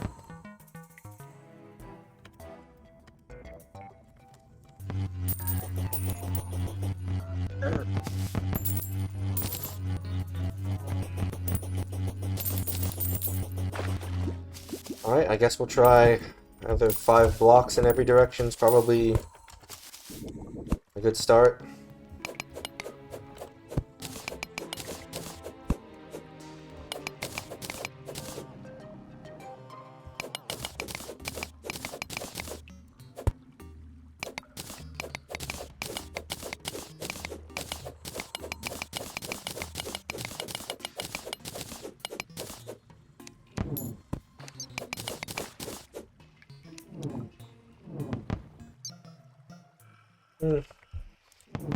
Well, you know, us humans, we do tend to anthropomorphize things just for...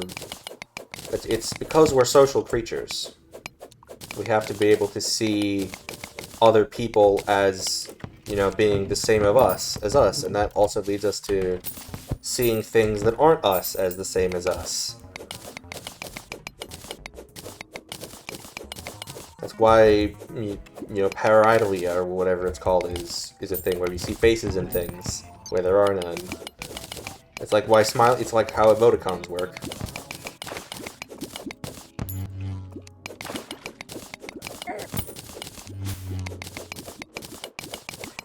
They work because we're social creatures.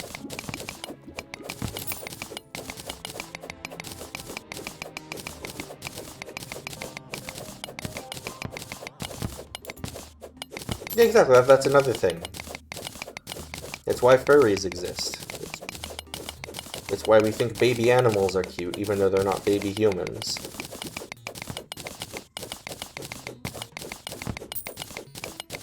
And so on.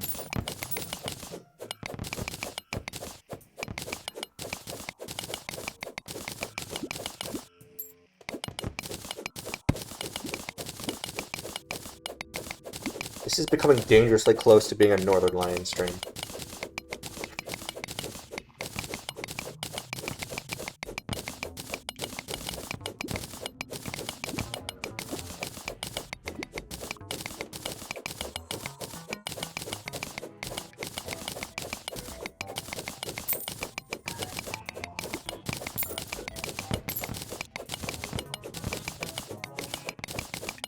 That's not what I mean.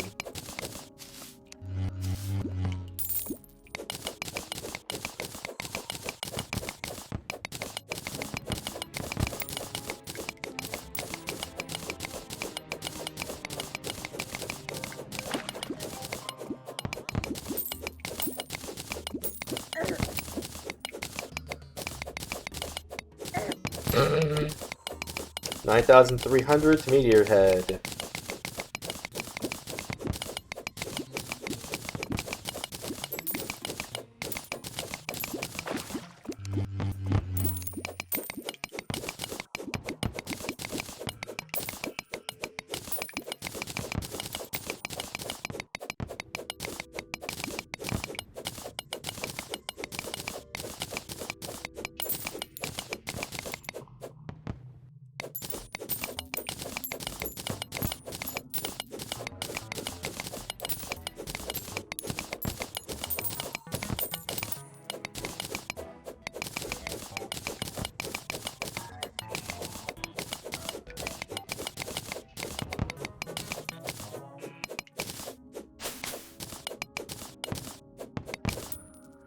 Hey, you should check out r/balls on Reddit.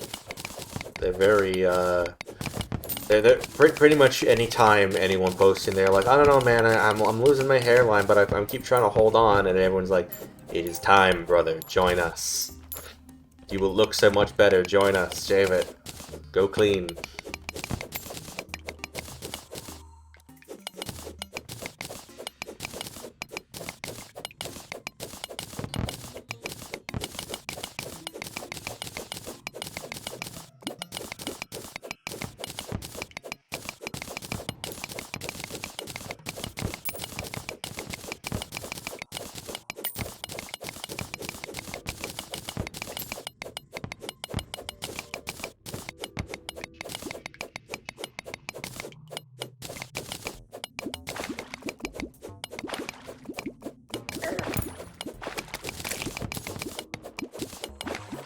And I should Google, like, how far off-screen mobs can spawn in Terraria.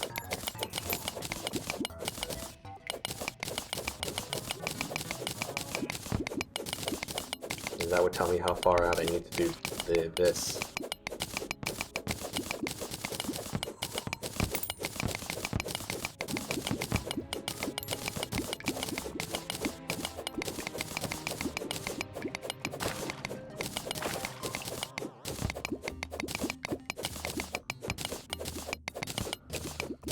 Could you do me a favor and Google that for me, actually?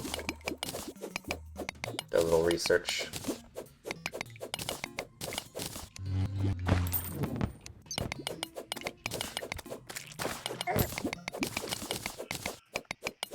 How far off-screen enemies can spawn in Terraria?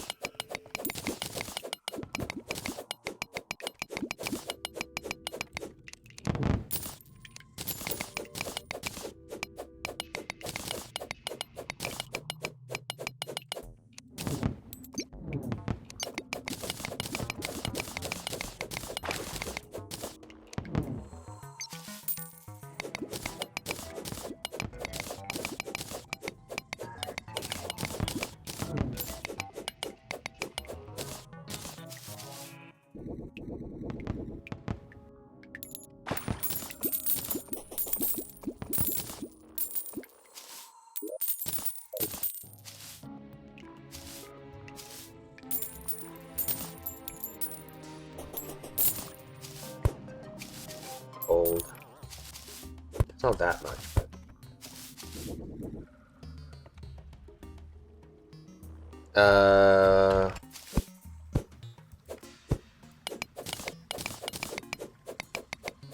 That doesn't really tell me how far off screen.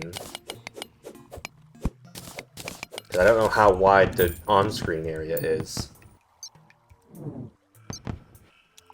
Let me see.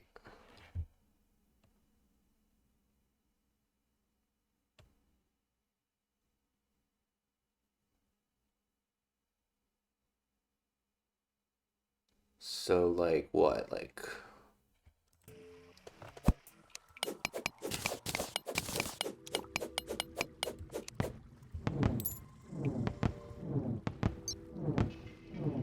Does it? Doesn't it just matter the actual tiles? Because I'm running this windowed right now, so that I can see chat as well on the same monitor. So I don't have, like, a fixed resolution at this time.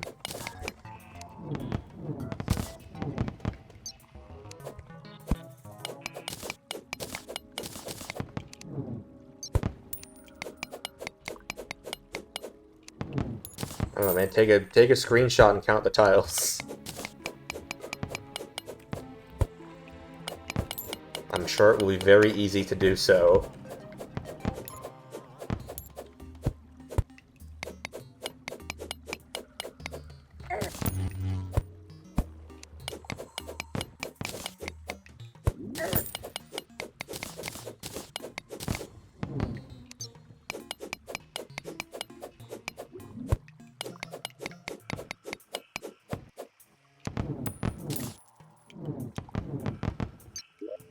Calming potions and mining potions, man.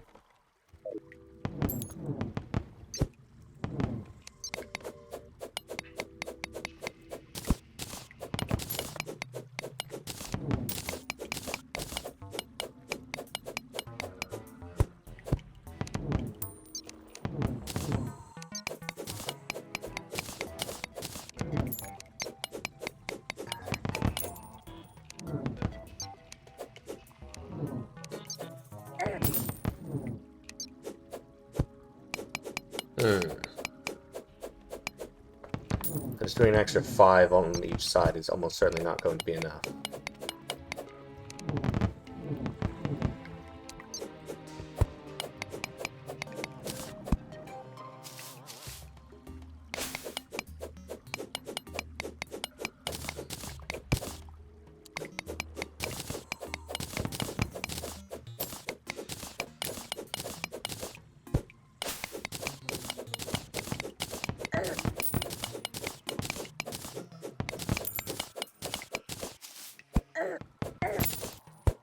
$9,450th.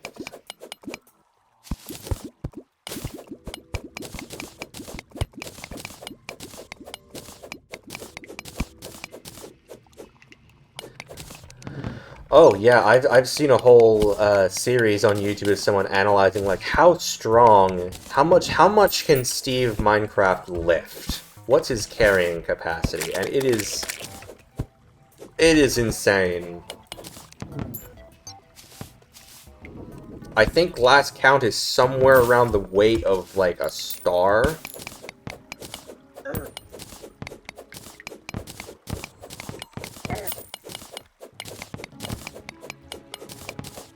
Oh, oh no, there are things that are much heavier than diamond.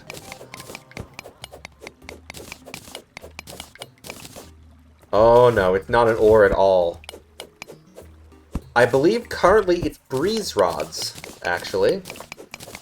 And before that was wet sponges, stacks of wet sponges, based on the volume of a water source block, given how much how a single source block can spread.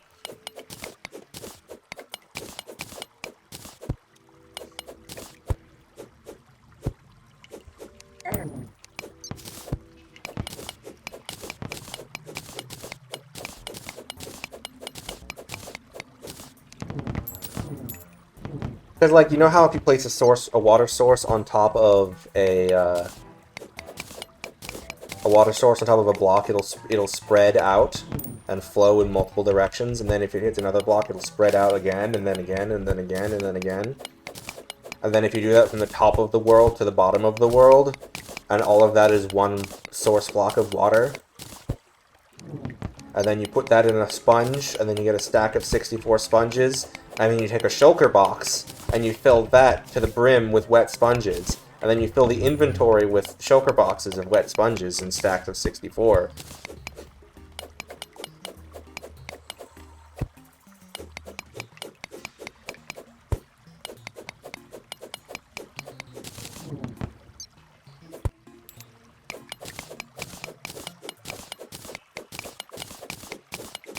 And then you have all that, and there's the fact that breeze rods can knock Steve upwards. Or it's like potions made from them can or something. And they was able to figure out how much energy they exert based on that. The fact that it can still push you up that far when you have an inventory full of all of those sponges. And then they're able to use that to calculate the mass of the breeze rods. And then so actually the breeze rods themselves are now heavier than the actual Yeah, that you can fit all of that stuff in a shulker box. That you're carrying their weight. It's not like an extra dimensional space, but it's like physically on Steve's person.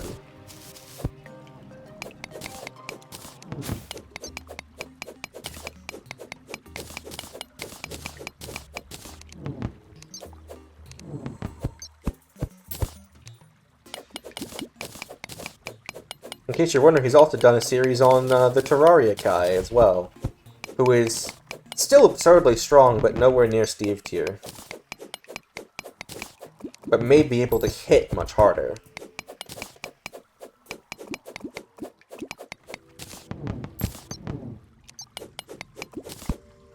$9,500th Meteor Head. I think we're hitting 10k today.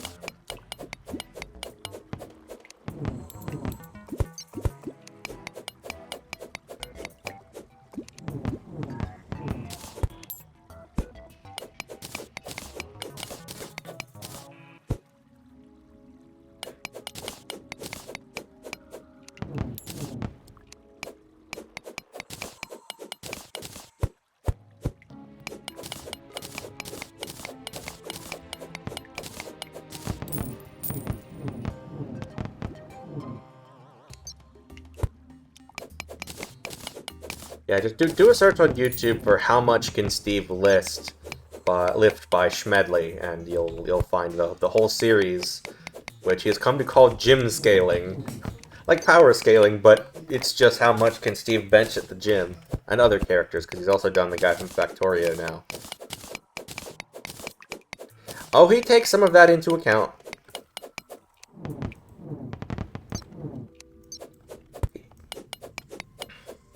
There are ground rules to be had.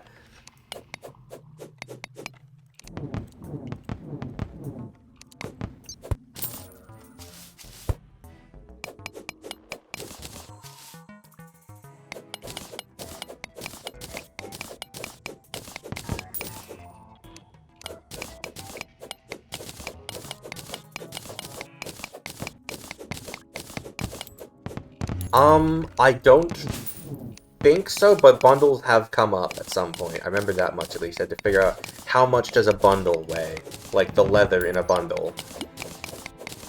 And in order to do that, you had to figure out how much, like, volume can you fit in a bundle to determine how much leather you must need. And therefore, how big is one leather, how much does one leather weigh, and all that stuff.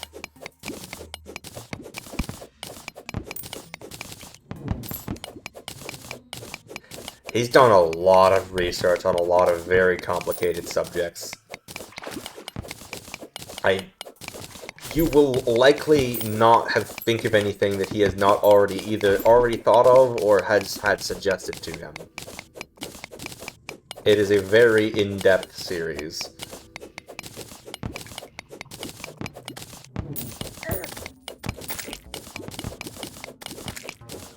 His nemesis also happens to be boats.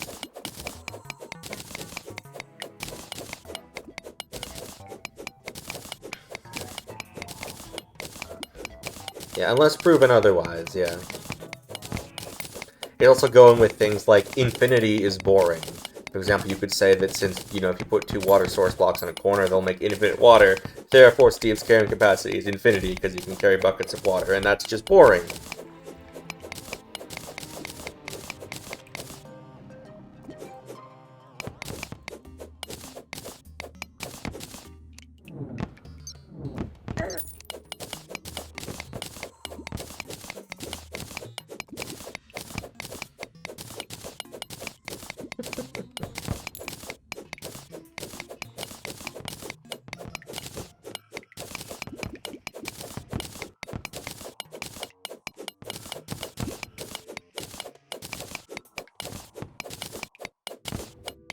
Don't know.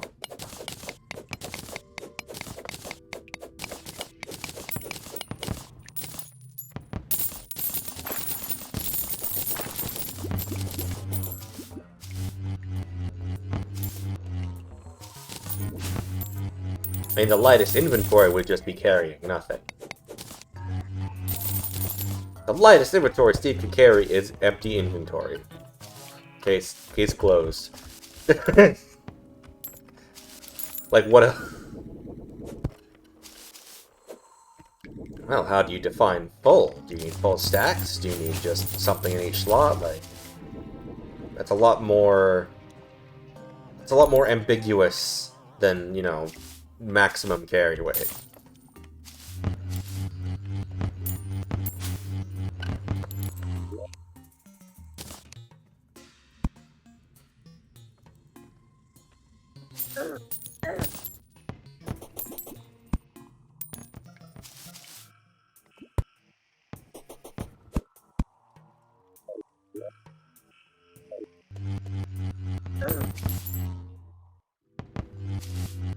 Oh, my torch has exploded.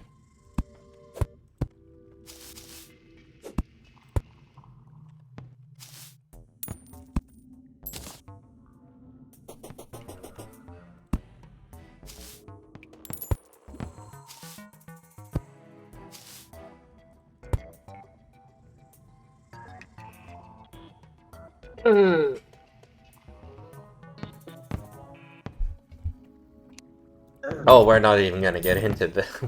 He's just a very consistent man, I suppose.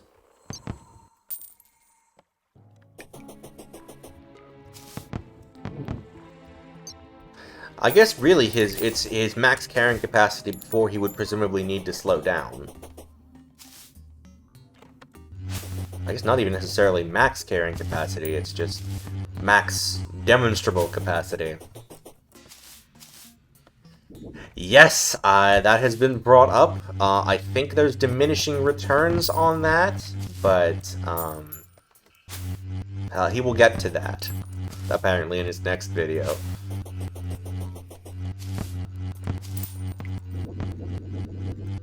There's a point, I believe, where it will reach parity.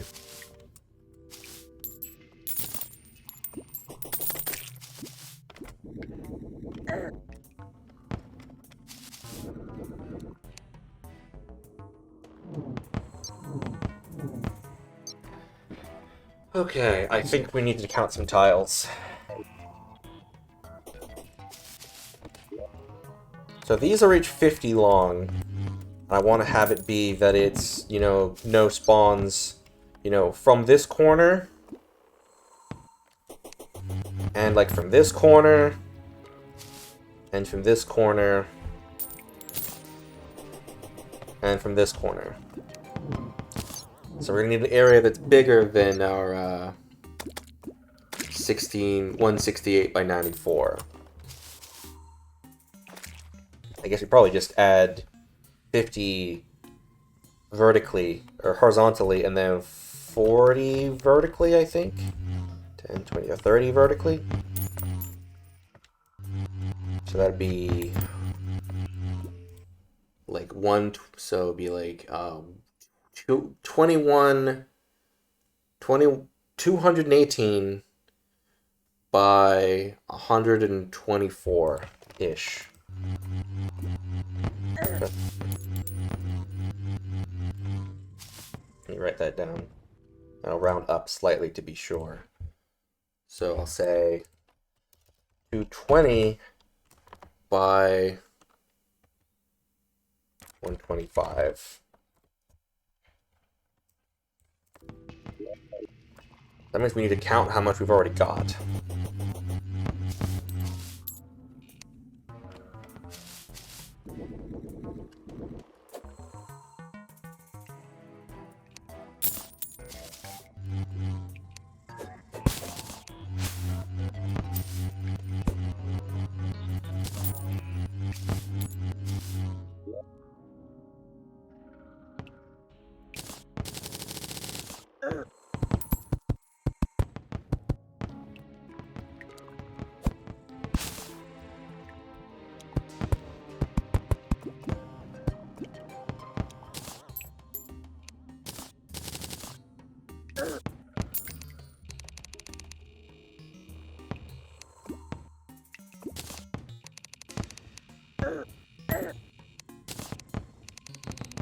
Okay, so we're gonna do this.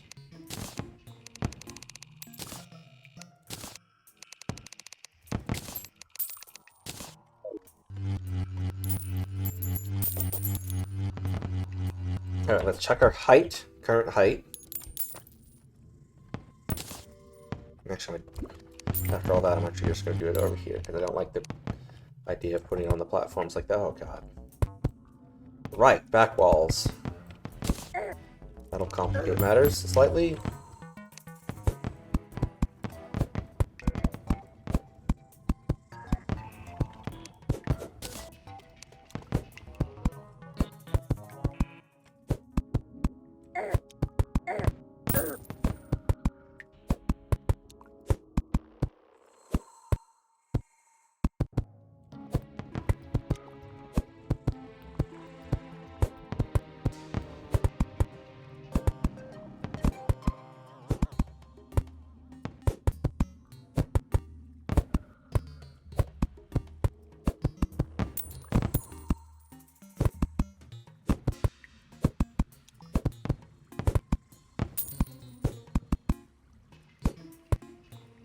Okay, so this is currently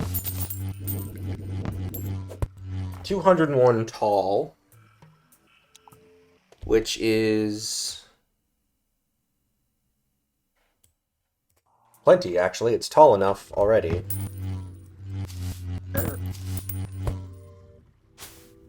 I don't think I need to worry about height expansions.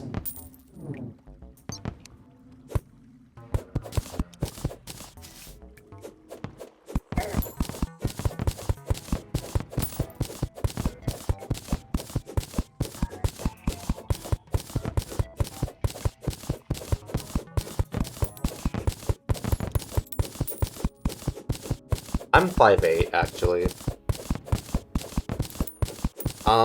He can climb on walls, but only if he has climbing claws or other related accessories.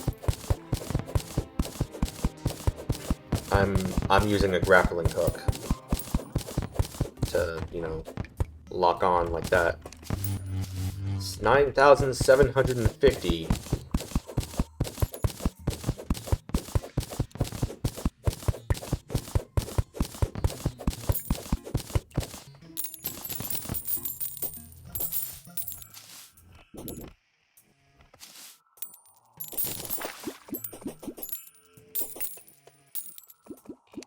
I would assume that Alex from Minecraft is the exact same strength as Steve from Minecraft.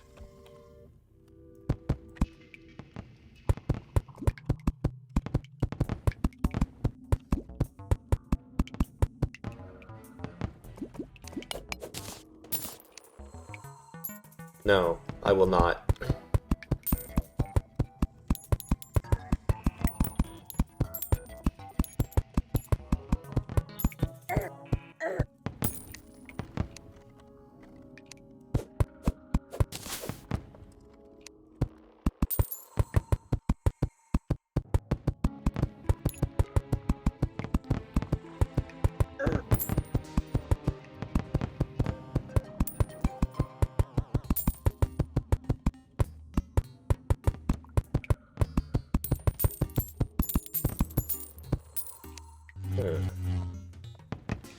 Wait, was the thing here, was it 899 or 799 earlier? Because that means we actually don't have the height if it was 899. Because that means it's 101 tall, not 201 tall.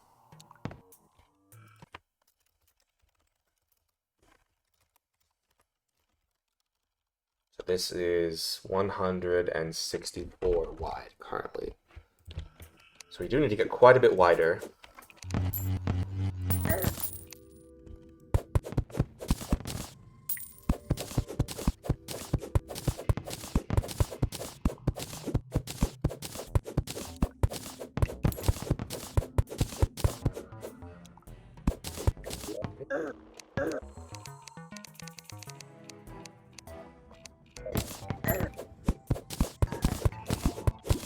9,800th meteor head.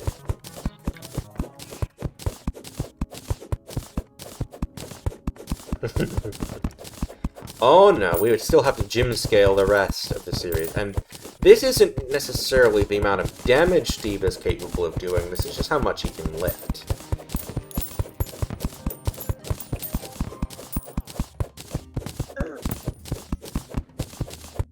Although we also don't know how the durability of other mobs is affected as well. You know, maybe like someone from a different game might show up in Minecraft and fire like a nuclear missile at a pig and it'll do nothing. We don't know.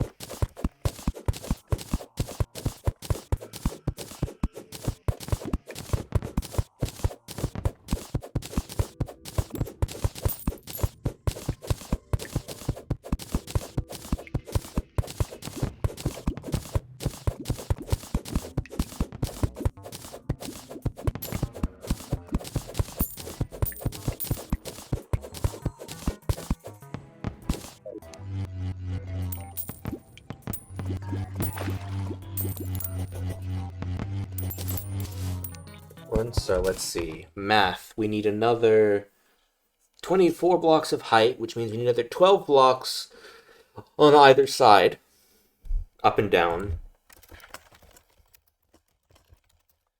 Then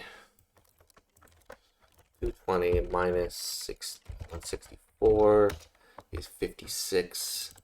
And divide that by 2. You need another 28 left and right.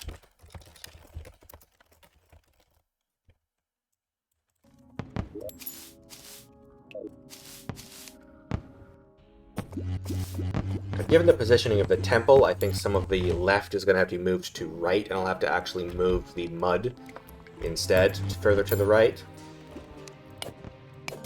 1, 2,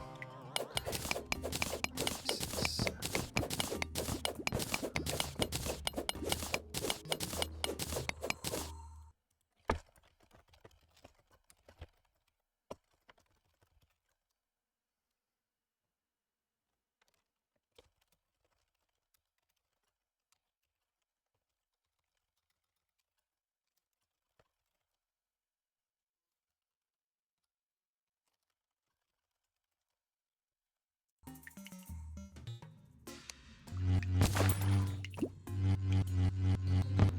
Okay, so on average, we need 28 more blocks to the left and to the right of our mud.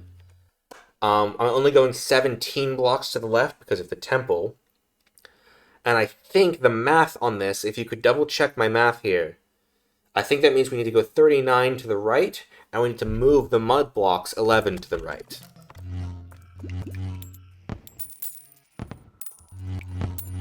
Can someone please double check that? I'm gonna do the up and down first.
Let me know if you need me to write that down also.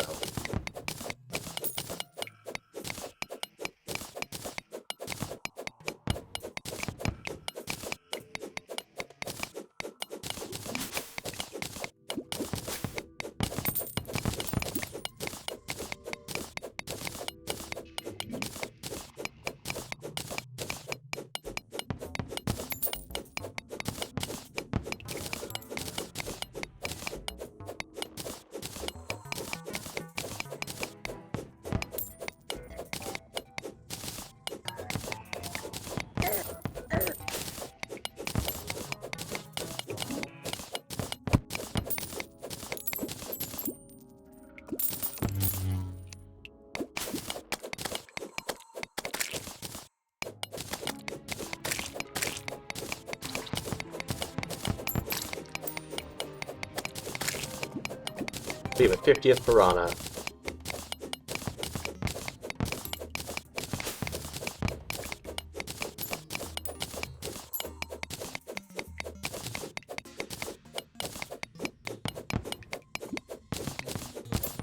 And the 9,900th meteor head.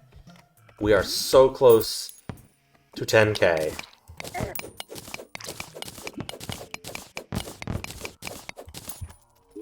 I'm letting the Discord know in case anyone wants to be here for that.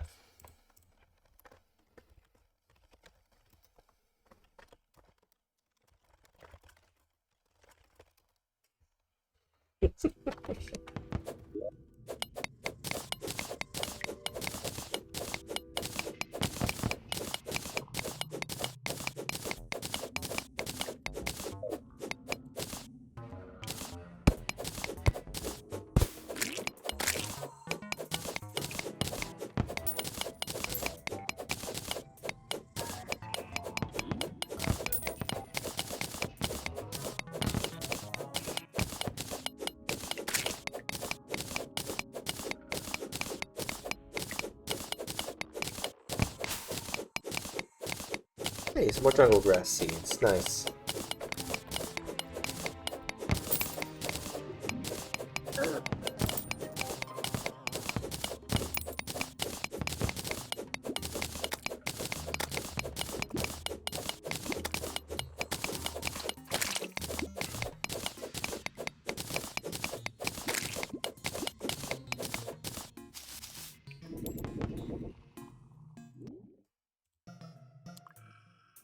Alright, fine, I'll ask freaking ChatGPT to do the math for me.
Okay, apparently my math is correct.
Any moment now.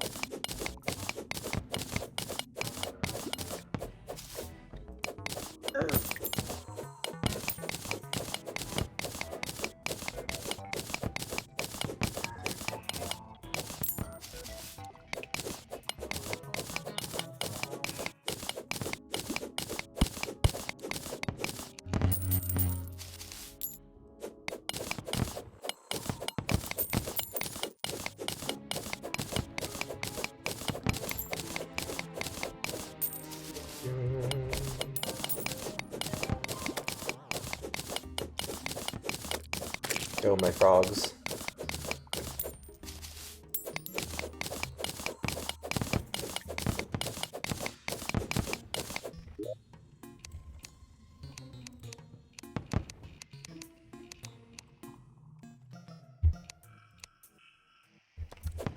We are less than 10 away. 7 more. 6 more. 5 more.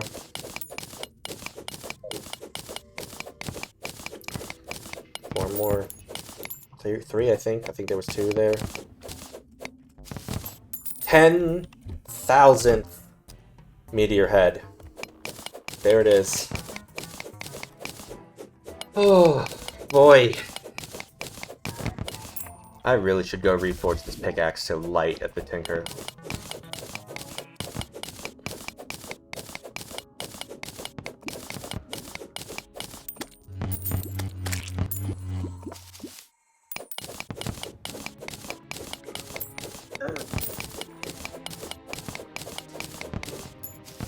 You know what? I have a potion of return. I'm using it.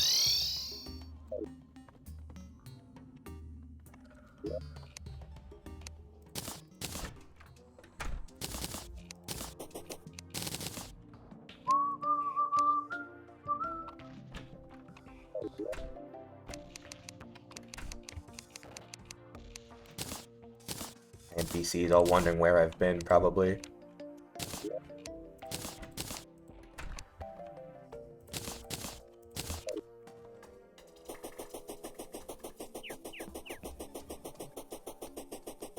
Piranha banner up on my sky bridge, obviously, where it goes. Yep, that makes sense.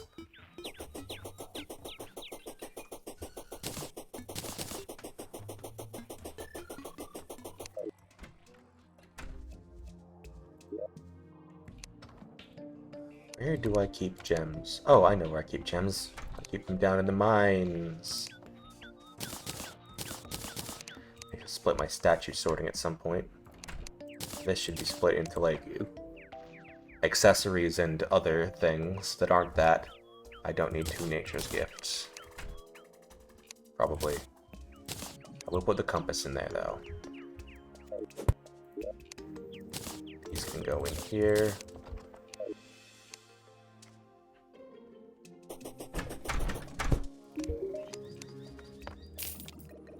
Sell that.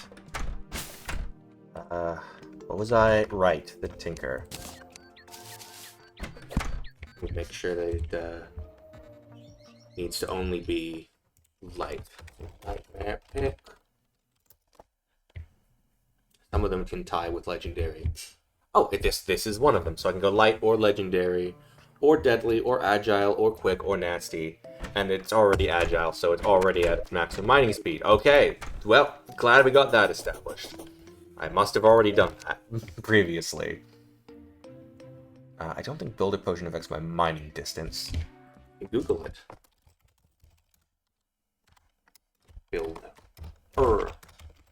Not building potion. Builder Potion. Tile wall placement speed, placement range.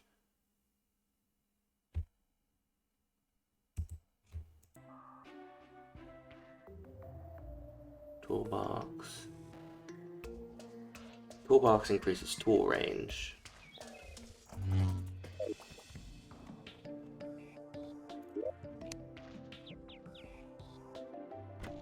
What do I even replace? Probably this for now. Stinger necklace. Potions. I really want more builder potions. How many do I have? 1 billion. Just grab 10. And also grab 10 calming potions, because I really don't want to run out. Grab another potion of return, just to be sure. I feel like there's something else. Oh, no, it was water walking, but I don't need that right now.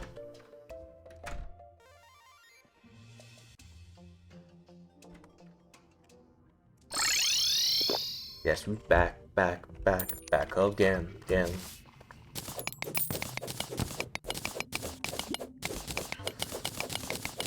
I wish I remembered I had this potion of return earlier. It would have saved me a lot of a lot of time if I just grabbed more builder potions.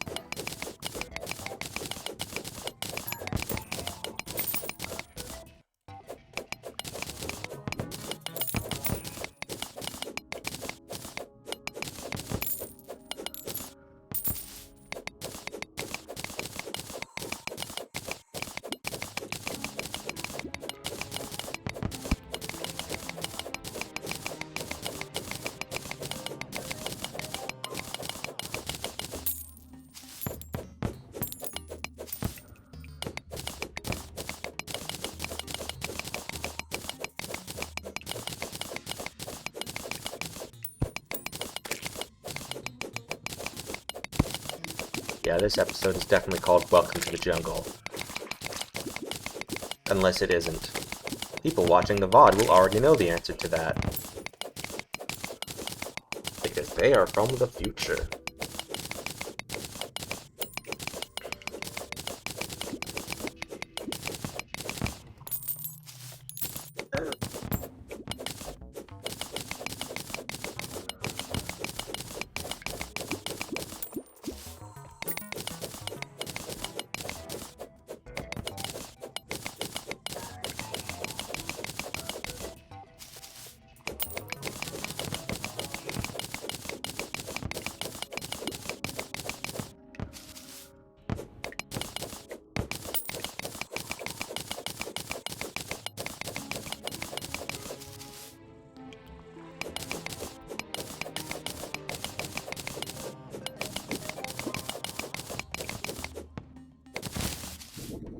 $10,050. We continue.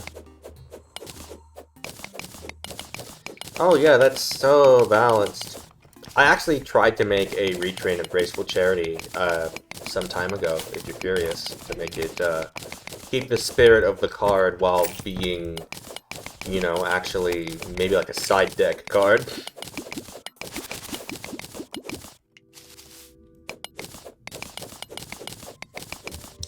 Let me pull it up.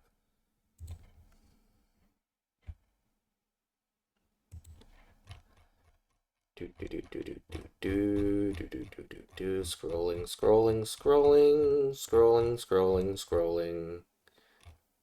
Nope. At least I don't think so. Or maybe it was. That might have been it. Let me... No, it wasn't even... well, similar to that. Oh, where is it?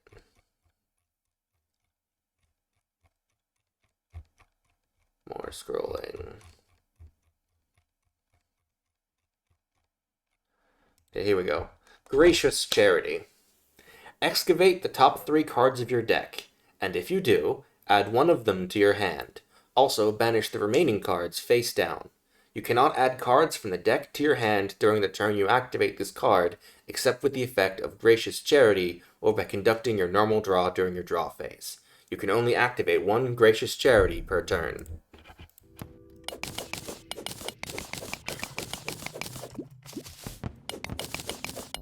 So it prevents you from doing any searching as well. For the whole turn. Including before you activate it.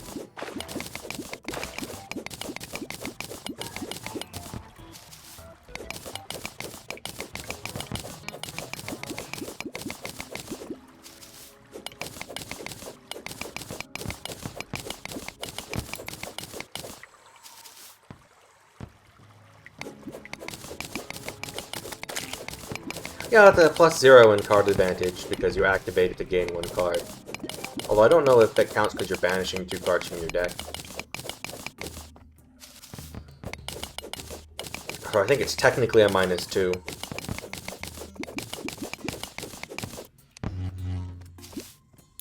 I don't know. I don't really get how all that stuff works. The whole thing with cards banished face down are basically as close to gone as cards get in Yu-Gi-Oh! Yeah, I think a card banished is just hand, so yeah, I think it's just a +0.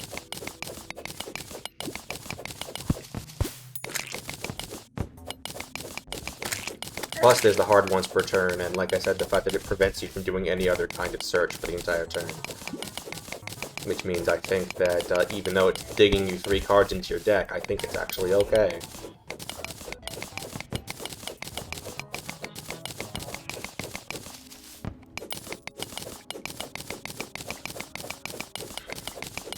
Most things that unbanished cards require the banished cards to be face up, so they have, you know, knowable properties. But if they're face down, most of those properties don't apply. Like, they don't have a level, or a name, or attack points, or stuff like that while they're face down.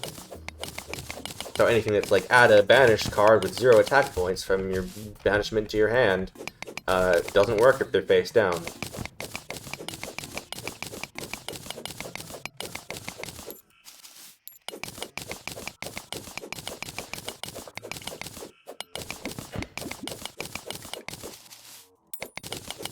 So I don't know if Gracious Charity would be... I don't know whether or not Gracious Charity would be, you know, an auto-include, but I do think it would definitely at least be playable. I believe face-down banished cards are not considered public knowledge, no. I don't believe you can even check your own face-down banished cards. I think. Not 100% certain on that, though.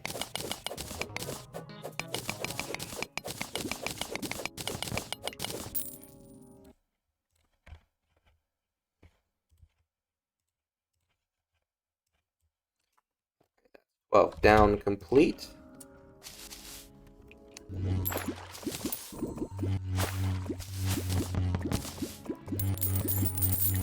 One 10,100th Meteor Head.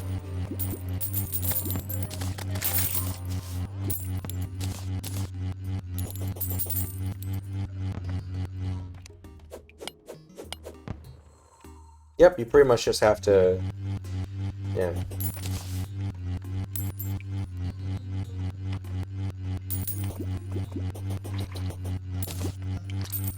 I think there's something like, if you have an effect that's like, banish the top card of your deck face down, you don't even get to know what it was. It's just, well, I've lost something. I think.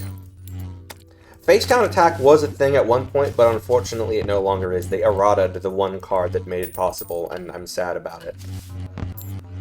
I mean, like, I get it, but I'm still sad about it.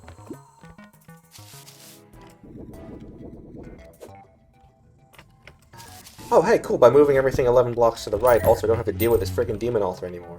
1, 2, 3, 4, 5, 6, 7, 8, 9, 10, 11.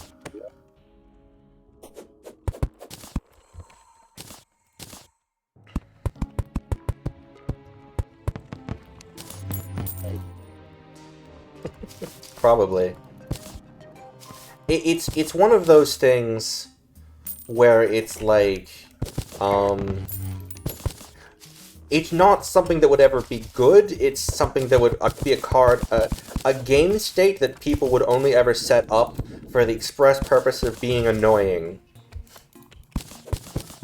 You know? And they just didn't want to deal with that.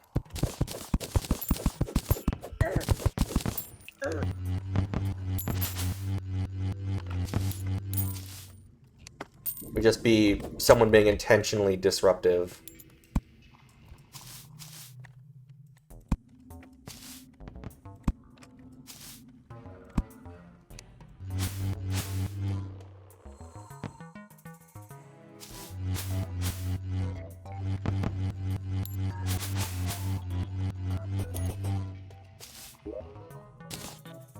Nope, I think I lost a piece of dirt down in the holes.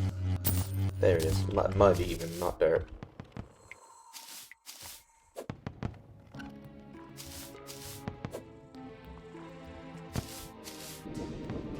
I'm not sure what purpose that would serve, though. Is the thing.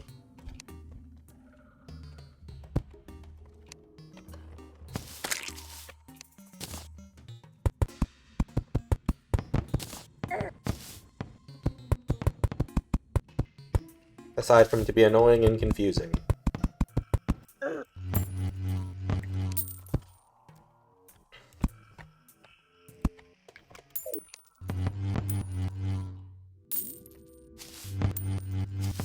Yeah, but like, why, though? Like, what would that accomplish?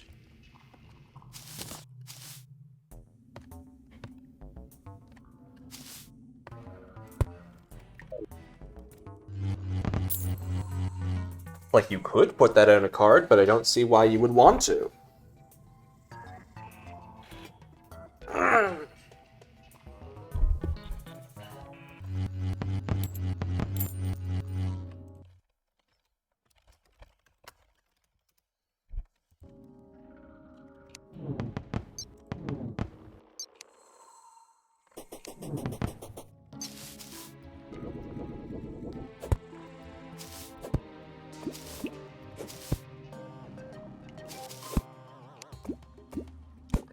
And another 12 blocks upward. 1, 2, 3, 4, 5, 6, 7, 8, 9, 10, 11, 12.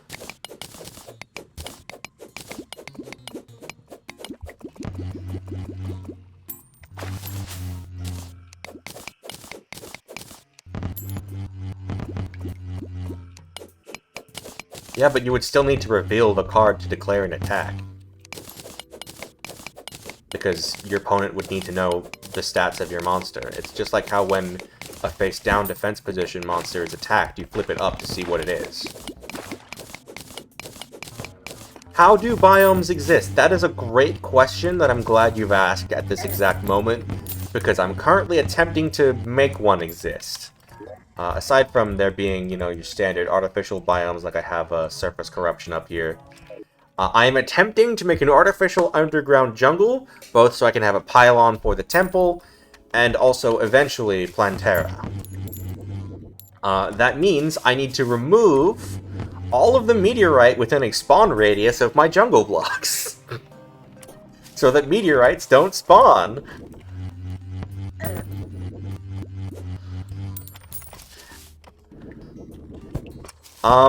The blocks were all converted into meteorite, but the grass that was growing on them, like the one I just cut down there, like these, the little small grasses, those remained. I could probably show it off. Like here, you can see the small grasses are still here, and those can drop jungle seeds.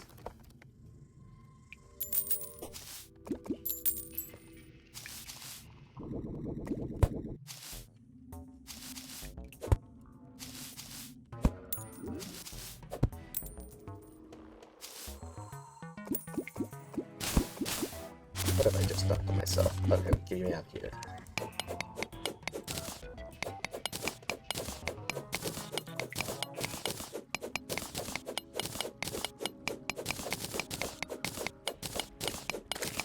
We have recently passed 10,000 meteor head kills, by the way. Correct, I got dirt from Shimmer. I shimmered some wood into dirt.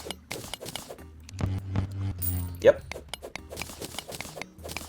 I also made a desert by shimmering ale from the Tavern Keeper into mugs, and then shimmering that into glass, and shimmering that into sand.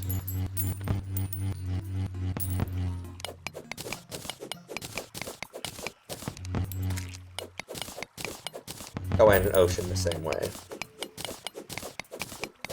So we got the angler and everything. Not that we can do most of his quests, mind you.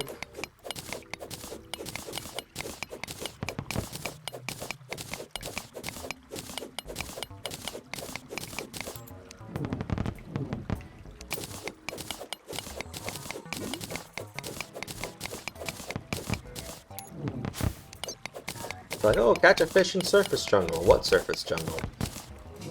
10,200 meteor head.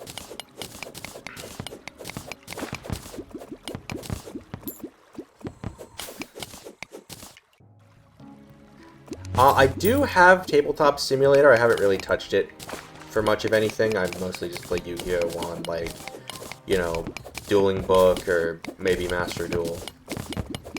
Legacy of the Duelist. Maybe we're talking Yu-Gi-Oh!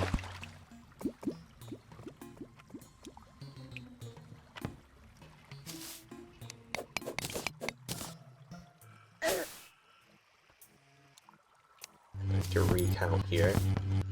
Ah. No, wait. 1, 2, 3, 4, 5, 6, 7, 8, 9, 10, 11, 12.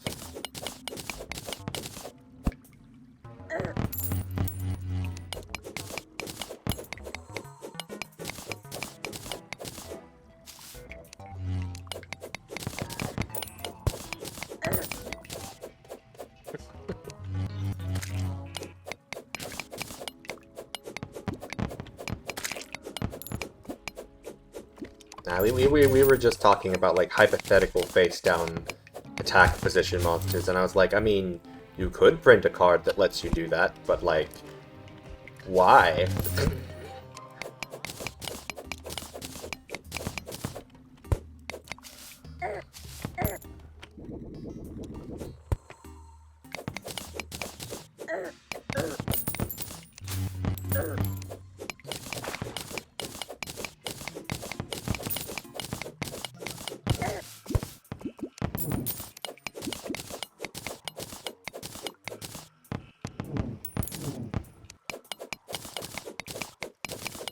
I think they should add defense position to and defense points to Pokemon and just never explain what that means. Let people figure it out.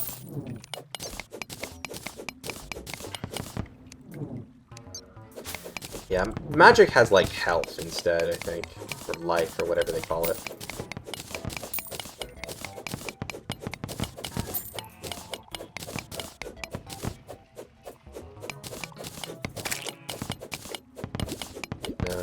Ramon's like, in text-to-speech? Oh, tabletop simulator. Do tell.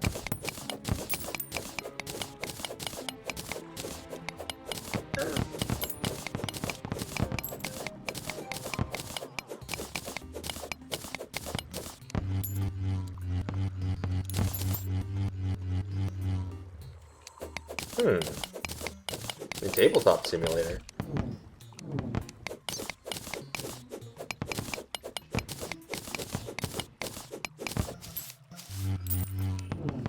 I feel like there's probably, like, better things you could be doing with cards than that.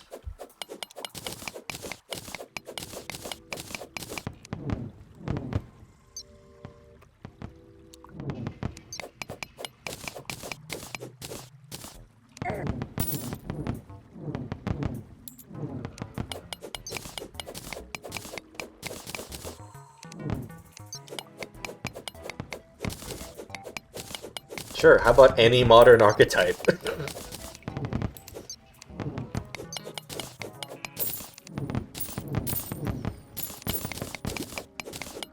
How about the tier limit cards?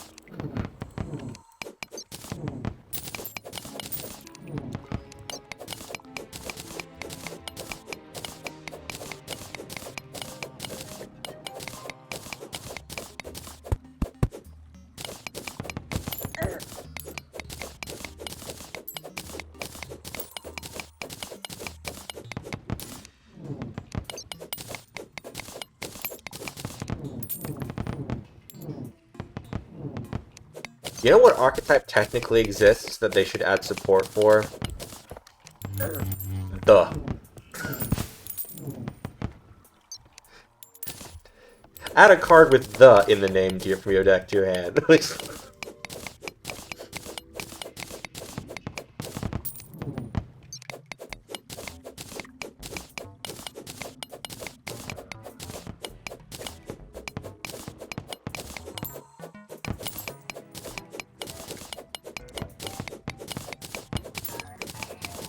I mean, I don't think it's technically an archetype because there's no support cards for the.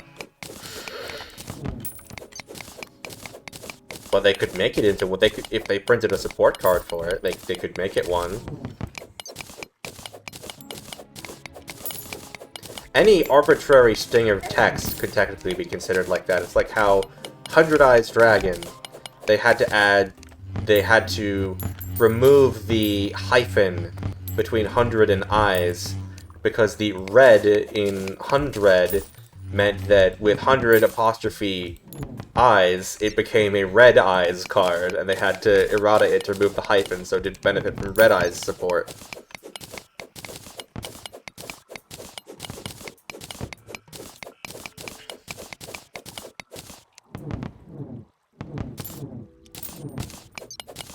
Also, go read the text for, I think it's Arsenal Summoner?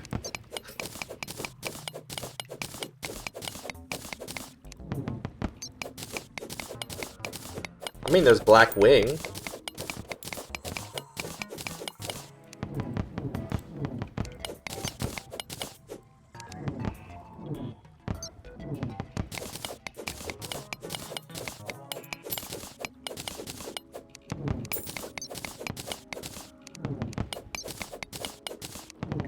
You know, Dark Magician was Black Magician in Japanese, in the OCG.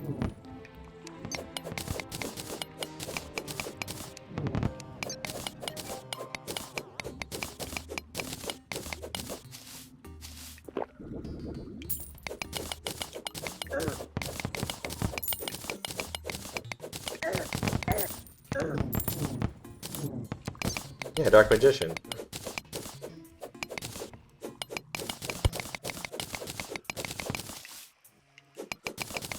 And that's why they would never actually do that. They would never make that archetype.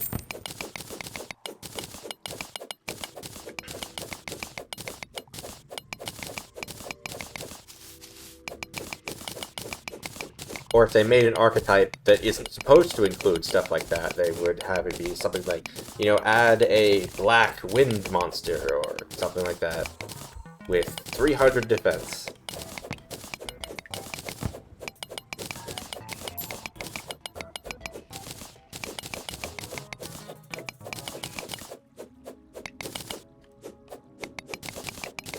Yeah, like the black wings, or as they're called now, the black feathers.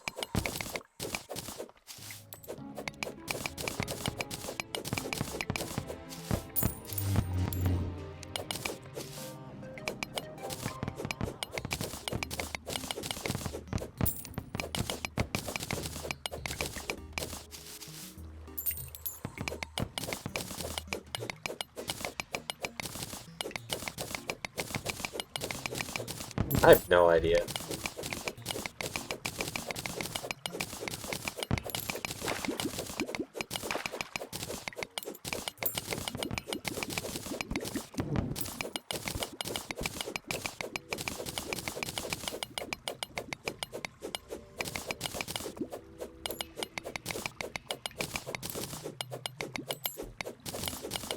Well, I guess that means it's a pretty accurate translation. Remember when for some reason they wrote it as Red Eyes Bee Dragon, but it was pronounced Red Eyes Black Dragon? Why did they do that?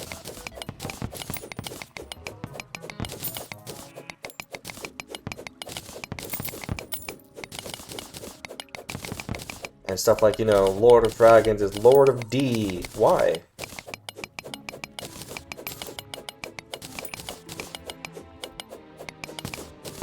Character, no, not even close. I mean, they definitely have longer card names, and they have actually errataed Red Eyes' card name to actually be Red Eyes Black Dragon now, I believe. In future printings.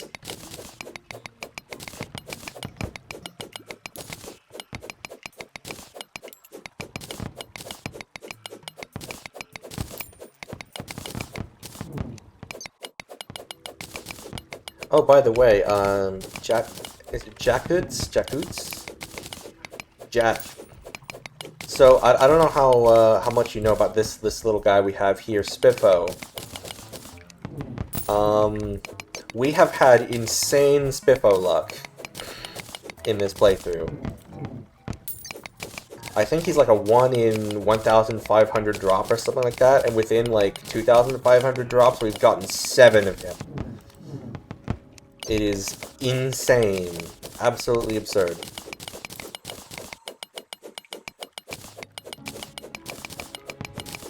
Of course, my RNG was punished in other ways, in other fields. Candy cane pickaxe.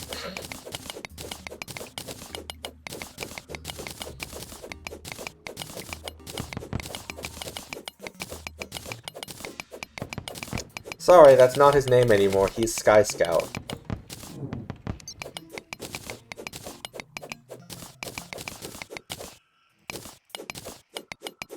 Yeah, like I think like the Zephyra archetype, I think has various overlaps with other archetypes. Oh, yeah. Yeah, no errata format. Catch me showing up with my Ocean Dragon Lord Neo Daedalus pre-errata.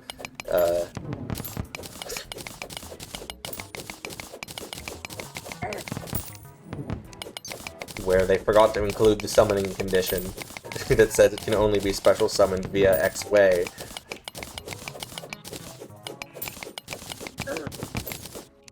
Oh yeah, because you'd have pre-errata darkness approaches.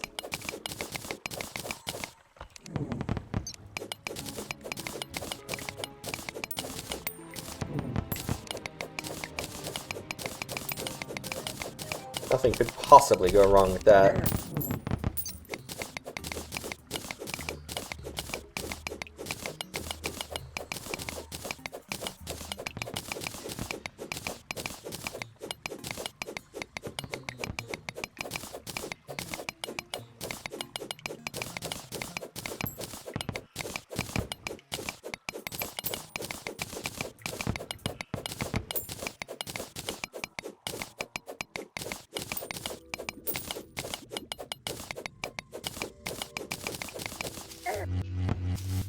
Alright, that's 12 to the left.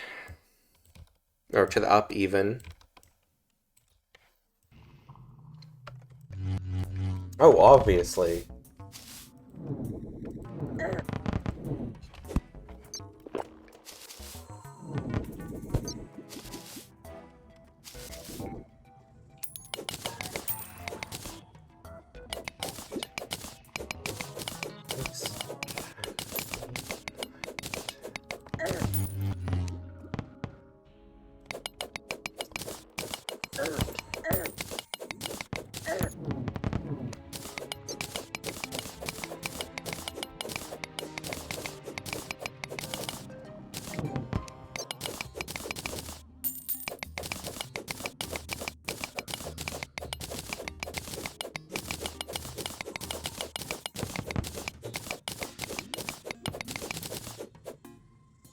Ah, yes.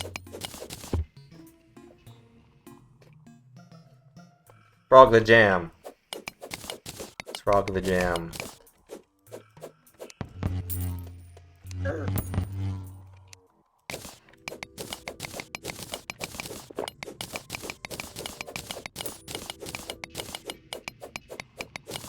You know what I think is funny is now when they print frog support cards that they don't want to be searchable by frog support. Or they don't want to be... They don't want... Let me start that sentence over. When they make frog support cards that they don't want to have the frog name, they call them... They're all toads.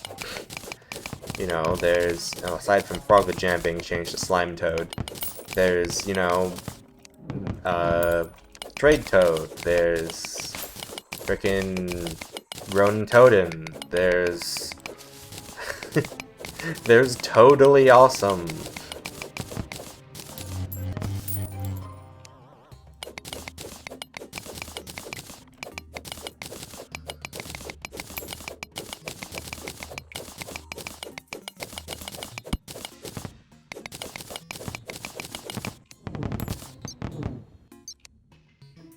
$10,500th Meteor Head.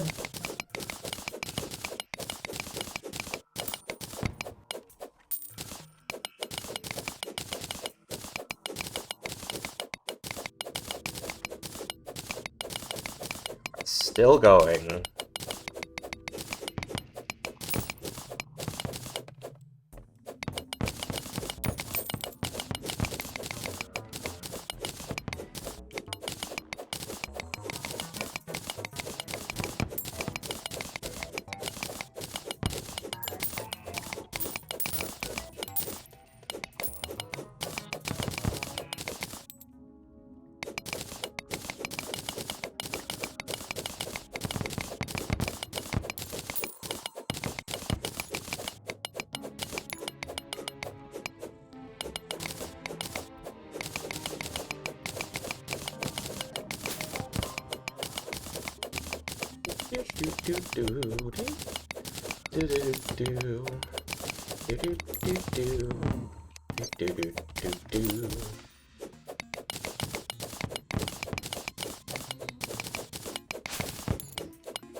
Frog the Jam.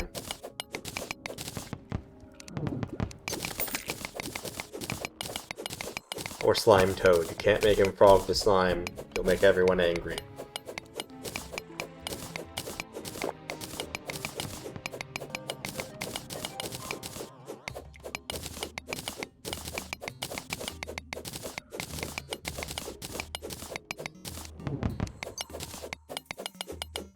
I mean, there's a lot of poorly translated cards.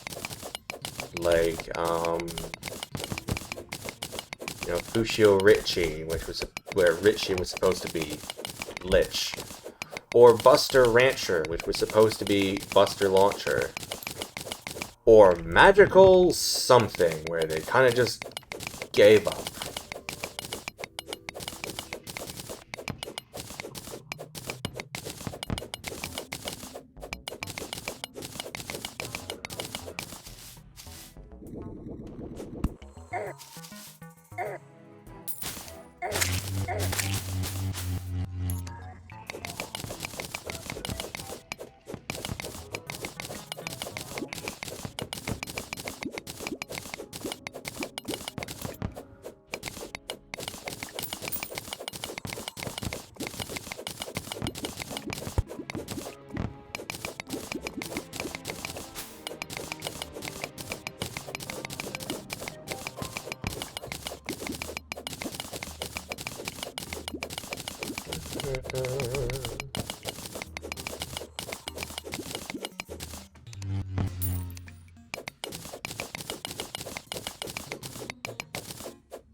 Yeah, they were a lot looser with it when architects weren't really a thing. And then it turned out that they made problems for themselves. That's why you don't see all of those name changes on modern cards, because they're taking that into account these days.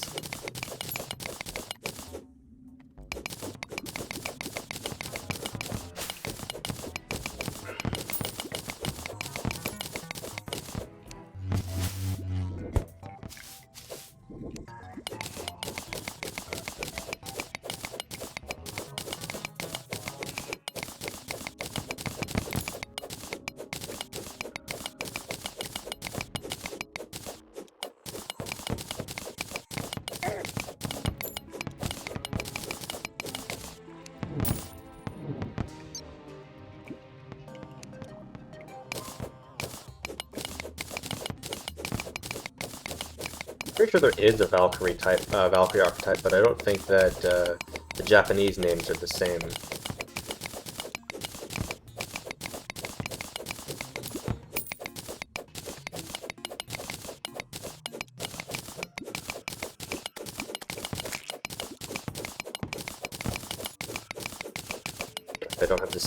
They don't have the same written characters.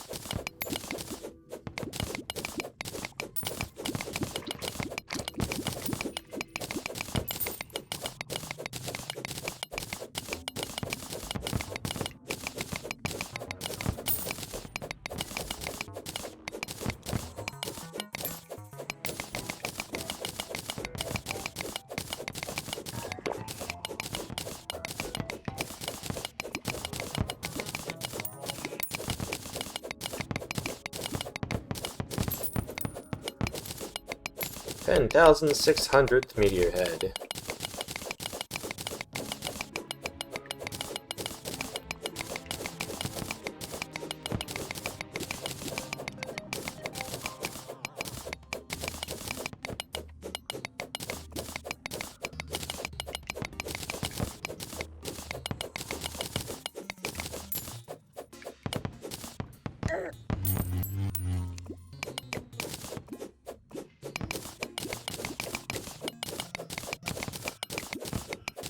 Oh, this is a little awkward. There's back walls here. I'm technically mining into the temple. Don't worry about it. It's fine.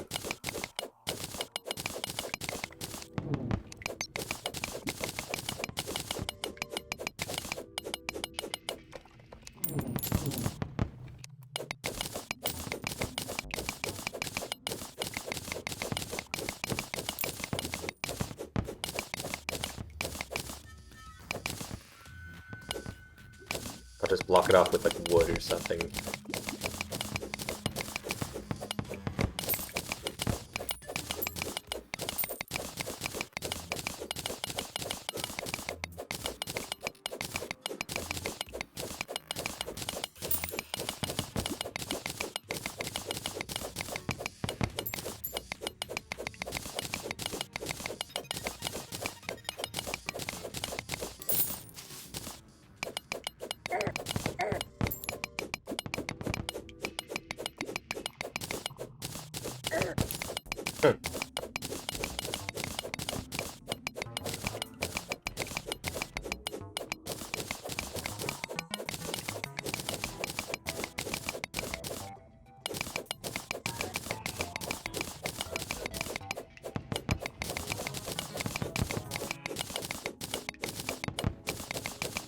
Yep, it may have still been like Romanized to give the English word Valkyrie, but the actual, I think the Japanese characters that they used were probably different. They've spelled it differently, basically, I think. In an untranslatable way.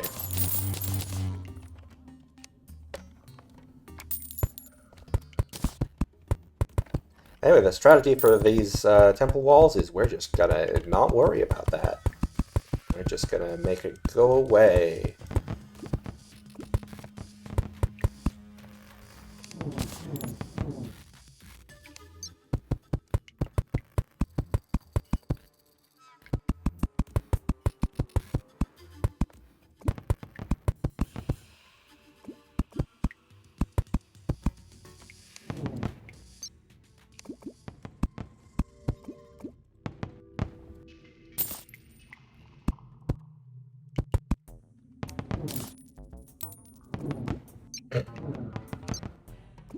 I mean, they did do that, didn't they? Like, they did the, that one guy from the anime. Siegfried von Schroeder, he had Valkyries.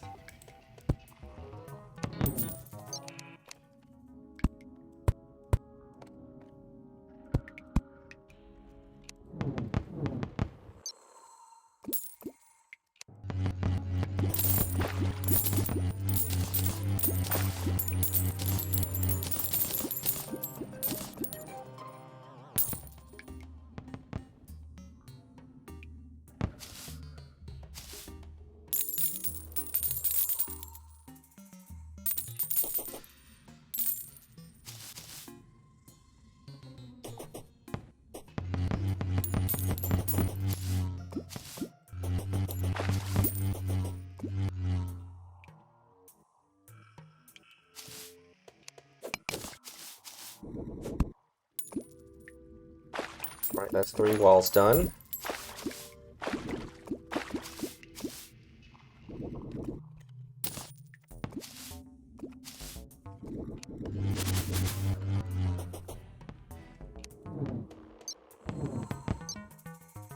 Want to get rid of the ones that have already spawned. I think any further wise should only be coming from the right. After I kill these guys, because they were already spawned. I guess maybe that guy too, because I was just over there, so... And they're kind of slow.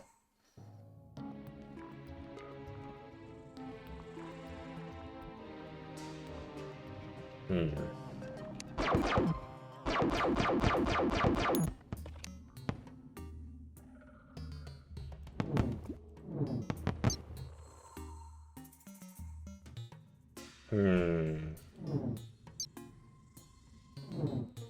I don't like that they're still coming from the left.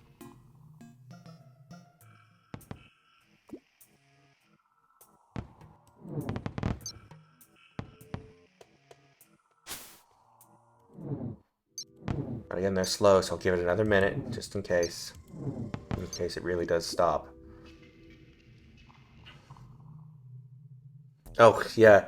There was one like that in the Yu-Gi-Oh! Zale manga as well. Zombie Stein would not attack female monsters.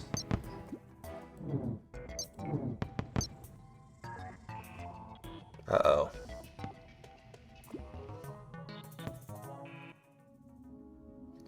Why are you still coming from the left? Did I miss a tile? Web. Demon Altar.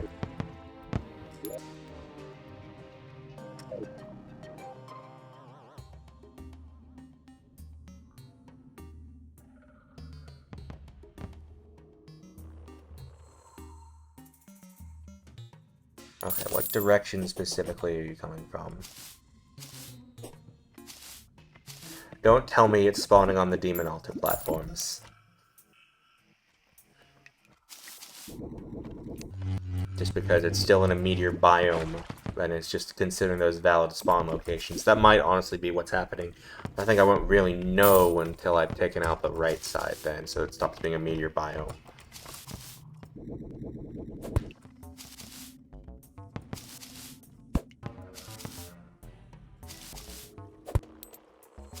Alright, this is gonna be a long one. 1, 2, 3, 4, 5, 6, 7, 8, 9, 10, 11, 12, 13, 14, 15, 16, 17, 18, 19, 20, 21, 22, 23, 24, 25, 26, 27, 28, 29, 30, 31, 32, 33, 34, 35, 36, 37, 38, 39 tiles to the right.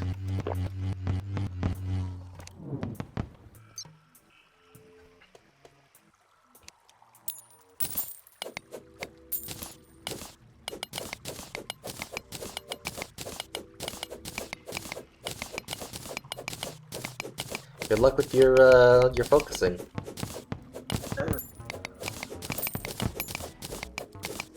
And thanks for stopping by.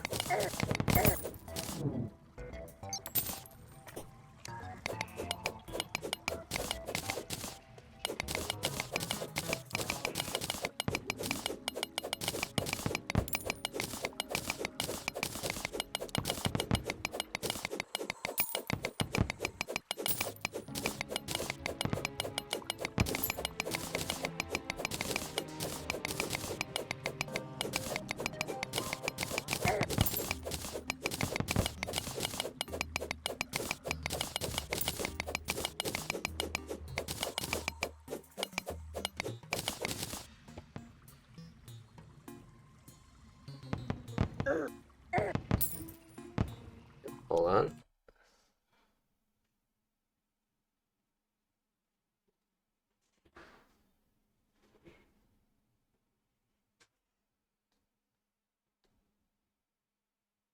That's fine. An item in my grocery order was unavailable, but that's okay. Because I also ordered a substitute for that exact item in the same order, which is available. Specifically, my naan wasn't available, but that's okay, because I'm getting tortillas. So I can make my chicken tikka masala burritos and annoy everyone who has any kind of, like, opinions about food.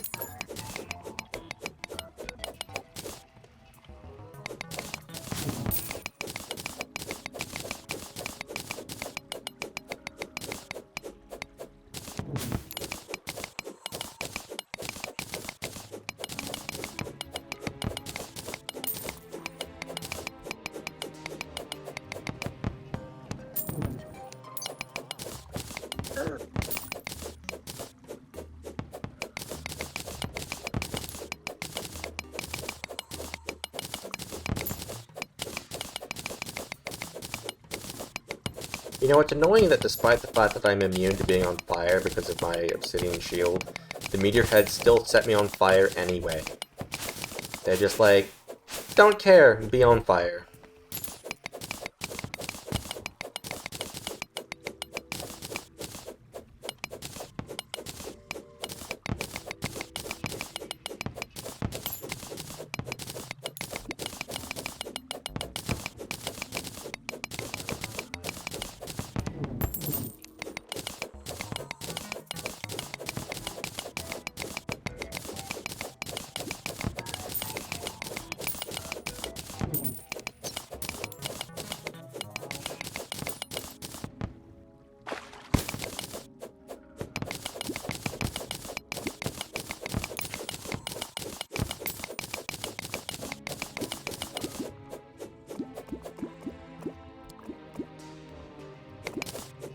Oh, this is kind of funny.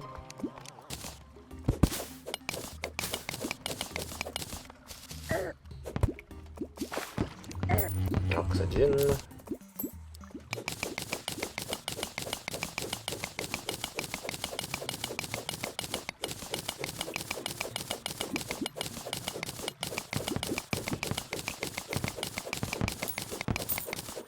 Okay.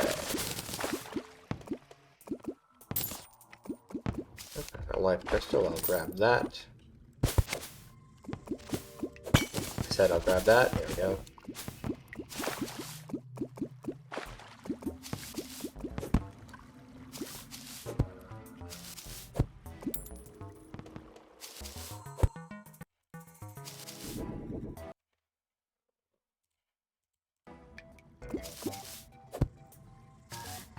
Ugh.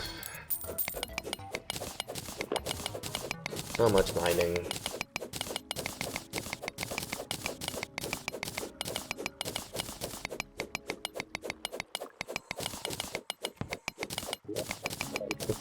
Apparently got over 4,000 meteorite in our inventory, and that is after we deposited some that we'd already mined with that recall potion, or not potion, potion of return.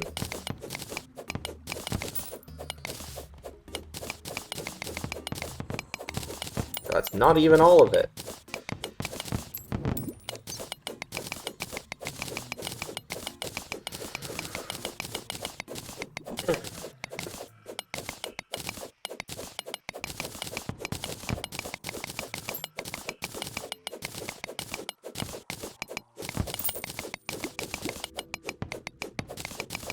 I'll be so glad to hear the jungle music playing when this is done. 10,800th meteor head.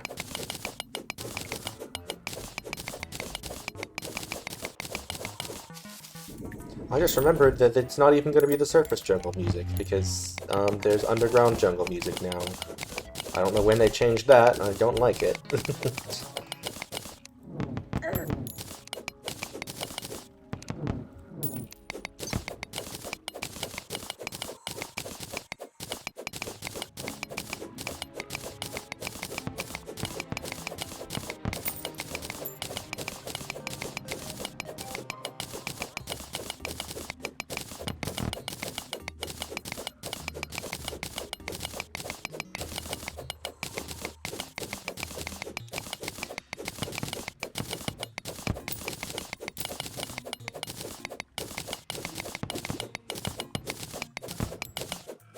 Reminding myself that I'm gonna have to do this eventually anyway, not just for the jungle pylon, but for Plantera reasons. I am going to need an underground jungle. There's just no way around it.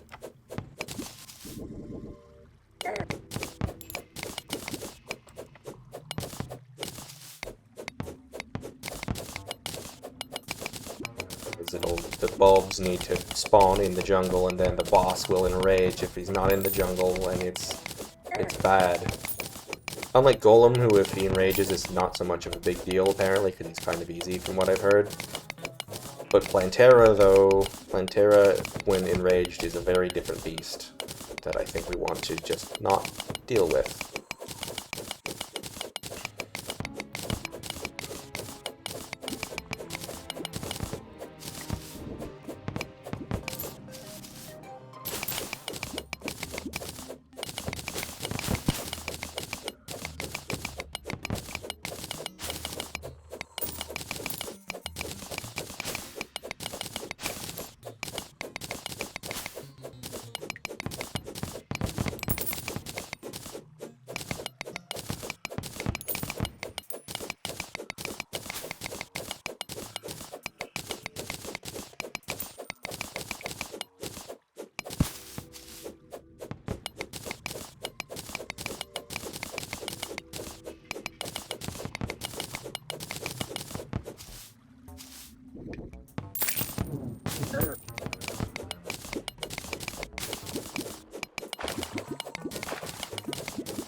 Oh, you sick of the meteor music yet? I'm considering swapping it out, but I kinda, like I said, I kinda want the jungle music to be my reward.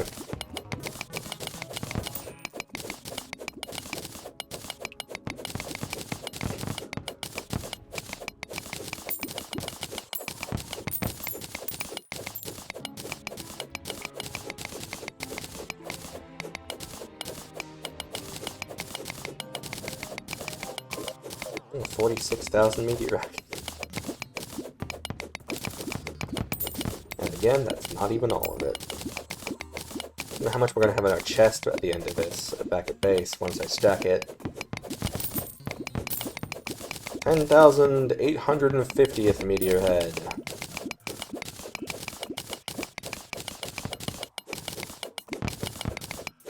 Remember when I thought, like, oh, I wonder if we'll get 10,000 before we hit Moon Lord? I was so unfathomably optimistic. Now I'm more like, I wonder if we'll hit 100,000 by the time we hit Moon Lord. And even that might be optimistic to think that I'll get to Moon Lord by then.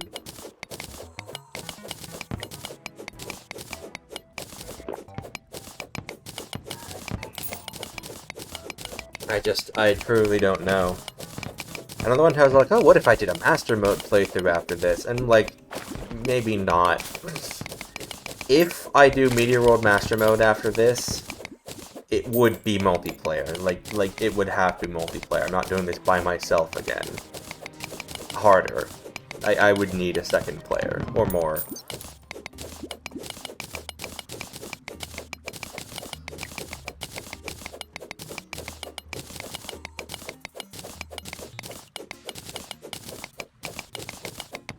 And I think that falls under maybe someday, more than anything else. Ugh, hand is cramping up. I'm holding down the mouse button.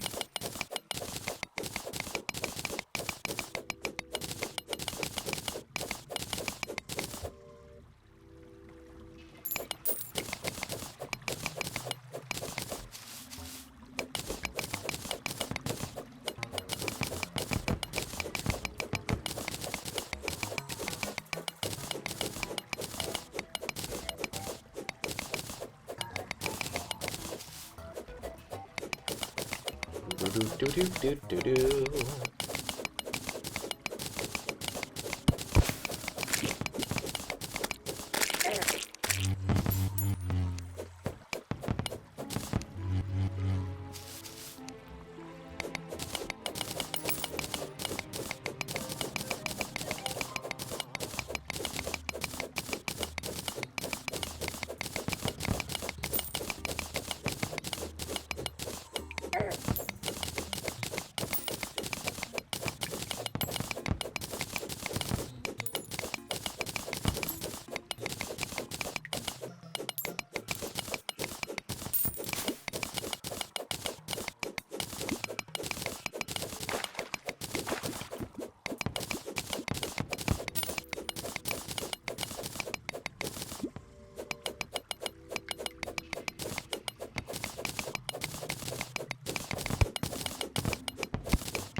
Here. And chat, don't do this. Never do this.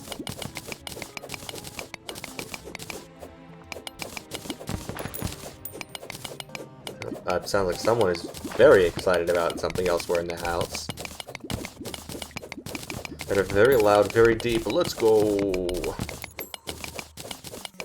Almost either that or it was a sneeze. I'm not sure. Yes, I can't tell.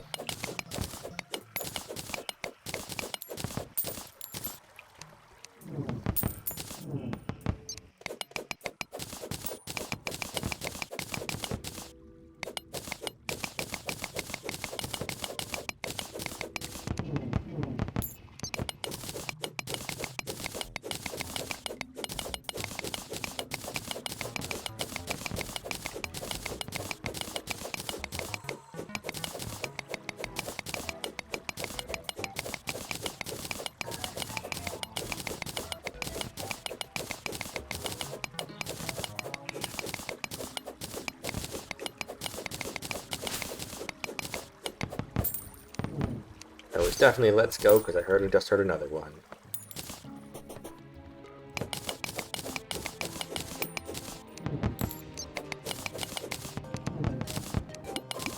God, I can't wait until I live by myself and I don't have to worry about volume from other people in the house. Or for other people in the house, for that matter. I don't have to feel guilty about being noisy.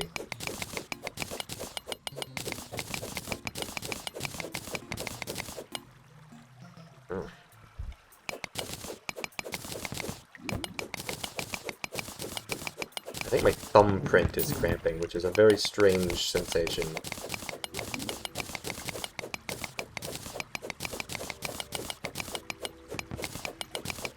I didn't know they could do that.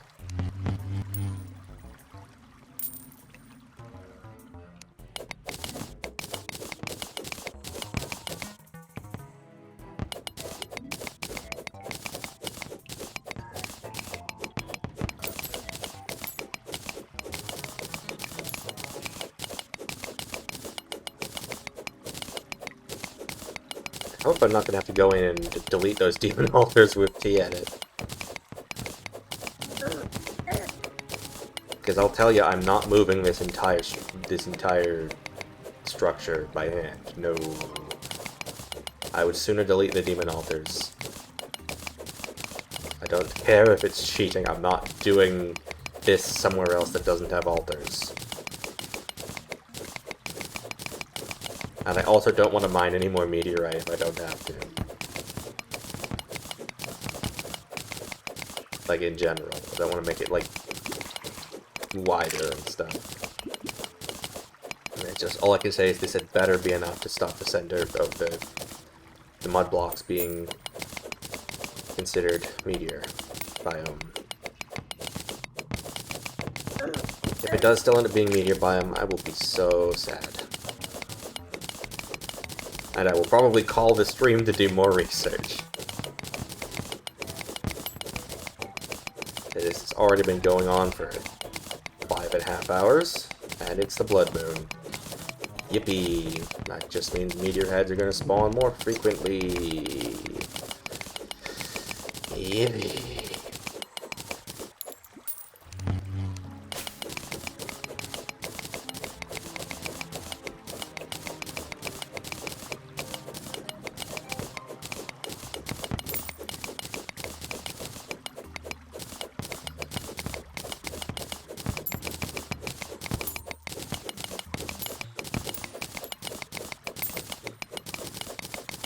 Remember how I thought I was going to make multiple artificial biomes today?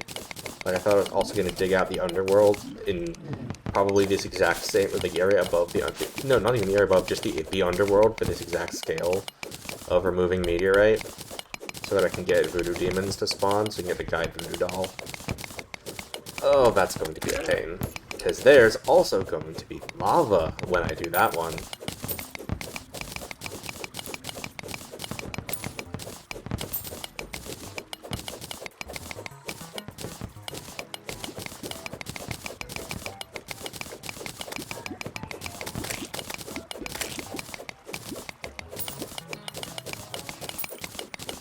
And that's also one that I'm not going to be able to get out of, because that is literally mandatory for game progression. I need, capital N, need a guide voodoo doll in order to summon the wall of flesh in order to proceed to heart mode. And the only way to get a guide voodoo doll is from killing a voodoo demon, and the only way to encounter a voodoo demon is in the underworld. And all of the underworld spawns are currently being replaced with meteor heads, which means I will need to remove about this many blocks from the underworld as well, which is also full of lava.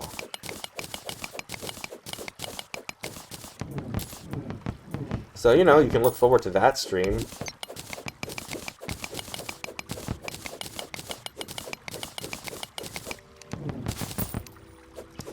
Ooh, 110,000th. No. 11,000th. These freaking zeros.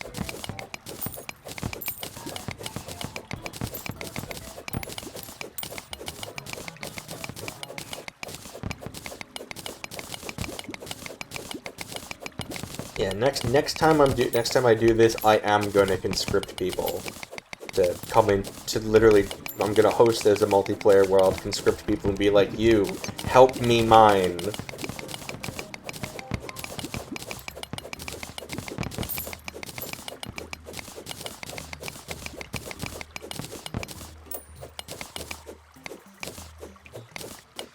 I'll probably make equipment for them rather than using their own.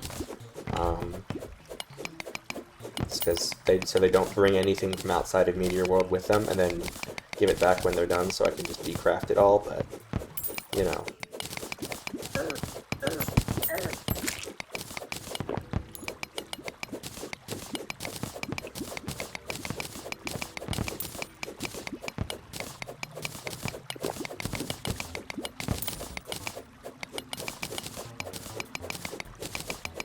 Okay, so this had better have done it. And look at this. This is ridiculous.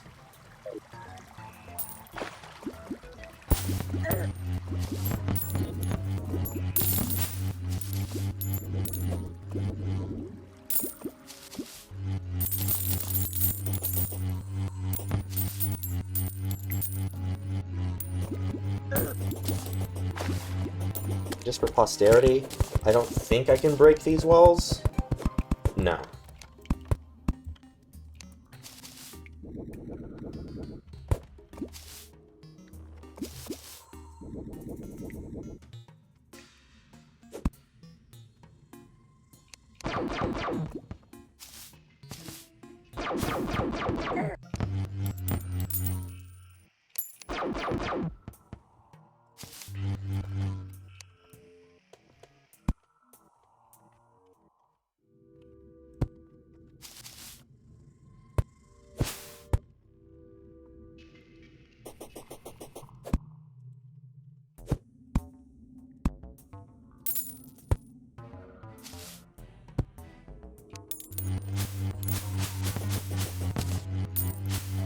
That friggin' jungle grass hasn't even finished spreading. Just heard some very loud clapping.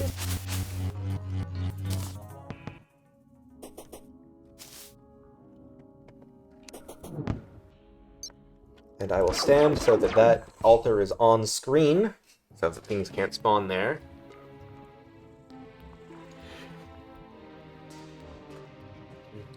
We'll give it a minute. I don't like that it's still playing the Meteor music.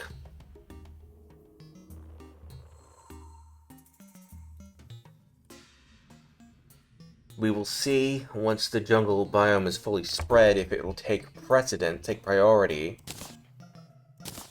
I'm really hoping that it does.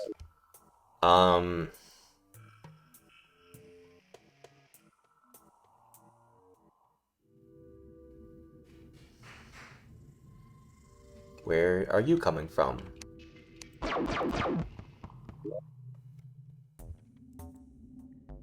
There's a block of meteorite in range. Whoopsie.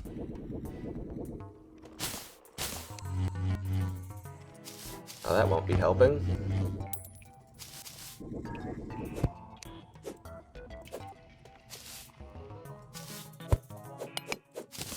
Get out of here.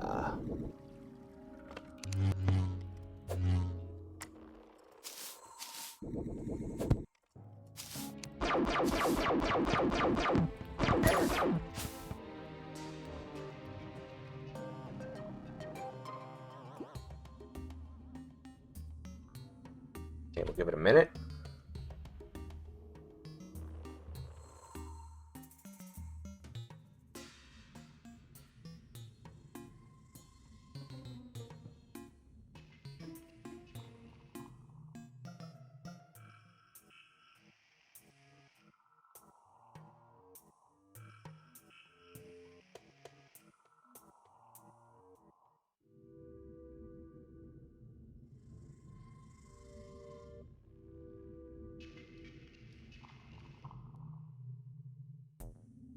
Okay, there don't seem to be any more meteor heads spawning.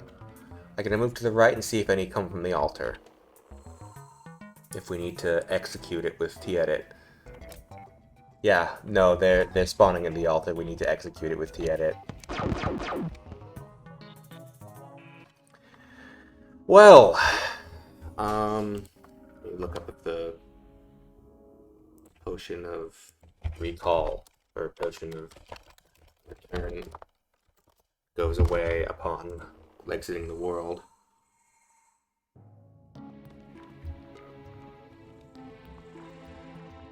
Portable vanish upon exiting the world, and so cannot be used across play sessions. Darn it.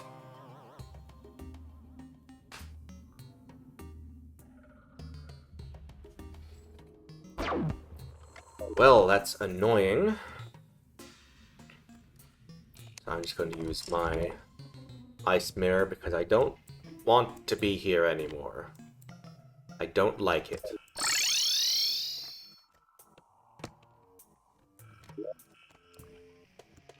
I have had enough. Just put stuff away. Oh, right, Blood Moon.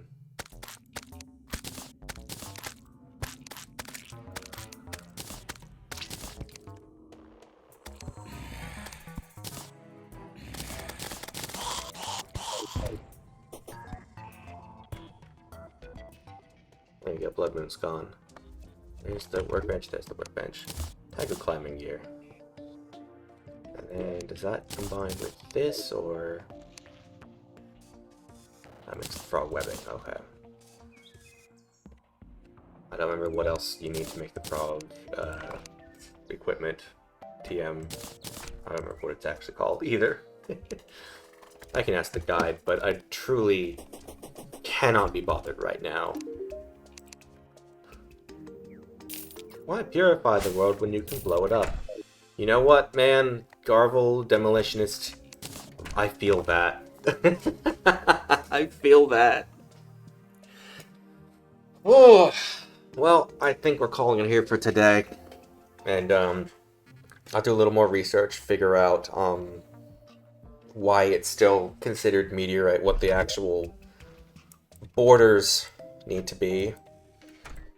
Because apparently that's not big enough to not be inside the meteor. Not looking forward to dealing with that. But, God, it's almost as big as the temple. Jesus. Alright, I'll figure something out. Goodbye, gamers.